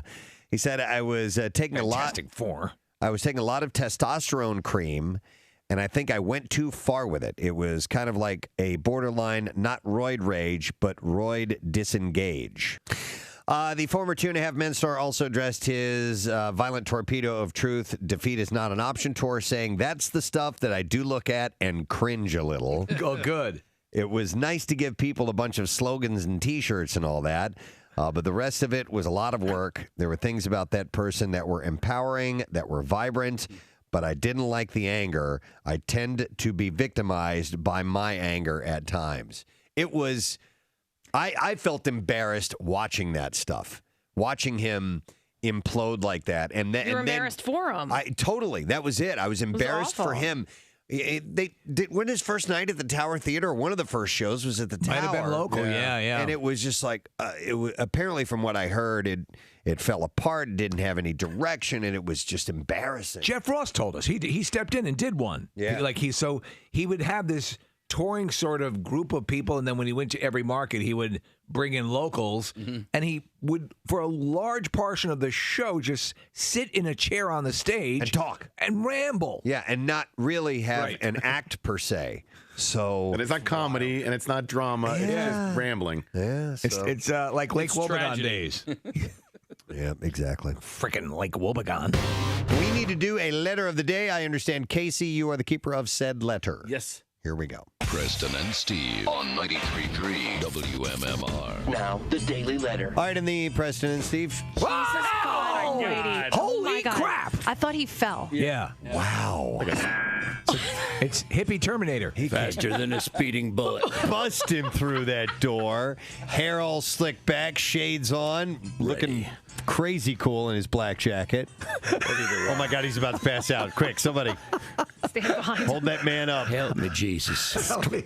Dear God. All right, well, the music's already playing. So I know it. Preston and Steve Show brought to you today by the letter G is in great. Hell yeah. Yeah. All right. So tomorrow we give away a pair of tickets in the Comcast Sportsnet suite for Jimmy Watson Flyers Hall of Fame night on Monday, this coming Monday, including a parking pass, 2 CSN prize packs, and a visit to the broadcast booth during the game. Is he passing out or is he trying to read? Did you run from the elevator? Did I? What? Did you run from the elevator? What? I ran the whole way. Yeah. I You ran from home. You were dedicated. Well, I had that new sweat removal procedure, so I don't sweat. Yeah. You're good. So, Got the mirror dry. got it. I'm dry. Mouth is dry. You know, when your mouth is dry, you're pretty high. That's right. Thank you, George. Holding puppies can be attractive to some people, but a new study reveals nearly half of women are attracted to men holding fish. Okay. Men holding fish. I saw this yesterday. What? Like holding a bass or like a bag with a goldfish? No, like a bass. Like a trophy. Like you caught a really big bass and you're holding it out and you're displaying this thing proudly. Yes. So why are women attracted to fish holding men? Well, this is from a fish app called Fish Brain. Okay, well, they have something to. They have a vested interest in it. But they analyzed Tinder photos, all right, used by 18 to 35-year-old men in Florida. Oh, well, there you go. There's a lot of fishing in Florida. Yep, exactly. And they found that 22% chose a photo of themselves posing with a recently caught fish. I saw a hunk holding a fish. He was so sexy. Researchers then polled more than 1,000 members of a college sorority to see how they felt about the photos. Look at this dude holding the fish. He's like a Chippendales dancer. And they I don't think the fish has any friggin' thing to do with it. He'd be holding a severed Hey, I saw a picture of a guy with a 12-inch dong holding a flounder. Man, fish are sexy. This guy is no shirt and he's completely sculpted. I mean, he's cut up as you can possibly imagine. I normally wouldn't give this guy the time of day, but he's holding a flounder. I didn't even know he was holding fish. Yeah. Here's a pile of dead kittens. Looks like he has an otter in his pants. So they polled these college sorority sisters, and they found that 46% said they found the photos of men with the fish sexier compared to those who had photos without fish. Get Henry Fonda. Put a picture of Henry Fonda from On Golden Pond up there. Hold him, Walter. Am I getting you turned on? You see my droopy man boobies? And my chicken gobbler neck? Am I getting you all hot and horny? He'd be holding a trout, right? Yeah. Which is Walter, the one they caught in the movie. Are your panties swimming yet? Leave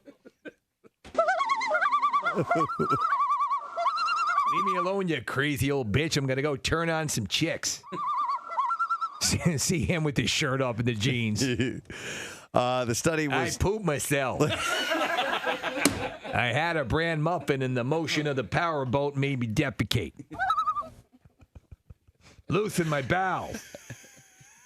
And you always have that pain, that old guy pain look. Yes, you're right. There's about 7 different things that are incredibly painful going on in my body right now. They start just above my taint, and then it's ending right mid-chest where I'm currently experiencing a full-blown heart attack. Along the way, one of my nuts hurts. There's something in my stomach. I don't know what's going on. And I think I have a tapeworm. Can I see that pain look again? Let's go down and go after the big bass in the pond. You know how the old guys are like, I'm going to go look for the remote. Am I sexy? I look hot, don't I? All right. The great thing about my wife is that she shakes so much I get handies whether I want them or not. Come on. Oh, my No, man. God. That was not intended to go to completion. And I just called. That's my morning win.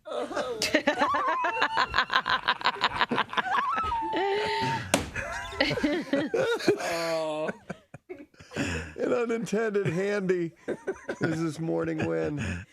I mean, we can wrap it up on that note. Yeah, I think we're good. Men holding fish are sexier Yep, than there men you who go. are not holding fish. Who knew? That's something I noticed, and I thought I'd share that with you. Japanese great tits, particularly vocal song. Japanese great tits. Okay. All of a sudden, Kathy heard that. Yeah. Particularly vocal songbirds. Oh, like a titmouse. Okay. Like Yeah, it's a bird. mouse. Yeah, a titmouse. A titmouse is a bird. Ow. Yes. Not a mouse. Yeah. And right. a Come Japanese on, you filthy-minded Now I'm bastards. bored again. and Japanese great tits are birds. That's cool. Not on the sites I go to, but proceed. They also use compositional syntax in their bird calls, according to a new study published Tuesday in the Journal of Nature Communications. So the Japanese tits are smart. Yeah, great tits are talking. I mean, they're actually speaking to each other, Wow, which is I'm pretty amazed. They seem to be sort of roundish and fleshy. Yeah. No, the birds. Yeah, we're looking at a They are picture. kind of round. Roundish and fleshy. Look at this picture of great tits of a great tit right here. What is that part in the front of the great tit that sticks out a little bit from the rest of the great tit? That's the beak. It's not a nipple. No. They're hairy too. They're not hairy. They're fuzzy. feathery. They're fuzzy. You know nothing about They're Japan. fuzzy tits. So anyhow, this is the lead study author Toshitaka in Suzuki. Said in an email, our study shows for the first time that birds, like humans, use the rules of syntax to chat with others. This finding reveals an unsuspected degree of semantic complexity in avian vocal communication. To what level do they say? Do they liken it to like a porpoise, or I mean? I can only speak about the tits. Okay.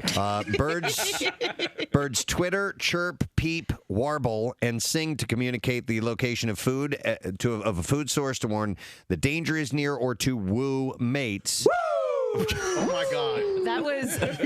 You two didn't even look at each other. No. You just both went for it.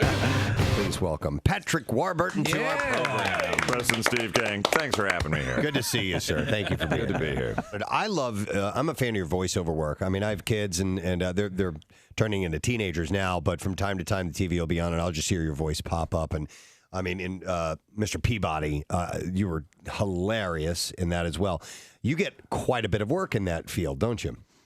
Yeah, I've been doing since I started about 15, 16 years ago.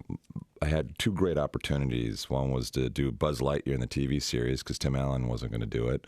And Kronk in The Emperor's New Groove. Yes, yeah. That was interesting because I didn't do voiceover work. And I just got these 4 pages of a Kronk and an Yzma, and Disney's very secretive with their stuff. And I had to look at this, and you got to figure out what this character sounds like. But first, if it's animated, you got to figure out what the character is. Like, I don't know if he's an ogre or a robot or a giant or what. It's once that's established, do they kind of leave you to your own devices to sort of hash it out? Or does the director say, we want it tonally to sound like this, or no? See, they don't know. Okay, they don't know what a character sounds like until they hear it. You know, they can see in the storyboards what it looks like, what he looks like, and this and that. But they want somebody to come in and show them what the character sounds like. They rely on you as an actor to kind of to bring give a something to the subtext table. to it. Wow, Right. okay, that's cool. So I was looking at it, and all I knew is he's a big guy, and he was sort of a reticent henchman. And I thought, well, you know, he probably doesn't sound dark or this or that. Yeah, he seems kind of sweet. He likes to cook, so.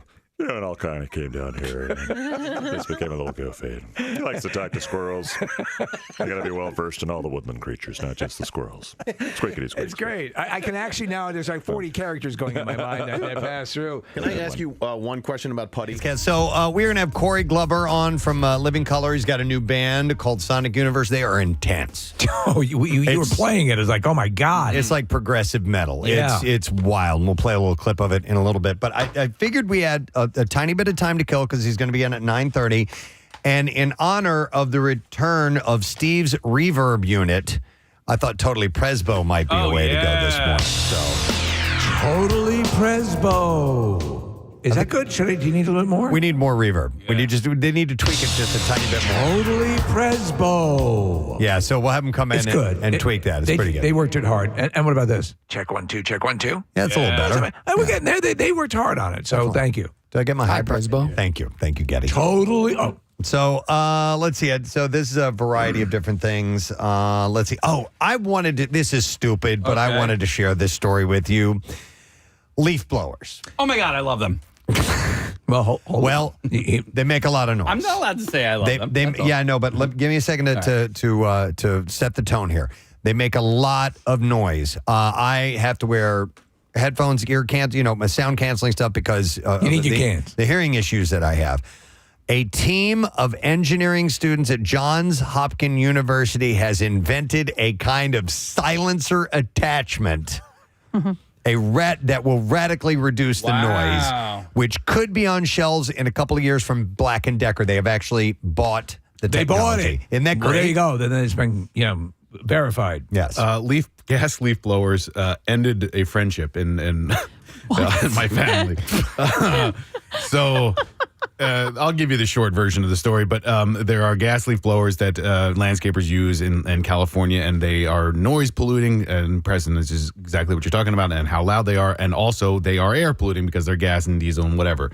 And so my Aunt Susan, who you know, Preston, worked on with a local board or whatever to eliminate all gas leaf blowers, and her friend Brenda was just like, This is a stupid fight. Fight another fight. And Susan was insistent upon it. It got so contentious. I think maybe there were other things like bubbling on the surface or whatever. Sometimes it's just the entree. Yeah, but Steve, so much so that it ended a lifelong friendship, and Brenda ended up moving to Alaska to get away. Wow. I think it was like, again, it set wheels in motion, but it all started because of leaf blowers. So I love to follow up with what you said, Casey. I have an iWorks leaf blower. All my stuff is battery. They're battery. Yeah, same. It is a little less loud than a gas-powered leaf blower, but it definitely has some volume to it. Somebody texted in said electric leaf blowers aren't bad at all. A good battery one today is all a homeowner needs. I have one that I plug into the wall. It's loud as hell. It's ridiculously loud. It's not quiet. It's not just the engine. So the team's design ended up taking the form of an attachment that fits over the end and dampens the specific frequencies blasted out without reducing the force of air. That's the thing. They could muffle it, but you would lose the force of air that you need. So they had to find one that worked that way. So they compare it to a silencer for a gun or a muffler for a car. Researchers started by analyzing the sounds that leaf blowers made and how they make them. Okay. The sound that comes out according to the Andrew Palacio, who's a member of the research team, he said the sound that comes out of this leaf blower is very complicated and it contains a lot of different frequencies. He said a lot of different notes on a piano would be a good way to use an analogy. It turns out among the cacophony that these tools emit, some high-frequency noises that are particularly annoying particularly annoying to the human brain.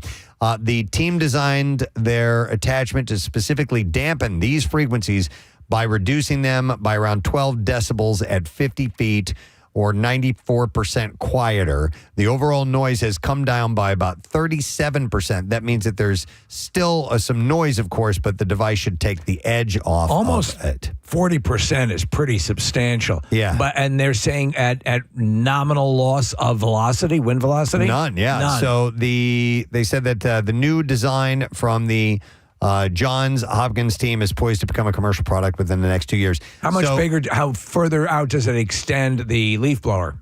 Oh, it does not much at all. Not like a silencer. No, but it said it's not as dramatic reduction as other recent leaf blower advances like that from Whisper Aero last year, which cut overall noise by more than half. But that was mostly a tech demo for the company's super quiet electric jet engines or aircraft.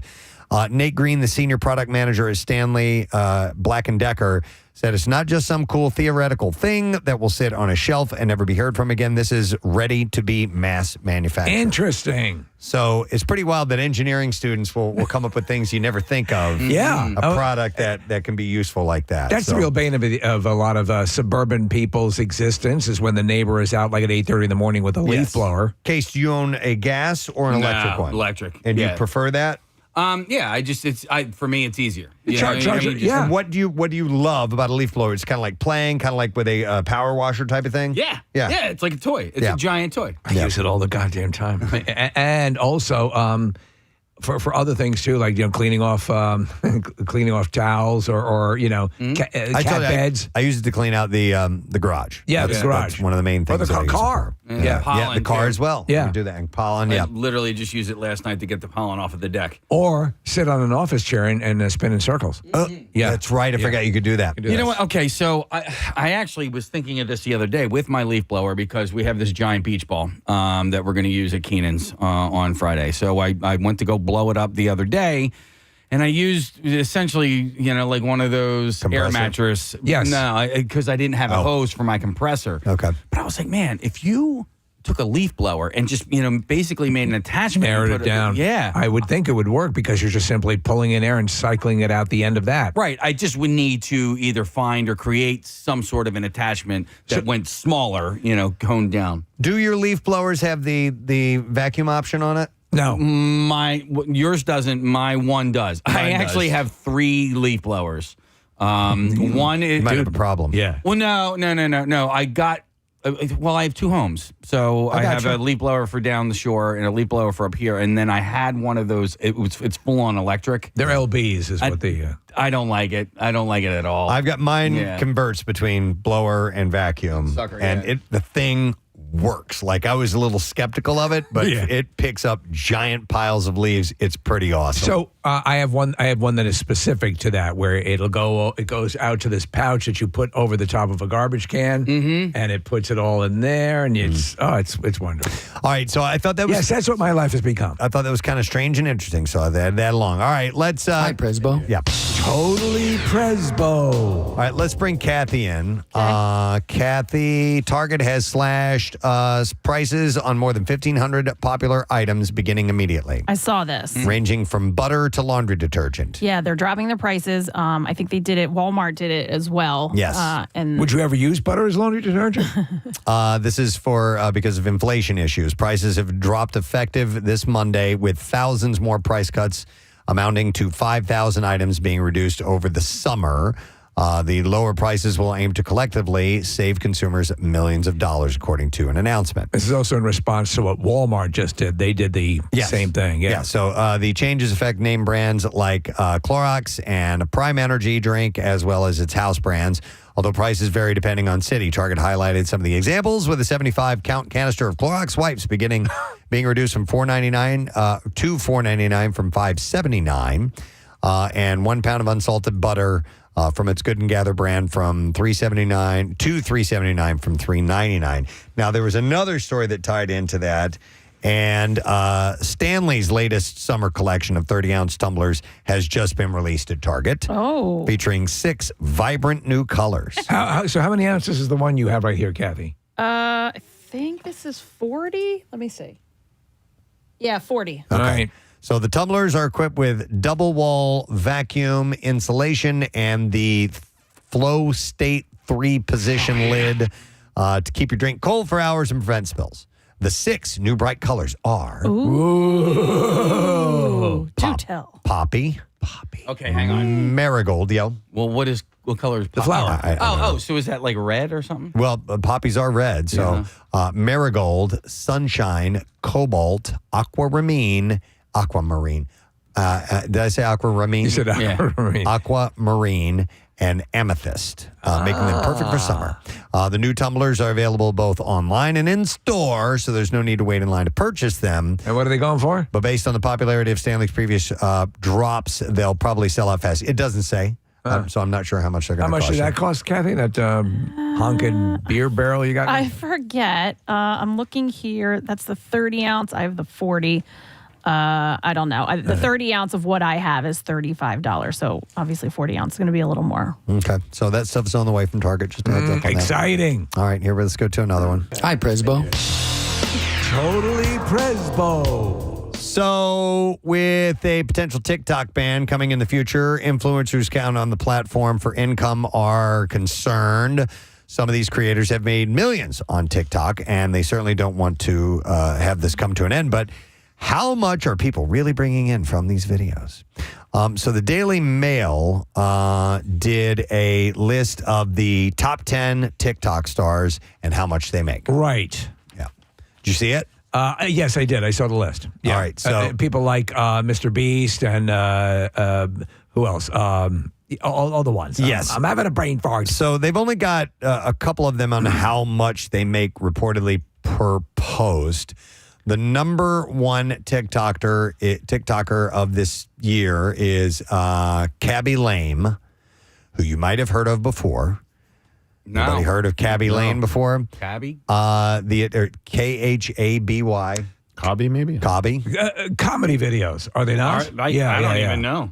The Italian creator was born in Senegal and joined TikTok in 2020 after getting laid off from his factory job during the pandemic. I know this guy. Yeah, he is known for videos that mock life hack videos made by others by simplifying their complicated steps, and his signature move is never saying a word in his clips. He does not speak. Oh, I know who he is. Okay. Yeah.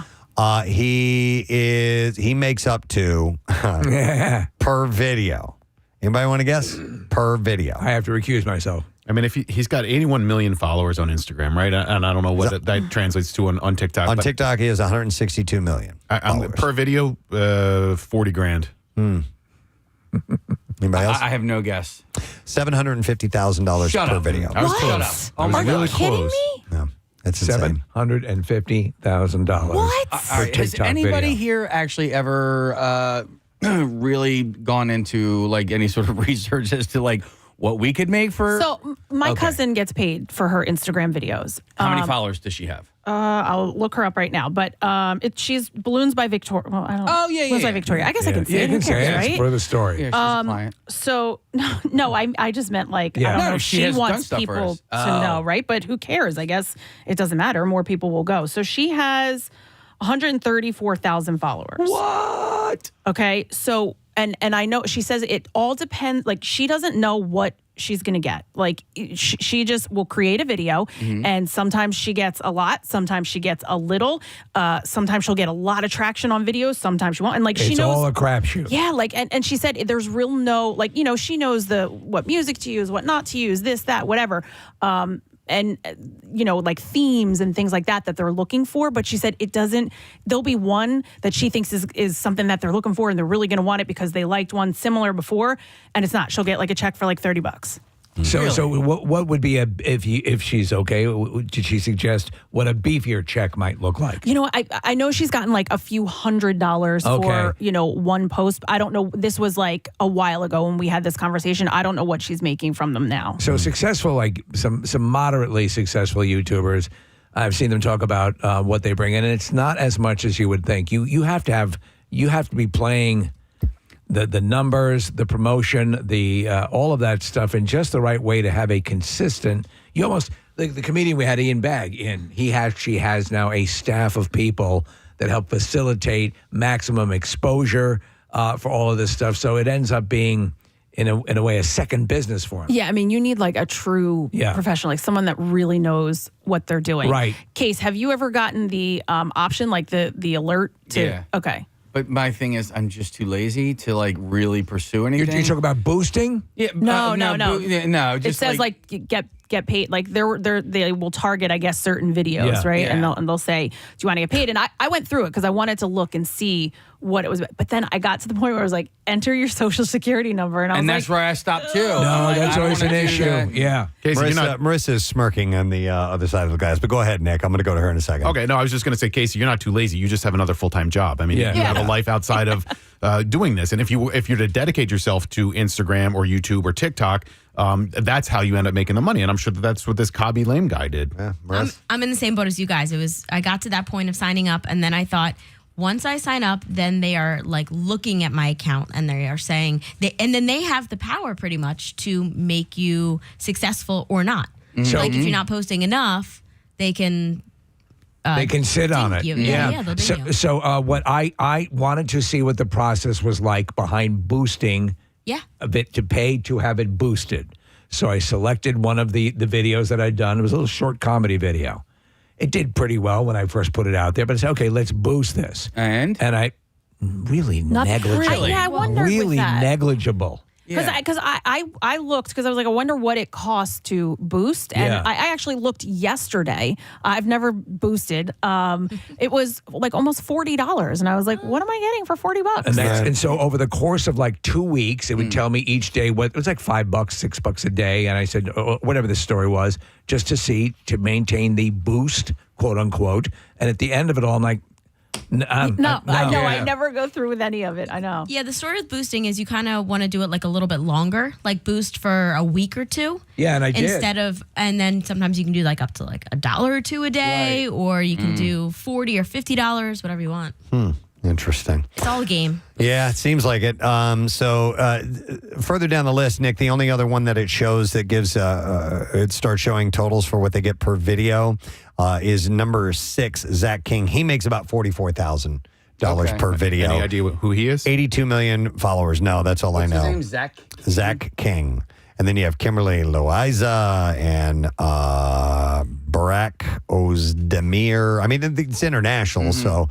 that's the only one that they show the other potential money amount. Just not creative enough. You are? No, I mean, listen, I put things up, like, I don't know. I look at some of these videos and, I'm a big time scroller, and sometimes it makes me feel bad about myself because I'm like, I just don't know how these people are able to just put this stuff out. They dedicate their lives to it. I know. And also, Case, like I did a video which is basically a joke riff on a documentary, right? So I did this. The intro to it, the fact that the intro to it is rather boring, is part of the joke. Well, that doesn't work on us in a scrolling environment because you've got to sit through that setup to get the joke. It doesn't work. Keep in mind, some of these people, though, could have been at working at an ad agency. They're that creative type. They have that kind of creative mind. You know what I mean? So not everybody can do that. And even though it seems like everybody you see who is on social media can be that creative, It's not. Overall, the gigantic numbers, really not. Yeah, and for me, it also comes down to like I bunch it all into creativity, but like just I'm not an artist, right? Like I just downloaded the Canva app a couple of days ago, and I'm just messing around with that, and I'm learning that like I don't have any artistic ability. You know what I mean? Like I have, I think in my mind, like fun or funny concepts, but then when I actually Doesn't put it to come together. practice, I'm like, nah, it's not that great. I've been using that app for years. Like when they first came out of it, I love that one. Canva? It's great. Yeah, I use but, it all the time. No, what I was going to say was my cousin had to hire, so she actually runs a business. So like her time is running the business, and then she had to hire somebody to do these reels that she's posting. You can't. Okay. Well, anyhow, there are people making gazillions of dollars out there, but fortunately, it's not a ton of people. I mean, it shouldn't make you feel that depressed that you're not making that kind of money on social media, whatever. But we have a whole other kind of talent we're going to talk to right now. Yes. We have a guest online. He's phenomenal. His band has played our MMRBQ. They have played at the Camp Out for Hunger. Blew us away. Love him. Without question. And he's got another band now. Of course, you know him from Living Color. But the new band is called Sonic Universe. And I've only heard the one track Higher, and it is a beast. I'm going to play a little clip of it here for you. If you like prog metal, yes, this is all about you. Here we go.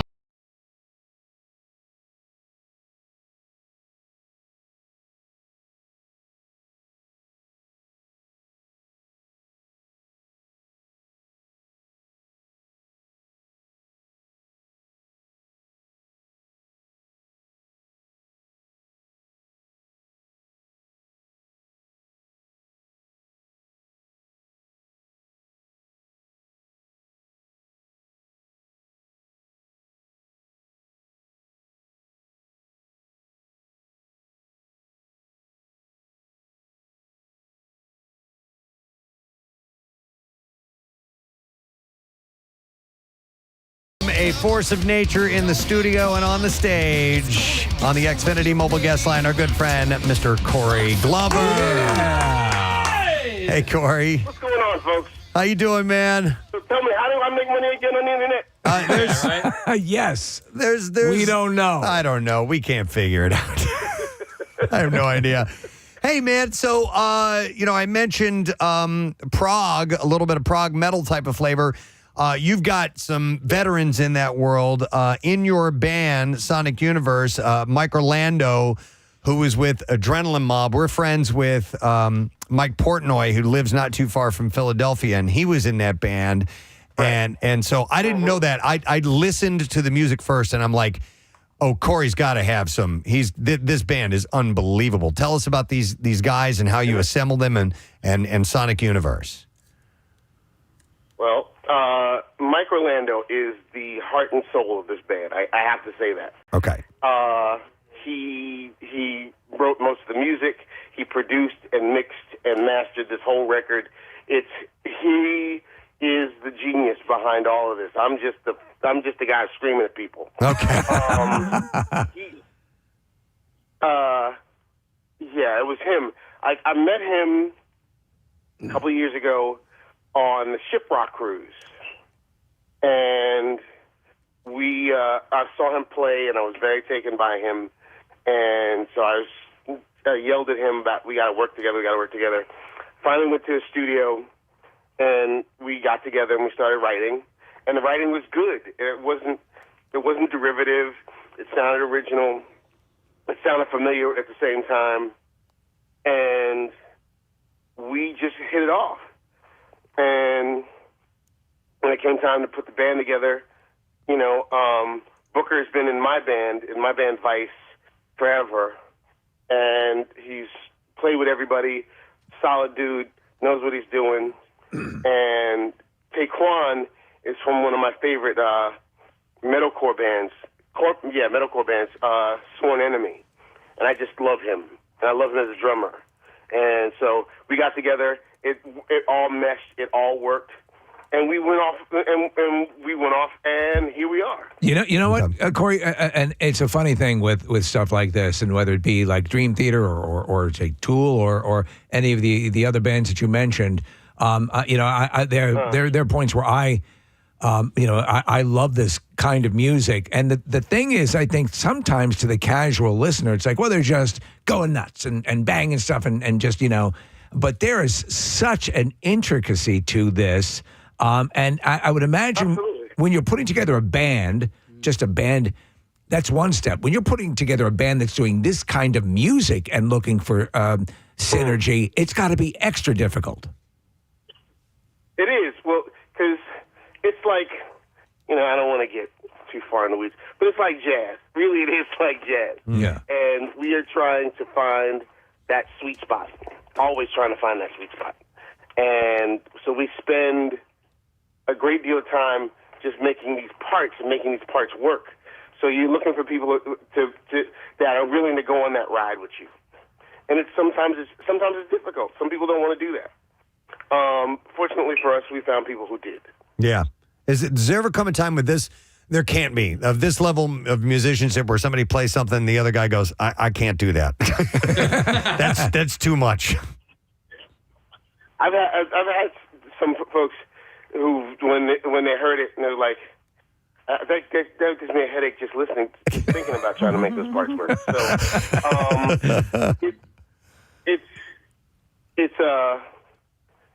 it's a fine line. Really, it is a fine line. Yeah. You have to say to yourself, okay, are people going to hear this?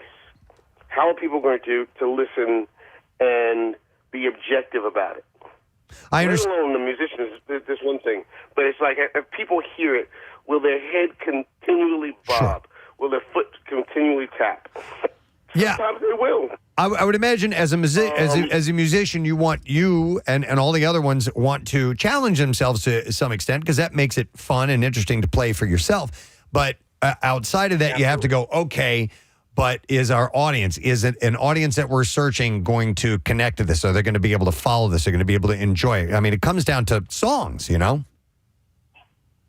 and it's a good song. And if it has something, it has a hook, something that sort of reels you in. Something that says, who doesn't want to get higher? Yeah. Figuratively and literally. Who doesn't? So that's where we are.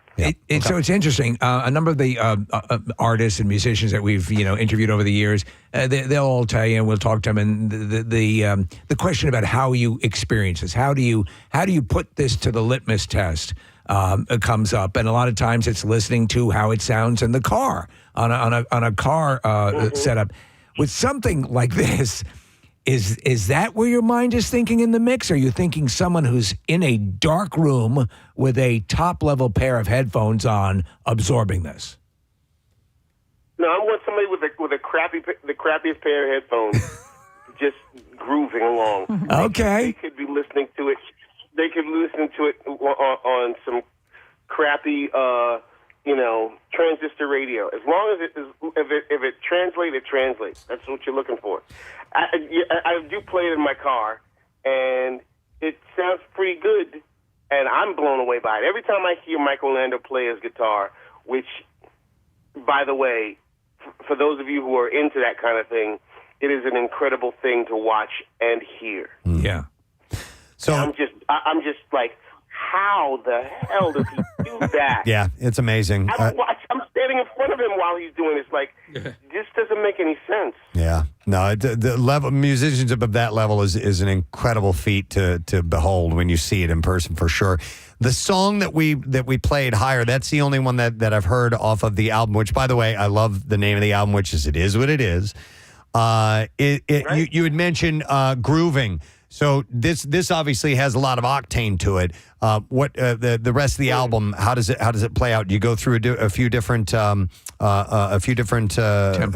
not just tempos, but a few different vibes throughout it.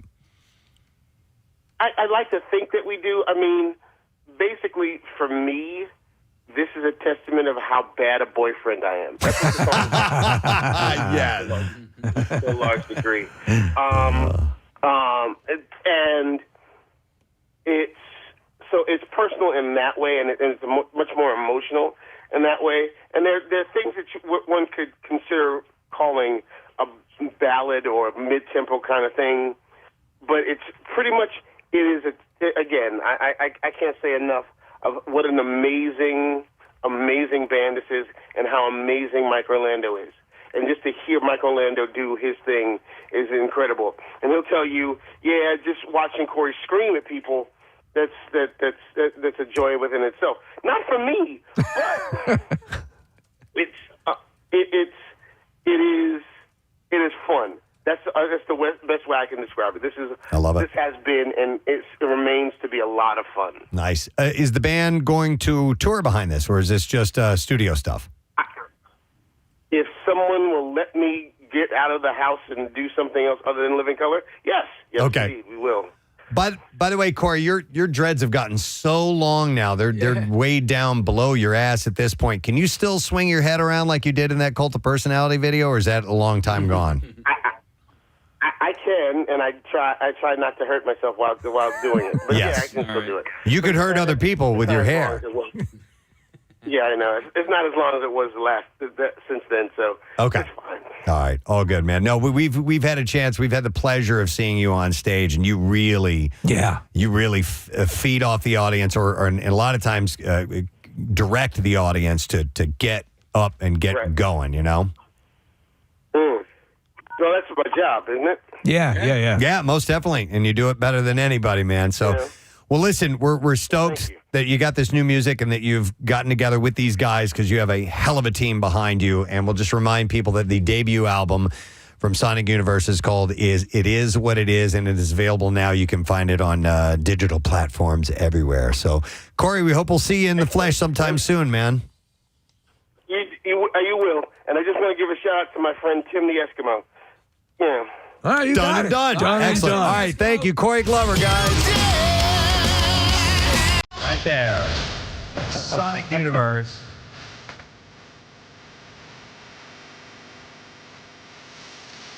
Listen to that. He could that high pitched scream that he did right there when we were at Camp Out for Hunger, and I think it was when we were off air, maybe, because they did some songs on air, they did them off air, and he went way up like that, and we were all going, whoa. Because you didn't listen. We loved them obviously on their first run that got them all the notoriety, but then you don't know what to expect, and we were there, and we were just blown away. It's so good to. I mean, and at this point, he's taking on things that would be difficult for a younger artist coming along. Totally. And he's just tearing it up. Yep. All right. So I'm glad he called back because right when Corey got on, we got a call from somebody. We couldn't take it because we needed to go at him, but we have our coolest teacher. Hey! And this is the latest in the day. We've had our coolest teacher call. I like it because normally it's just the early audience that gets to hear from them. But yesterday we had pulled the school Germantown Friends, and we had our teacher who has been chosen, and he's now calling in. Please welcome Jesse Zeldez to the program. Jesse, good morning. Hey, good morning. Jesse, did I get your last name correct? Yeah, Zeldez. Zeldez. All right, there you go. Excellent. And congratulations. First of all, how long have you been at Germantown Friends? This is my second year here. Wow. You've made an impression, clearly. 2 years? Yeah. Wow. And a math teacher, which is an uphill battle for the coolest teacher. Well, all right. So, how much campaigning did you do? I believe it. Did you campaign with the students? No, I did not campaign. I didn't hear about it until I saw the email this morning. Oh, Friend who happened to be listening yesterday. I love So that. you didn't even know. That's awesome. What type of math do you teach, Jesse? What do I teach? I teach geometry to our 9th graders. Okay.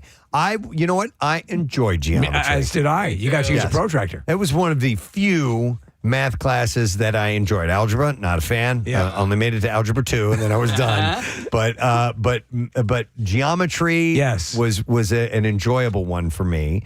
And do you find it pretty that kids kind of take to geometry fairly easily? I think they do. Yeah, I think it's really exciting for a lot of kids to get to do math that feels so like tactile. Yes. It feels so like it's like you really get to like play with things. You get to look at things, and it's also like it really helps to like make you feel like you get it, like you get what's going on. Because like a lot of the times in geometry, you just kind of look at it and like whatever it looks like is probably what's actually happening. It's like, yeah, those angles look like they're Yeah.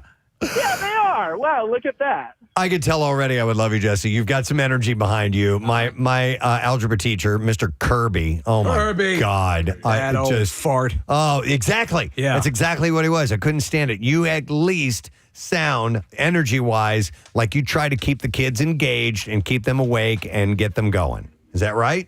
Oh, yeah. We have some good energy in the classroom. We try to keep the kids excited, get them moving a little bit, get them talking. That's cool, man. Well, you fought the uphill battle and you won. Yeah, 2 years at Germantown Friends. How long total have you been teaching? Just 3 years. Wow. 1 year before that. Crazy. Excellent. Well, already. So Yeah. you haven't had the joy yet of having a student come back like 10 years later and tell them what a great impression you made on them or anything along those lines. You got, which we hear is probably, I would imagine, one of the highest compliments a teacher can have. So I got to imagine you look forward to that. I'm honestly looking forward to it. Next year, I have my first kids who I taught who are graduated, who I will be at the school for them when they graduate. Well, I have a couple seniors this year who are graduating, and then next year I'll have my next big. Why wait, honestly? When it rolls around to about mid-August, start calling some of your students and just ask them what kind of impact you made in their lives. Yeah. I'm sure they'd appreciate a cold call. Yeah, right. I'm not sure this next generation loves hearing their phone ring. Well, listen, Jesse, there's light at the end of the tunnel for summertime. You got anything special planned, or are you going to be teaching summer school and doing things like that? No, I'm taking it off. I'm really excited. I'm going to do a little traveling. Very nice. Wonderful. Awesome. Well, we're going to give you a couple of gifts from the students. We'll give you a $50 Dunkin' gift card. We'll give you a $50 Visa gift card from College Ave, our sponsor, and also the official Preston and Steve Coolest Teacher of the Year coffee mug for you, Jess. I can't wait. I have a little hot water heater on my desk because I drink so much tea during the day. Oh, well, now you got it. Now you can lord your success over everyone else. Excellent. And you know what I should tell everybody? Hand wash it. Don't put it in the dishwasher because it will fade. Yes, All right, yes. mine has faded over Hand the years. wash it. So make sure you hand wash that, Jesse. All right, well, congratulations. Have a great summer, and thank you for doing what you do, Jesse. Thank you so much. You got it. All right, there you go. Our coolest teacher. Our next one is for, like I said, Germantown Friends. So make sure you text the word teacher to 39333 to vote for your favorites. Our next one is Triton. The last one was. Oh, I'm sorry, Germantown Triton. Friends. Thank you, Casey. Yes. I think my oldest is taking her last exam today. Oh. Last exam ever. Ever in high school? In high school, yeah. Wow. What subject? Okay, so it is in Spanish. Spanish. Yes. Merci. Yes. Merci. Hey, how's the end of her senior year in high school? Because for us, our last few weeks of senior year in high school were a total breeze, and we had this thing called senior or career internship or whatever, a senior internship, and that's how we met Blake, right? It's exactly and so for Conestoga High School, like the last month of the senior year was just a wonderful way to end our high school. What about your daughter? Well, so their school ends earlier than ours. Like she graduates next Saturday. Oh my goodness! Yeah. Wow. So the wind down has been going on for a little while now. Wow. It's it's just one of those bittersweet things. Like she just finished. She took her final bow in a high school production. She was in a St. Joe's prep play. They had to succeed in business without trying. Yeah. And so she did that on Sunday. It's been and then off to college in the fall. Yeah. Well, in the summer actually. Yeah. God, senioritis. Those last couple weeks were just like, and at that point I didn't give a damn about my grades because they were so bad. I just was not. I was going to gain nothing out of it, so I was just nothing but effing off. It occurred to you how fun in those days. how fun school would be without the education part. Yeah. I had gotten into college and knew where I was going to go to school by Christmas of my senior year. So like my whole second semester was just cruising, Screwing around. Just cruising. Yeah, that's what I had. Yeah. I managed to do the Holy Grail. I was able to get study hall as my last period. What I didn't realize, and I wish I would have at the time, was I hadn't really taken in the fact that I was no longer going to be going through this daily routine with essentially the same group of people that I had been going through with for years and years and years, and that it was just going to come to a complete and utter end. The finality of it does not dawn on you when you're in high school. No, it does not. No. So take that in, high school kids. Like they won't. They don't care. They don't. We're Just an invisible old to man. them. And you know Wow, what? yeah, cool. Okay, old man. Yeah, soon enough, you're going to have to scroll down quite a bit to get to your birth year. All right? Yes, you will. All right. Well, anyhow, let's take a break because I've got some bizarre file stories that I did take the time out to set aside for you personally, dear listener, friend of ours. We'll be back in a second with it. Stay put. Preston and Steve on 93.3 WMMR.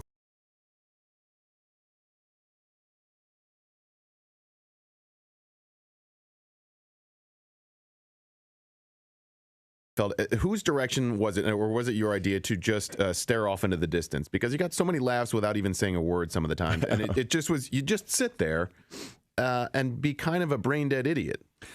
I'm going to take credit for the just staring, and Putty was it was just a guest spot, and really it was just a means to an end. It was just a guy who stole Jerry's move because Jerry told him about it. And I thought I had to bring something else in the room there that maybe like a different direction with this character that they hadn't seen. Because if you look at it in the writing, the guy doesn't seem like he's Particularly amusing, right? I mean, yes, or perhaps even missing a few marbles, I guess, as they say. So I just kind of made him, a little bit clueless. You need to see his face right now. Yeah. He just went into putty mode. Yeah. And I think a lot of guys went in there and they're like, I don't even do that, or whatever, like Tony's and Vinny's. Right. I just made him just a big idiot. You made him more superficial than was she, and that because the cast was, and that was her whole thing. They were very superficial people, and you exceeded her, and she didn't know how to deal with it. The Steve, character, but Putty was spiritual, and don't forget that. Spiritual, yes, he was. He wouldn't steal the paper because he wasn't going to hell. No, absolutely. Yeah. Your association with Seth MacFarlane on Family Guy and the Ted movies and all that stuff. When did you first meet him? How did that start? It was just a pilot or a first pickup for this show, and I looked at it and I thought, can I do this? This is terrible. It's so passionately wrong that there's a certain charm to that it's so committed. Yeah. That makes it uniquely, I think, lovable. Does that make sense? I still have to keep explaining satire to my parents. My dad, because they're so religious. My dad was almost in tears one time. He left a message on my phone. He said, in a future episode of Family Guy, God is sitting in a lazy boy chair next to a bottle of lotion getting ready to masturbate. I wish you would get off that show. Click. And my God. But you have I've seen you publicly sort of say you there sometimes you have difficulty. I mean they have to be happy that at least you voice some reservation periodically to keep harmony at home. Sure, at times. But I mean the greatest irony is that I donate. I send money. I got to send money my parents' way, and so we helped them out a little bit here and there. But my mom can't stop donating to her charities. I'm like, Mom, if you're asking for money, you can't be donating to charities. One of her charities is Parents for Quality TV, and all they try to do, my mother signed petitions, actual petitions, to get Family Guy off the air. So you weren't joking earlier when you said joking. that. No, I was not joking. No. Oh my God. So I go, Mom, if you can't see the irony, I give you money, Family Guy money, and you take it to get Family Guy off the air. She goes, well, I have a responsibility to the Lord and I don't care. Oh my gosh. I waited until I was 50 years old before I decided that I wanted to sing and be in a band. Wow. Now I have a Pearl Jam cover band. We're the Bearded Pearl Clams. Yes. Yep. Well, this station specifically was called out on stage locally by Eddie Vedder himself, and Nick was mentioned on stage he by talked Eddie about Vedder Nick himself. right here. Is he acutely aware of your overarching fandom? Yes. Okay. Yeah. All right. I probably met him, now somewhere around a dozen times, and he's been super, super cool. He let me write it. I met him backstage once in L.A., and I got word that this is in Los Angeles, so everybody was there.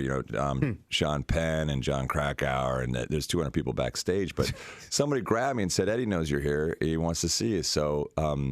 I go back there and he goes, "Yeah, you got to write a set list." And he gave me his email. I wrote a set list. What? Yeah, and then I brought my son to his first concert, but his first Pearl Jam concert, and we were there. And for the set list you wrote? For the set list. Well, all right. Holy crap! What they open with? Well, they didn't open. There are about 33 songs, 35 songs in the night. Yeah. Probably about 27 of them were my set, So my God. They didn't open with it, so I didn't know what was going to go on, They opened with Long Road, which should have been on my set list, but it wasn't.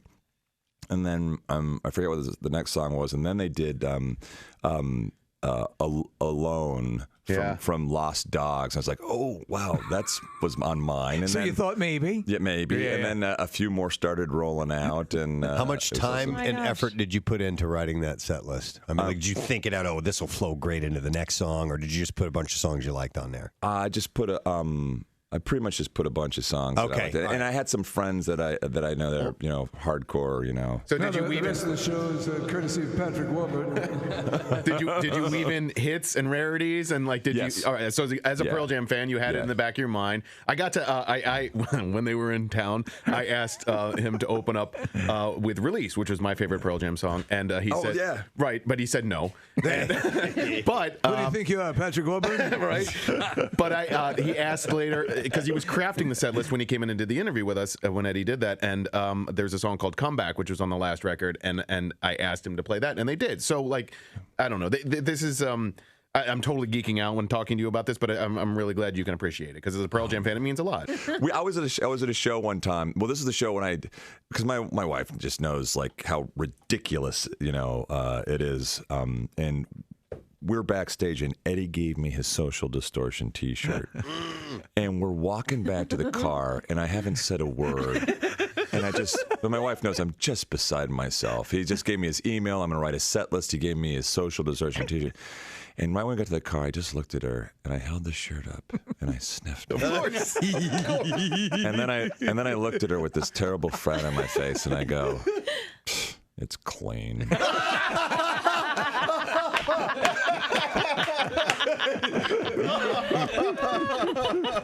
Now be honest. Brilliant. Is it your whoopee now? That's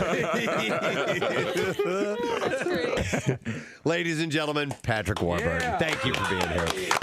Why'd you staple this in the right-hand corner? Because if you notice, I messed up the left margins, so I couldn't staple in the left. Okay. Wasn't it for a church event too? It was. And isn't the left side evil? Correct. There you go. That's why I did that. The left side's evil? Sure. That's The why left side is That's why if you evil. write with your left hand, they used to hit you with a ruler to make you right. Did they really? Yeah, that's right. right, yeah. That's right. I remember hearing that left-handed people were considered something. touched by the devil or wasn't something good. like The that. word "sinister" is from the Latin meaning left. Shut up. Oh. And I think when you get your communion, you're not supposed to get it with your left hand. You're supposed to get it with your right. I always do the chuck No, it. they put it in your left hand. Yeah, you're supposed to put your right hand on top of your left. Yes, like this. Not your left Have hand. you been doing it wrong all these years? Kathy, the other way. you're evil. This sow is mine. Your mother is going Oh to my have a God. few words for you today. She probably will. I'm going to ask her. I don't think I believe you. seduced by the dark side. Because you pick it up then. everything right. She eats tomatoes to avoid anal cancer. Because you pick it up and feed it to yourself with your right hand. I don't know. You know, that's what I always thought. I don't know. Okay. Because it doesn't feel right to pick it up with my left. Right. But I had been doing it, I thought, the opposite way. Go have mass in Ireland. Living a lie. Yeah. They like a Mississippi really? poker dealer. Yeah. One of these days, I'm just going to go and pick it out like with my fingers. He goes and hands it to me, and I'm not going to have. Can I pick my own? Yeah. Can I pick my own? No, not I that wanted one. that one. The game we're going to play is Young versus Younger. All right, and we use that term young. Oh, I crack up at this. Loosely. Yeah.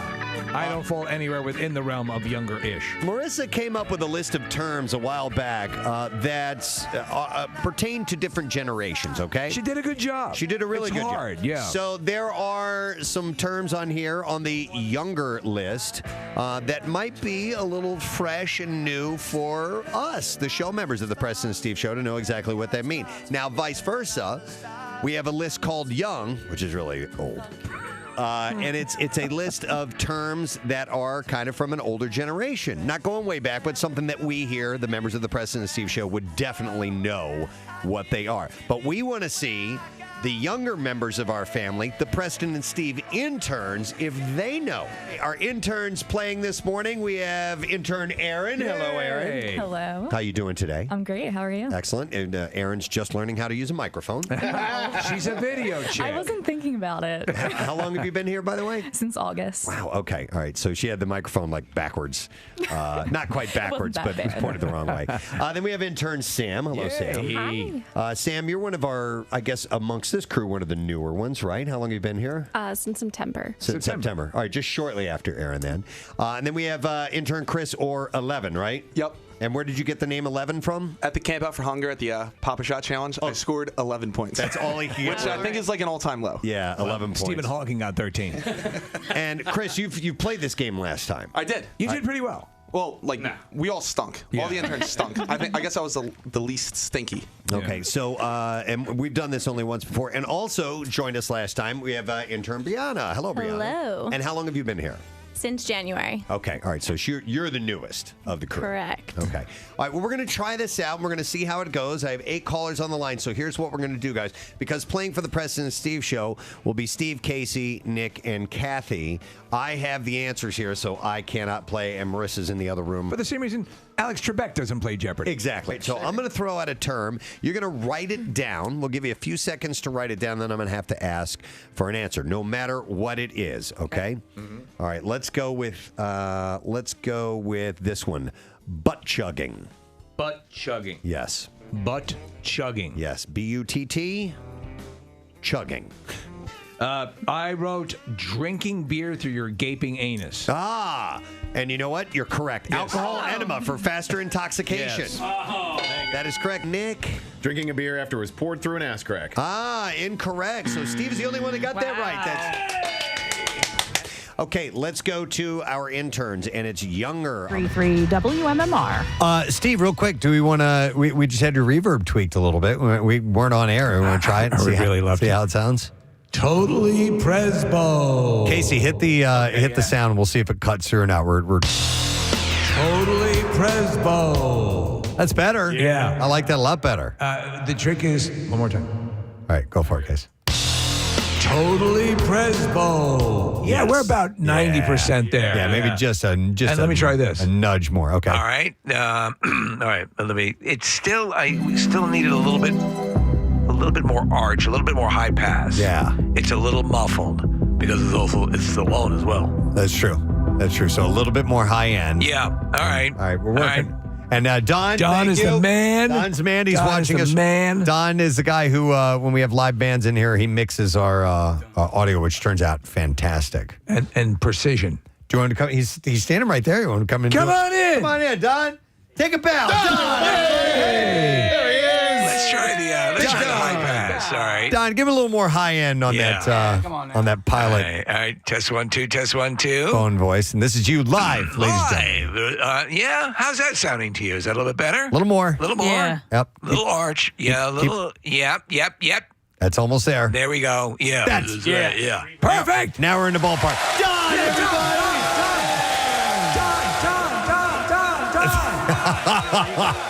Perfect. Do you know Don's like a wine connoisseur? I remember hearing that. Yeah. He's traveled Ladies like. and gentlemen, Don is also a wine connoisseur. Don, you're a wine guy? Mike's right there. Did you know that? I do. I got to learn how to talk. Yeah. I love California. California wines. California wines. He also mixes. He handles, as you said, the mixing to precision. He has quite a formidable studio at home. Before he leaves, Casey, give me Totally Presbo one more time. Did you tweak the reverb at all? Yeah. Oh, you did. Yeah. Hang on, one more time. Let's do that. Hold on. Sorry, do it again. Totally Presbo. Yeah, that's it. Yeah, I love it, dude. We love you, Don. Don. Go have some wine, Don. Enjoy your wine. All right, now we're set. Let's do the B file. Here we go. WMMR presents Preston and Steve's Bizarre File. Totally Bizarre File. Brought to you this morning by Sports and Social. And I'm going to use it all the time. At Live Casino Phillies, Fridays at Sports and Social Philly. Every Friday home game, you can enjoy free character drawings, Budweiser specials, giveaways, memorabilia, and more. Visit sportssocialphilly.com. It's a great time over there, Preston. They did an incredible charcuterie drawing for me. They're the best. Nobody does it better. So a 30-second video, this is a pretty heavy story. 30-second video posted on social media appears to show a state trooper fatally shooting a man following an attack on roadside workers on Thursday afternoon. This is in a town called Everett. Oh, it's in Washington State. So neither the trooper nor the deceased man have been identified. The State Patrol responded to a report of an angry man armed with a hammer. Yes. On the shoulder of northbound I-5. Saw a still from this. According to authorities, the man attacked the road workers and then a trooper. And taken from the driver's side window, a video shows a man in black shorts walking up to a lone trooper on the shoulder of the freeway yelling. Yeah. In the video, the trooper has a gun drawn, and the agitated man walks up to the trooper, wagging his finger and taunting him, coming close enough for the trooper to actually push the man backward. I mean, the cop's holding a gun on him, and the guy walks in on him like that. Yeah. So the man jogs away, and he's yelling, "Let's go, let's go." And he turns around to face the trooper, and he tells the officer, "I'm not hurting anybody," with his arms up. And the cop's telling him, "Don't turn." He says, "Turn around, don't face me, turn around now." And so the man yells back, "Who's the boss, you or me? You know, mother effer." And the boss, the cop The says, one with the gun. Yeah, he says, I'm the boss, mother effer. He yells back at him, and the man yells, "I'm the boss, mother effer," and he runs at the cop, and the cop shot him and took him to the ground. So it's pretty wild, but clearly, you don't do these things. This guy I don't know if he was looking to get shot or what. Sometimes that happens, but he was attacking people with a hammer. Did you see the similar footage? I think it's in like a strip mall parking lot where a guy gets out of a car with a knife. He's coming at this female police officer.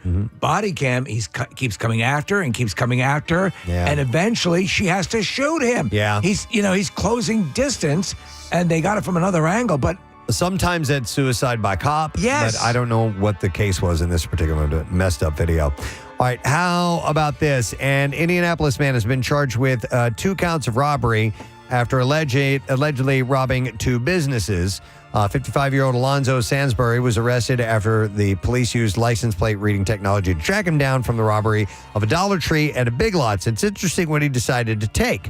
At Dollar Tree, Sansbury allegedly attempted to pay with a fake $100 bill, and then he demanded money from the register. Shortly after, he stole money and Funyuns from the Big Lots store. Funyuns, man. Yes. And I'm gonna do it, man. Stealing Funyuns. They tracked him down. Inside his car were pieces of clothing that matched the surveillance video. What are those crumbs? And a bag of Funyuns. Yeah. Of course. A South Carolina man is behind bars after allegedly cutting a person's toes off with a machete. Whoa! Matthew Hellman was booked at Can finally fit in those Jimmy Choos now. detention center on weapons charges, as well as a count of assault and battery of a high and aggravated nature. An officer responded to the scene where the victim crawled to the door to let the officers inside, who's missing his toes. Yeah. The person explained that they and Hellman were in a recent feud and that they let him in before the assault. The two got into a short tussle before Hellman was able to push them to the ground. The person told police that they got into a defensive position, holding their left leg and arms up, hoping to block Hellman, who was coming at them with a machete. Now, it sounds kind of goofy. Yes. That you would be going like this. Right, with your leg up, But the guy was coming at him with a machete, and Yeah. so he gets Doing everything you can to keep the person away. Yeah. And so the guy swings at him, and he got the guy's foot with the weapon, striking the middle. It's called the Rocket Defense. And right, Preston? And index toes. Yeah. Yes, I guess. That's a knee and then a kick. Yeah. It's the knee and then a kick. It's the rocket. This is a dumb question. I freely admit it is. Sure. With the elimination of toes on your foot, are they absolutely essential for walking? Yeah, for balance. Right. For proper balance. In other words, how many? Because I've never thought about this. Because you hear somebody who's lost a toe or two, and in other words, could you effectively learn how to walk and do it? Sure. Oh yeah, absolutely. So there was a guy that came to my school when I was in grade school, and he was a distance runner. Right. And he had no feet. No feet. He was born with no feet, and by that I mean nothing, just essentially stubs underneath there. Like the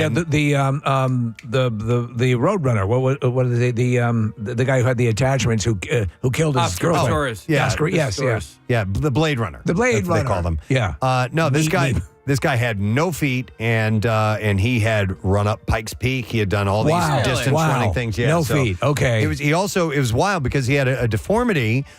His hands were, and there's a specific type of is it thalidomide? Physical deformity where he had like lobster. They look like claws on his hands. Thalidomide used to cause that. He was a really, really awesome motivational speaker. It's amazing at our school. I just wondered if it would be better. I don't know why I'm thinking about this, but would it be better to have no feet as opposed to no toes on a foot? I don't know. Let's try it. I know that it would take you a while to readjust. If you spent your whole life walking with toes and then to not have them, it might be kind of funky. But I don't know. It's a stupid question, but I'm it just came to guessing. mind. I know. By the way, so this guy got his toes cut off. The helmet is also accused of going into the kitchen and throwing plates and bowls at the unidentified person before leaving. First responders later arrived. Not the good stuff. The victim to the hospital. Not the China. Now I can't join the Rockettes, and I have no presentable dishes. It's terrible. What a day I'm having. So this one is interesting. I did not know this. Japan's raccoon infestation has gotten considerably worse over the last decade. Nearly 1,300 raccoons were captured during the 2022 fiscal year, and this is about 5 times the number that were captured 10 years ago. Do you naturally think of Japan as having a large raccoon population? For some reason, I do not. I know they deal with kaiju. In 2013, the Japanese government reiterated the need to combat raccoons as an invasive species. They are not native to Japan. They were brought to the country. And what the interesting part is, they were brought to the country in the 1970s following the popularity of the 1977 anime Rascal the Raccoon. Is that wild? And So it that became is a why. popular animal. Yep. Don't they have red pandas? And They do. Okay, and red pandas Look similar to raccoons. I thought so. Yeah. They could pass. In response to the show, people in Japan began importing raccoons to keep as pets. At its peak, more than 1,500 raccoons were being imported into Japan each year. I wonder if raccoons eat lanternflies. But while the Japanese government moved quickly to ban both the import of raccoons and the practice of keeping them as pets, it was too little too late. Raccoons are not easy pets. According to Jamie Arslan, an owner of 2 rescue raccoons, she said they can be very destructive in a home and they need to be constantly entertained. Additionally, raccoons can and will bite either as an aggression or a form of play. And they have a formidable bite. Their care, too, is extremely expensive, and most veterinarians will not see a raccoon. So many Japanese families learn these lessons the hard way and simply should not have a raccoon. Release their pet raccoons into the wild after they became unmanageable for their homes. And now they're running all over the place, so they are trying hard to get rid of them. So years ago, I was doing a college stand-up at a college in upstate New York, and I was walking across the common ground, the quad, I guess. There were about 7 or 8 raccoons, I kid you not, the size of decent-sized dogs. Really? They were huge. Yeah, I guess they can get pretty big at some point. All right, there you go. Our final story in the Bizarre File, dear friend. Kathy, we had a secret text word this morning. What number caller is it going to be? 10. All right, we'll take the 10th call. 10! 215-263-WMMR. You need to know the secret text word in order to win. Now, we'll grab a random texter and give away a prize as well, so that might be you too. So if you don't make it through, don't worry about it. You might win that way. We'll come back and we'll also give some other stuff away via the lesson question, and we'll get trashy music news as well. Stay with us.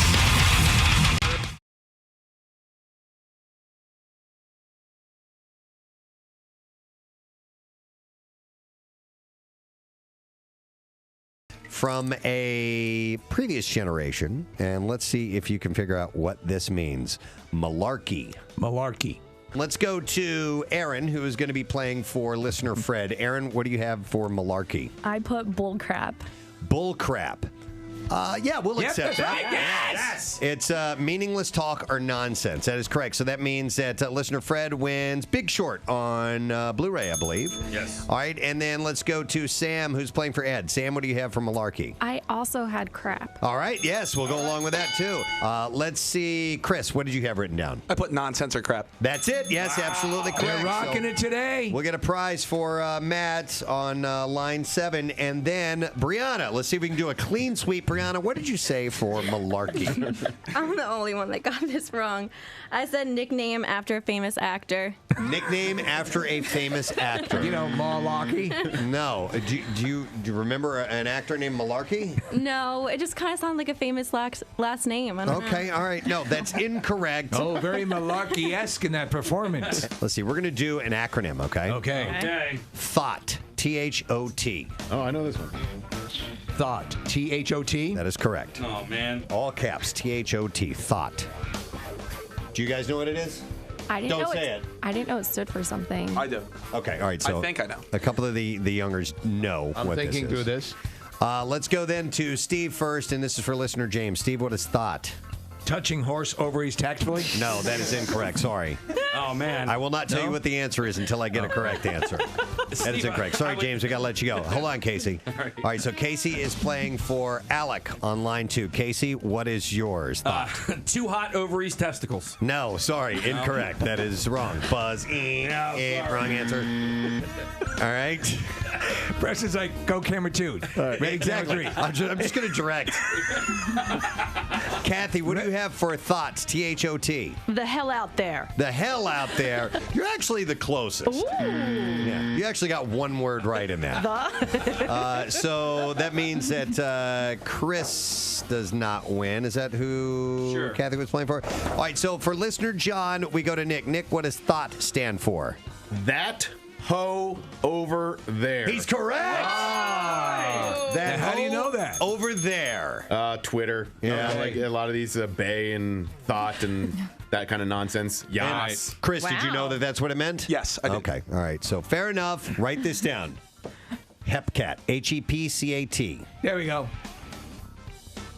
That's actually even before our I don't know what that is. our time. Hepcat. Hey, good luck with that one. Look at the look on Brianna's face. Preston, Is it like an acronym? well, we're not going to give you the answer to that. How are you going to I determine? hate these terms. Hepcat. Hey, Preston, how about Ovodio Doe? Yeah, right. We'll throw that one in there too. So it's of the same era. All right, Hepcat. You guys got it written down? All right, let's go to Aaron. You're playing for listener Evan. Aaron? I know this is wrong. An STD test. No, it is not an STD test. I wish Hepcat was an Sounds like STD it. test. Sorry, Evan, we got to let you go. I don't know what it is, and that's what I thought. It sounds like an STD. All right, let's go to Sam next. Sam, what do you think Hepcat is? It sounds like a part on a car, like the hepcat is broken. That's a good guess, but that's way Sounds like off. hubcap, right? So sorry, Jay, you don't get anything. Chris is playing for listener Steve. Chris, what's a Hepcat? I put like a test a nurse would take. A test a nurse would take. Kind of like the LSAT. Yeah, man, I got a 550 on my Hepcat. No! Sorry, Steve. All right, and then listener Kim, Brianna is playing for you. Brianna, what do you have as a Hepcat? I'm sorry, Kim. I said scanner. A scanner. No, that is incorrect. So, Kim, we got to let you go. Do you guys know what it is? What a Hepcat is? I don't know. It's a Cool cool person. guy. Cool person. Yeah. He's a Hepcat. Is a term for jazz and beatnik subculture. Yeah. So that's what that means. All right, here's one for you guys. Throwing shade. What does throwing shade mean? What does throwing shade mean? Insulting or disparaging? That is absolutely correct. Talk trash about a friend or acquaintance to publicly denounce or disrespect. Ding, ding, ding. Thank Ready, you. Bell? Q Bell? Yeah, Q Bell. I'm the worst. Kathy, what does throwing shade mean to you? I just want to say, I wasn't kidding. Like, I heard that, and I wrote down the first thing I thought it meant, and I put sunglasses on. Oh, my God. What? That's shades. I thought we were going to nail this. Sorry, one. listener Brian, you don't get anything. Nice job, interns. You kicked ass. A new study confirms why we close our eyes when we kiss. Oh. Do you close your eyes when you kiss? I do. Yeah. Open them occasionally, but no, I don't stand there wide-eyed the whole time. Your face looks funny this close. Well, that's why you close your eyes. You can't see, right? I think so why do you do it? When it comes to kissing, we close our eyes in order to focus on the physical sensation of kissing. So It's interesting because my wife and her brothers, a couple of her brothers, will close their eyes when they're eating, when they actually are chewing. Mm-hmm. And that would be in line with this. Yeah, to take in a little bit more, to cut off one sense. One sense you can focus, you can sharpen the other ones a little bit more. Why do you squint during a handy? Maybe it hurts and you don't know. Oh. Yeah, loosen that. Take the welding glove off. You don't want to look at him right in the eye. Sorry about accidentally texting you. I hope this makes sense. But honestly, when something really does taste good, don't you go, oh, you do. Close your eyes.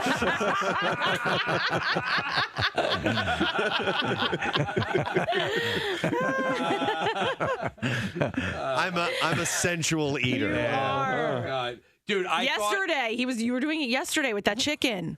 Oh yeah, G-O-Z-O. I know. Do you on Thanksgiving? Do you stick your head down and lick the stuffing out of the turkey? Dude, Thanksgiving is a bit of an orgy. Yeah, oh my God. For me, it's very sexual. It's my favorite. It is my favorite holiday of the year because of the food thing. Last night I had tiramisu ice cream from Brewster's. Oh man, and I was driving and closing my eyes. Your mouth watering I'm actually salivating a little bit. But it is. Did you hear it? Sexual, right? I mean, it is. I was having roasted vaginas and boob soup last night. Oh, and I'm like, this is very sexual. Boob soup. Hey, Preston, I thought I don't normally suffer from this where you get annoyed at people eating and the sounds of it. But on Wednesday, I think it was Wednesday last week, I was going to jump across the table and strangle you. Me? It was Preston, yeah. Really? With those soy crisps. Every single one, you were like, you put it in your mouth and it's yeah. Right? Yeah. First bite is always super loud. But how else are you going to eat them? I know. They're crispy. But I know what Casey's And I eat one at a time. I know what Casey's talking Was your about. mouth closed? Yeah. Then you can't suppress the crunch. I don't. Well, that's a good ad. That's a good ad slogan. You can't suppress the crunch. How did you guys fare in Lent anyway? Is it done? Are you done? You finished? I actually did great. I'm very proud of myself for how I did. I gave up chocolate, and I still haven't had it. Although technically yesterday I was allowed to have chocolate. Why? Why yesterday? Because it's after the Holy, crucifixion. The Holy Thursday vigil. You're allowed to. Did you do Sundays? No. So you haven't had it. So technically, all right. So I didn't do Sundays, but I did. All right. So hear me out here.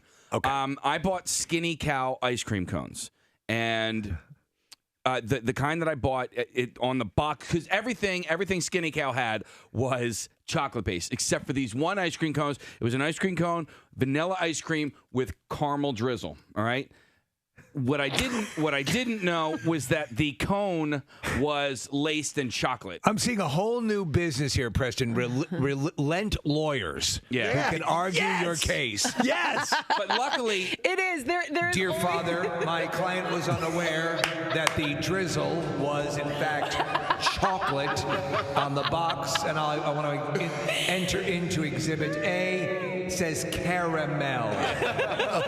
It is, though. It's always like you always have to have. There's always a reason. Like, well, here's why. Yeah, heavenly lawyer. Let lawyers. Your Honor, Kathy gave up processed foods, was unaware that this is a new process. She was absolutely in a state of dementia when it occurred. But I mean, luckily, when I had my first Skinny Cow, it was on a Sunday, and I'm like, okay, all right, I get away with this one. But I was mad because nowhere on the box did it say that there was chocolate. My client was in a car with a whole bunch of children heading to Menchie's, and Yeah, it's just when you're by my reckoning when you're having to, but this and I couldn't. The light was dim in the room. Look, you tried. You have to give me some credit. I give you credit. I give you all the credit. I read the boxes. I give you all the credit.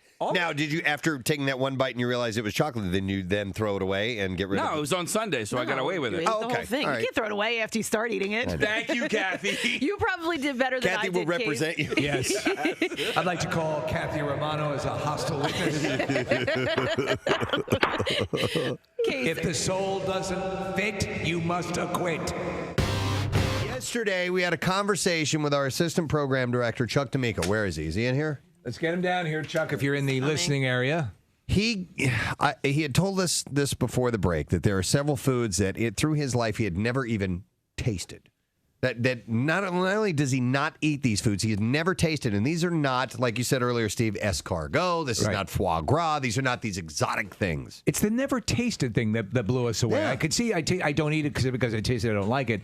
And as I've said many times, to put this in perspective, and I use this because I think it's effective for you to understand, these are foods that if you were to walk around during the day with your mouth open, probably would end up in your mouth anyway. Yeah. So you almost have to actively avoid ever tasting a lot of these foods. So apparently I'm going to try a whole ton of food that I've never even tried in my life. I'm not all that interested in food. Is the 93.3 WMMR Preston and Steve Show 1024. And a couple of things we're going to do in this particular segment. One of them is to give some stuff away. We're looking for a secret text caller number. Kathy called out number 10, so that's who we're going to. And that caller happens to be, who do we have here? Jennifer. Hi there, Jennifer. Hello. Good morning. Nice to see you. Our Xfinity mobile guest line lights up. We answered. Jennifer, we need you to give us the secret text word, please. Lobster. Absolutely correct. And Jennifer, I would like to hold on because you have won yourself a pair of tickets as MMR Rocks Dropkick Murphys and the band Pennywise, Wednesday, September 25th at the Met in Philadelphia. We also want to congratulate, and I'm going to say Connor's handwriting. I'm telling you. Like a pharmacist? William... I think it's Lore. Lore, L-O-H-R, Lore, who is from Bristol, PA. Lord. And William's going to get the same thing, the tickets to Pennywise and Dropkick Murphys. Tickets go on sale Friday at 10 a.m. via Ticketmaster. I thought I said earlier this morning they went on sale on Thursday. Hang on a second. Are you a liar? Yeah, so no, on my... Oh, no, that's the Killers. That was the Killer. Those go on sale on Thursday. Okay. Yeah. Dropkick Murphys go on sale Friday at 10 a.m. You can go to WMMR.com for the details and another chance to win. There's also a pre-sale happening as well with that. All right, today's lesson question. We will give away a pair of Maury's Piers same-day ride and water park combo tickets. The question, sometimes we go way back in the show, sometimes we skip back just a tiny bit, and that's today. What defense involves a raised knee and then a kick? 215-263-WMMR. We just said it in the last segment. What defense involves a raised knee and then a kick? 215-263-WMMR was just mentioned moments ago. Were you listening? Call now if you know the answer. While you call us, we will do the trash. The trash business is a gold mine. 93.3 WMMR with Preston and Steve's Hollywood Trash. It is brought to you by Team Foster. You can join Team Foster at Rough Ride Philly and raise funds to provide life-saving service dogs to injured and disabled veterans. June 1st at the 23rd Street Armory. Info at roughride.org. That's RUFF. Ride.org. What's happening, Steve? Well, Steve Buscemi's alleged attacker saying he had no idea who Buscemi was when he attacked him on a Manhattan street. Clifton Williams says he saw a guy who appeared to have his eyes popping out and tried to punch them back in. Oh my God. King Charles has already exceeded his late mother, Queen Elizabeth's wealth with an estimated net worth of $770 million. King Charles is quick to point out that he wasn't just handed that money and that it was, in fact, wired into his account. And finally, a Netflix documentary about lives ruined after an Ashley Madison data breach revealed the names of people cheating through the service has actually caused an increase in memberships. Producers of the documentary admit that in retrospect, they should have started episode 1 with the words, "This was a bad thing." right, let's see if you know the answer to this question. What defense involves a raised knee and then a kick? We will go to Mike and see if he knows the answer. Hey, Mike. Morning, bud. Good morning, sir. How are you? Awesome, bud. All right, what defense involves a raised knee and then a kick? The Rockettes. Yes, the Rockette defense. Yeah, hang on, Mike. We're going to give you a pair. You're going to love this. Maurice Piers same-day ride and water park combo tickets. It's this week's big freaking deal. For a limited time only, you can get a same-day ride and water park ticket to Maurice Piers for just $70. That is a $50 savings per ticket. Whoa. For unlimited rides on 3 piers and both water parks for a whole day. You can get this exclusive offer while supplies last at WMMR.com deal. Now, Preston and Steve's Music News on 93.3 WMMR.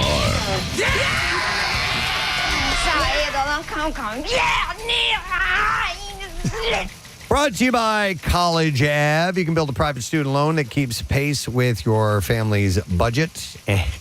It says your family's budget. Your family's budget and your goals for your. We're gonna have to learn how to budge tea for your students' future. Go to collegeave.com. This copy is not a reflective upon College Ave. It is whoever actually typed that up. Real quick, Preston. I read a word yesterday, and the word is ashamed. And as I read it, I was like, Oz-Hamid. Oz-Hamid? Oz-Hamid. What? That's not even a word. That makes no sense. No. Oz-Hamid. Ashamed. Green Day is the perfect band to crank up when you need a burst of energy, and now they're giving us a Java jolt with their new project. It's called a coffee. It is a coffee brand that'll make your hair stand on end. The trio introduced the Punk Bunny Coffee line with multiple roasts to choose from. Bassist Mike Dirnt explained in a video posted on Instagram, Billy Joe, Trey, and I are on a mission to bring our fans and our friends the best coffee in the world. All Punk Bunny roasts are organic and fair trade, and we now have our own roasting facility, and we're partnering with amazing organic farmers all around the world. So this is now, you had your whiskeys and your signature gins and stuff like that. Coffee is clearly becoming the new thing. And Billy Joe has sobered up for a few years now, so I think that's probably part of it as well. Be the deal, yeah. The band are committed to sustainability with this brand, and they are partnering with Keurig to incorporate fully recyclable K-Cup pods as a vessel for their coffee. They're also planning to donate a portion of Punk Bunny profits to organizations that are handpicked by Green Day. The Fueled by Love initiative will benefit One Tree Planted, Eat, Learn, Play, the Ron Finley Project, and more. So the roasts are called Father of All Dark Roast, which is an ultra dark roast. Sound Check, which is a dark roast. Last Ride In, which is a medium dark roast, and then one called Light Club, which is the light roast. What do you guys like? Light Club is probably where I'd go. I don't like overly acidic coffee. Yeah. I like a medium roast. Yeah. It's pretty good for me. I didn't know until maybe 5 years ago that the lighter roast, like the blondes and stuff like that, like they have more caffeine. They do, yeah. Yeah, you're not realize that. You would think the darker roast somehow or another would have more caffeine in it, but not necessarily the case. So I'll take that because the acidicness, like the Dunkin' basic blend is pretty much where I think is a solid coffee.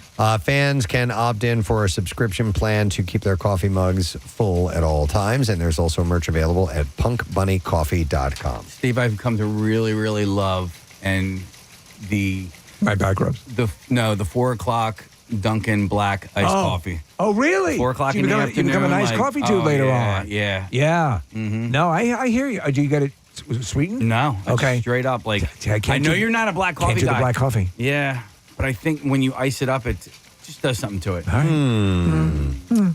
I've tried it. I don't care for it No? personally. I mean, for iced coffee. Do you have to have a little bit of sweetness? Unless I need a lot of sweetness. Yeah. Except for the black coffee that I drink during the show here. I've now for, I don't know, a decade drank black coffee here, and I still hate it. You don't like it. You just stomach it. We need to start, in addition to the Loose Sausage Club. Yes. We need to start the Black Coffee Haters. Black Coffee Haters, but drinkers still but drinking haters. club. I Drinkers actually, but haters. Yeah, because I do like milk and sugar case, and I'm trying. I know people say they can drink it black and love the taste of it, I hate it. I want to have a topic where people talk about things that they do that they absolutely hate. Yes. Yeah. You know what I mean? Like, I've learned to tolerate it. That's it. That's pretty much Here's what I've learned is that I can let coffee the way I would normally drink it, like at a restaurant, which is with the milk and sugar. I can let that get a little bit cooler, and I could still drink it and enjoy it. Yes. Black coffee has to be got to have some hot. Yeah, I has to agree. go hot. At least if you're going warm. to drink it. Yep. I'm with you on that. But for Casey, it's iced black coffee. How about we that? all have different tastes. You lovable lug. Bruce Springsteen is an Emmy Award short of being an EGOT winner, and believe it or not, he could secure that elusive entertainment honor thanks to his cameo appearance in the final season of Curb Your Enthusiasm. You were just talking about this, Nick. Yeah, and listen, he's pretty damn good in it, and he's playing himself. But like when you play yourself, you still have to act, and Yes. Bruce acts really well. What's the conceit in the episode? He thinks that Larry gave him COVID, and Bruce thinks, and Larry thinks that Bruce gave him COVID, and so they end up fighting, and it's really hilarious. The series submitted 35 different nominations for the upcoming primetime Emmys. As expected, Outstanding Comedy Series is one of the nominations, along with various acting nominations for Larry David, J.B. Smoove, Jeff Garlin, Susie Essman, Cheryl Hines, Tracy Ullman, and the late Richard Lewis. A significant portion of the nomination submissions is in the guest acting categories. In total, 15 people who appeared in the final season of Curb were submitted for Outstanding Guest Actor or Actress. Springsteen is among that group of 15. Other names submitted include Steve Buscemi, Ted Danson, Severio Guerrera, Sean Hayes, Greg Kinnear, Conan O'Brien, Jerry Seinfeld, Vince Vaughn, Allison Janney, Elia English, Sana Lathan, Sienna Miller, Kayla Monteroso, and Mejia, and Stephanie Stiles. It's a perfect final season. And a year or two ago, Preston, you had a story about Jerry Seinfeld talking about it on stage, and I made a mistake. I thought that Jerry, it might be an old clip or whatever. I was 100% wrong. Jerry was addressing this, and the way that Jerry contributes to the final season of Curb is brilliant. And so the way that they wrapped up that season sort of makes up how they finished Seinfeld. Yeah, I heard that. I got to check it out. I mean, I've been a fan of Curb for nearly 20 years, and I was so thrilled with how they finished it. Nice. This sounds very interesting. A trailer for Peacock Plus's How Music Got Free is out. It's a 2-part documentary, and it's coming to Peacock Plus, co-produced by Eminem and LeBron James. The documentary tells the story of the ascent of file-sharing technology and its effects on the music industry. I saw a 3-second clip, and then they were explaining, it might have been an extra. This looks really good. So it'll delve into artists and fans in the late 90s and early 2000s when this whole idea started surfacing. I remember when Napster hit, and we were like, wait a minute.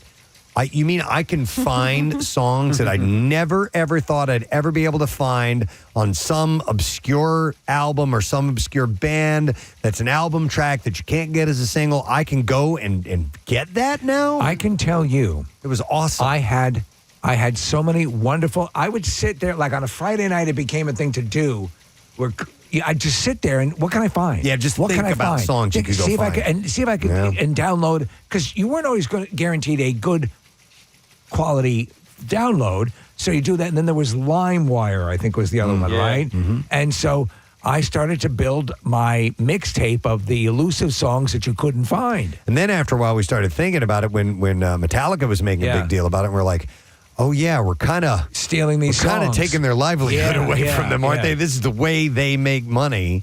And so then obviously, like we're seeing in a lot of things with AI and all these other technologies, it came in so quickly that nobody took the time to go, oh, how are we going to handle this? How are we going to handle all of the unthought of details about the way Jurassic this Park. affects other people and their way of life? And that's the way technology rolls out, and that's the way it happens. Well, stop and think about it now. Now I can sit in my car, and just about any song I can think of, I can ask to hear it, and it will come through the system. That's pretty wild. It's pretty amazing. Yeah. The documentary premieres on Peacock June 11th. Except for Snoop Dogg and Dre. You still can't find Still Doggy can't get them, really? Doggy Style was not on iTunes. And then... and not on Spotify? The Chronic, I believe, is not on... Well, so I'm not a Spotify guy. I'm an iTunes Yeah, I don't guy. know. I'm not sure. One last story, and this is good news. Muse frontman Matt Bellamy and his wife Elle Evans have welcomed their second child together, a son named George Julian Wade Bellamy. That's a heavy name. That came out on Mother's Day. He came out on Mother's Day, as well as what would have been Evans's late mother's 60th birthday, and that's probably why they added all that in there. The couple paid tribute to the families by naming the newborn after Bellamy's father's first name, Evans's mother, Julie's middle name, and her cowboy dad, Billy Wade's surname as his middle name. Are you close to the I don't know cowboy what all dad? this means. I haven't seen. I never visited my cowboy dad when I was a kid. For me, it was my biological dad, Gene, and then there was Hopalong, but he left early. Evans gushed over their handsome and healthy bundle of joy, expressing gratitude while basking in newborn heavenly bliss with their 3-year-old daughter, Lovella. The extended family, including Bellamy's 12-year-old son, Bingham, from a previous relationship, gathered to celebrate the new arrival. And I think we have an update on the Snoop Dogg. Yeah. Just a quick little search again. Doggy Style and The Chronic are both available on iTunes. They weren't before. I guarantee you they were not before. But today, they are. All right. Today, I am a man. And that is all we have in music news for you this morning. We are going to take a final break, and when we get back, we'll do our letter of the day for our Word of the Week prize, and we do not want you to miss out on that because we're going to give that away in 2 days. Oh, and that's when our live broadcast is. Keenan's open to the Jersey Shore. We'll be back in a moment. Stay with us. Preston and Steve. Preston and Steve. On 93.3 WMMR. Teachers rock. And when I am interested in food, when I am hungry, I want to eat something I'm comfortable with, something I know. So I get what I know, I get what I like, and I move on. And then a lot of stuff I've never tried because of the way it looks, the way the texture looks like it would feel in my mouth. They're shocked and mad at me for some reason that I haven't had a strawberry. Or they go, you know what, I'm just like you. I'm just not interested in wasting any time or money on something I haven't had before, because the risk of not liking it, like I said, I just go with what I know and what I like. I think Chuck is a little nervous about this. I mean, he's gone 43 years without ever sampling any of these items, and now we're going to make this happen. I think melon has a very mild flavor to it. Let's go with the... Fine, I think show maybe me a melon. Let's go honeydew. All right, he's saying cantaloupe. Jay's saying cantaloupe. Is this cantaloupe? Cantaloupe is outstanding. All right, Chuck is now eating cantaloupe. First time ever. Cantaloupe. It's juicy. What do you think? It's good. It's good. And you've never tried it. That's pretty good. All right. I know you want to eat mine. one. Isn't One that down. good? There we go. Good. Cantaloupe is outstanding. Now, All right, you want to try something completely different and have a cucumber? Just stay away from the hair and fur and all that stuff. Go. All right, cucumber. No, we're gonna get to the hair and fur. Cucumber, he hasn't had it yet. This is very eat the whole mild. thing or bite? I'd bite half of it. Just No, it's very mild. There's virtually no flavor to it. I don't trust a thing you say. just take it. It's extremely mild. It's great. But I could use a cucumber. I love cucumbers. All right, so Chuck is sampling the cucumber. Seeds in it. Yep, but they're edible. You don't like seeds, right? No. All right. You can get what's called an English cucumber that doesn't have any seeds in it at all. Got a funny accent. And socialized medicine. Yeah. What do you think of the cucumber? Tastes like nothing. Yeah, You know what's right? great? A little salt on it, man.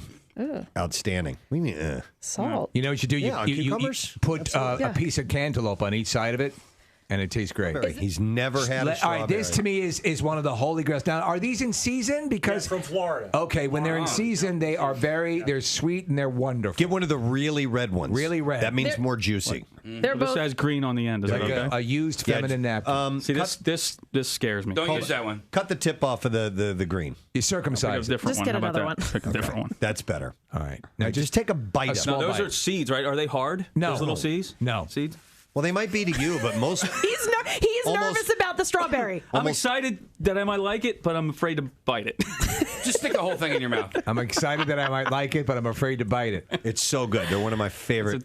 That's Favorite my fruits. first album. Yeah, I got. Go ahead. Okay. All right, he's doing it. I don't First like- time ever. He doesn't like it already. He touched it. like it. He Hold it, touched it hold to it. his lips and said he didn't like don't it. Bite it. I don't like the feel of it. Shut up and bite it. Put the whole thing in your mouth. Just do it. Just do it. Go. Go. Go. Go. Go. Go. Go. Go. Go. Go. All right, he's chewing on it. Bits in it. It has little bits in Just chew it up. He doesn't like it. it. No, it's like sand. It's like sand. It's a strawberry. Oh, dude. No, because of the texture, huh? No, the sandy bits. Quick question. The sandy texture of it overrides whatever pleasant taste it might have. They're like little crunch. They feel like bugs or something. So the question is, does the sandy texture override the taste of it? It ruins it. It ruins If it. these are odd. Yeah, I'm giving it. Strawberry. It was juicy and tasty, but when you find those little... Do you like a Nestle Crunch bar? Yeah. Think of those as like crunches in a Nestle Crunch. Now finish it. We have try mango. Let's do mango. So that's not the same as that other yellow? Here, wait, hold on. Let me, because Usually orange is more ripe. here, yeah, do this piece right there. Okay. That's all right. Okay, go ahead. So what is this again? This is mango. Mango. You've heard of this before, right? He's like a little kid. He touches it to his lips. He's shaking. Now that is a fantastic fruit. It's like tangy. Yeah. Yeah, it's tropical. Yeah, it's not so bad because it's citrus. No seeds or crunchy bits. Do you want to do raspberries? Because they have what Chuck says is fur on them. He won't like them, but let's have him try it. And they're loaded with seeds, too. Oh, man. Oh, no way. You can see little pubic hairs on them, right? I would think they're bad. And little bits of raspberry often end up stuck in your teeth, Chuck. You're not These going to look dirty or No, something. it's actually good. Try just a tiny, one? Yeah, I just ate one. Yeah, go tiny ahead. little bit of one. Just like a small By bite. the way, No, put the whole thing in your mouth. By the way, Put it all in- raspberries with chocolate, fantastic. All right, listen. I'm earning my pay here. Yeah, you are. I mean, Come on. all right. I don't think you're going to like it, but go for it. 1, 2, 3, go. All right. It's in his mouth. That is disgusting. All right. They're going to spit it out? He spit it out. Raspberry earns the distinction of the first fruit what is that? being spat out. That's terrible. Wait, we didn't do blackberries yet. You want to do a blackberry? So is it better, worse than raspberry? See, You're not going to like it. You're not going to like it because of the texture. Similar Because of to the seeds. Yeah. Go. Just to say you've tried one, okay? Yeah. That's why we're doing this. We're not expecting you to like everything. We At don't least you even just understand. tried it. Preston, you would agree. We don't even understand why we're so fascinated with this. But it's to just never have tried one. What do you think? terrible. Yeah. All right. He's like a 5-year-old kid. But now you know. He's spitting it out. He's spitting it out. Now you know. So raspberry and blackberry he hates. All right. Casey wants you to try grapefruit. Here's the thing, though. I think he should do the kiwi first We're because the gonna do- grapefruit is so flavorful and citrusy. It doesn't matter. No? If Okay. he cleanses the palate. All right, go ahead. Casey's been biting at Isn't the bit. grapefruit like dangerous? No. If it has a hand grenade Oh, attached There's to like it. medical No, commercials that tell you if you're eating grapefruit, you can't take No, this medicine. if How do you're you eat eating that? yeah. You can eat it like an orange. It's an appetite suppressant. Excuse me. I was eating lots of them Sorry. before the prostate cancer. So right before. You're terrible. Grapefruit. All right, go for it. Cheers. Cheers. Both of them sucking on a grapefruit. Chuck's waiting for Casey to do it first. Go ahead, Chuck. I don't care for grapefruit unless it's got sugar on it. Yeah, right? Yeah, Chuck doesn't like that at all. I knew it. Like a kid that had had lemon in his mouth for the first I've never time. liked grapefruit, and I agree with you, Preston. Throw it It's away. only good if you have sugar on it. Oh, that's terrible. Isn't that nasty? And people eat them like crazy. I know. All right. I hate you. What's up next? You're going to need to wash your mouth out. Yeah, That's terrible. Oh, Have some cantaloupe. You like take, that. Take some water right there. Have a bite of cantaloupe. That actually would be a good cleanser. Yeah, it is. Ugh, that's terrible. All right, so we're going to do the kiwi next, and then we're going to do red grapes. Kiwi. Here we go. Here it is. Pop it in. Should be very tender. Very Like a love song. All right. the bits in it, man. So you have a thing with the bits. The taste is okay. Strong. It's very strong. Yeah. All right. But those little crunchies, you don't like. You actually. It's like Jimmy's on ice cream or something. Will you eat something with poppy seeds on it? Yeah, everything bagel Or sesame seeds and stuff like sesame that? seeds I like. Yeah. Think of it like that.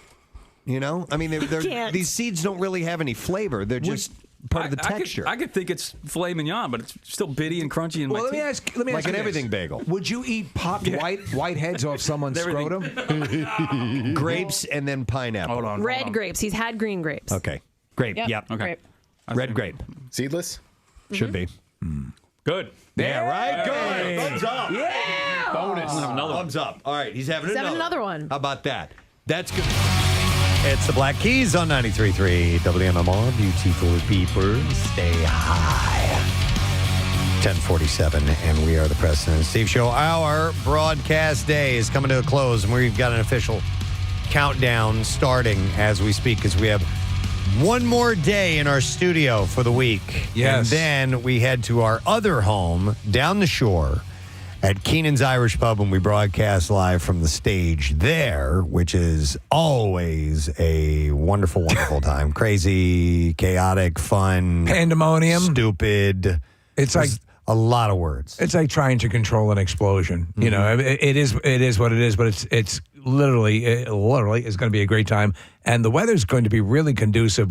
So hopefully you have some sort of plans for Memorial Day weekend. 76 degrees and like partly cloudy skies in Wildwood for Friday. I haven't looked into the rest of the weekend down there yet because Friday is my main focus. Yeah, but everything looks pretty good. I think Monday is here at least is the more problematic with perhaps rain. But even if they're talking about a shower here or there, it's just a passing thing. Is this the shortcast, Nick? Yes, sir. All right. Monday. Wait, where'd it go? It just skipped down. Sorry. Son of a bitch. Friday, high 74. Saturday, afternoon showers, unfortunately, high 70. And then Sunday, partly cloudy, high 70. And then on Memorial Day, high 68 and scattered thunderstorms. And that's at the shore. But as of now, Friday's looking pretty solid. Maybe a passing early morning bit of rain, but after that, it's going to be beautiful. Absolutely. Mm-hmm. Thank you to Corey Glover. Yay! Being on the show this morning, he's got a new band called Sonic Universe. Their debut album is called It Is What It Is. It's available on iTunes and all major digital platforms right now. So it's nice to talk to him. And thank you to Jesse Zaledes, who checked in from Jerntown Friends School. Our last coolest teacher school is Triton Regional High School in Runnymede, New Jersey. So you guys get to vote till tomorrow morning. Then we wrap it up for the year, and then we head to Keenan's after that. So can you believe it? No, I know. Buddy. It's hard to believe. All right, we're going to do the letter of the day. Casey's got it. Here we go. Preston and Steve on 93.3 WMMR. Now, the Daily Letter. And the Preston and Steve show is brought to you today by the letter O, as in onions, unions, poop on the floor. Onions, unions, poop on the floor. Oh, boy. All right, so... what was that? Sorry, I thought it was something else. Okay. We're going to give... I want to find out what that was. We're going to give away... It's the onions, unions, poop on the floor song, but I guess there was a little bit of a lead up that I wasn't unaware of. All right, a 4-pack of tickets to see the Killers Saturday, September 7th. And don't worry, we'll get it. We'll get it. Freedom Mortgage Pavilion. Tickets go on sale tomorrow at 10 a.m. via Ticketmaster. You can go to WMMR.com for the free sale password for today and another chance to win tickets. All right, let's listen to that clip. We need a payoff here. Here we go. Oh, boy. All right, so onions, unions, poop on the floor. If we do the backtrack, we'll find out where we went. Shouldn't we do that to jump rope, Casey? We did it like we were double dutching. Oh, that was union. Onions, union, poop on the floor. Onions, union, poop on the floor. What year is that? I'm not taking part. No, Okay. I'm not taking I part. kind of thought the same That's how thing. you know. That's how you know it's authentic. You hear Kathy complaining. All right, we'll do. We'll thank our sponsors. That's what we'll do. Sounds good. I want to thank Duncan. The President Steve Show runs on Duncan. Also, Acme Markets, fresh foods, local flavors. And the President Steve Show also brought to you by Polar Seltzer. Enjoy natural, calorie-free refreshment with Polar Seltzer. Tomorrow on our program, Last Coolest Teacher, and we will also have joining us Jacoby Shaddix of Papa Roach and Chris Daughtry. That is pretty cool. Together via Zoom. They're going to be talking about a project they're working on together. So should be pretty cool. We had Chris in here not too long. He was a good time. He was excellent. So that's it. We're done. Rage on. Have yourself a great day, and we'll see you tomorrow, gang. Bye-bye.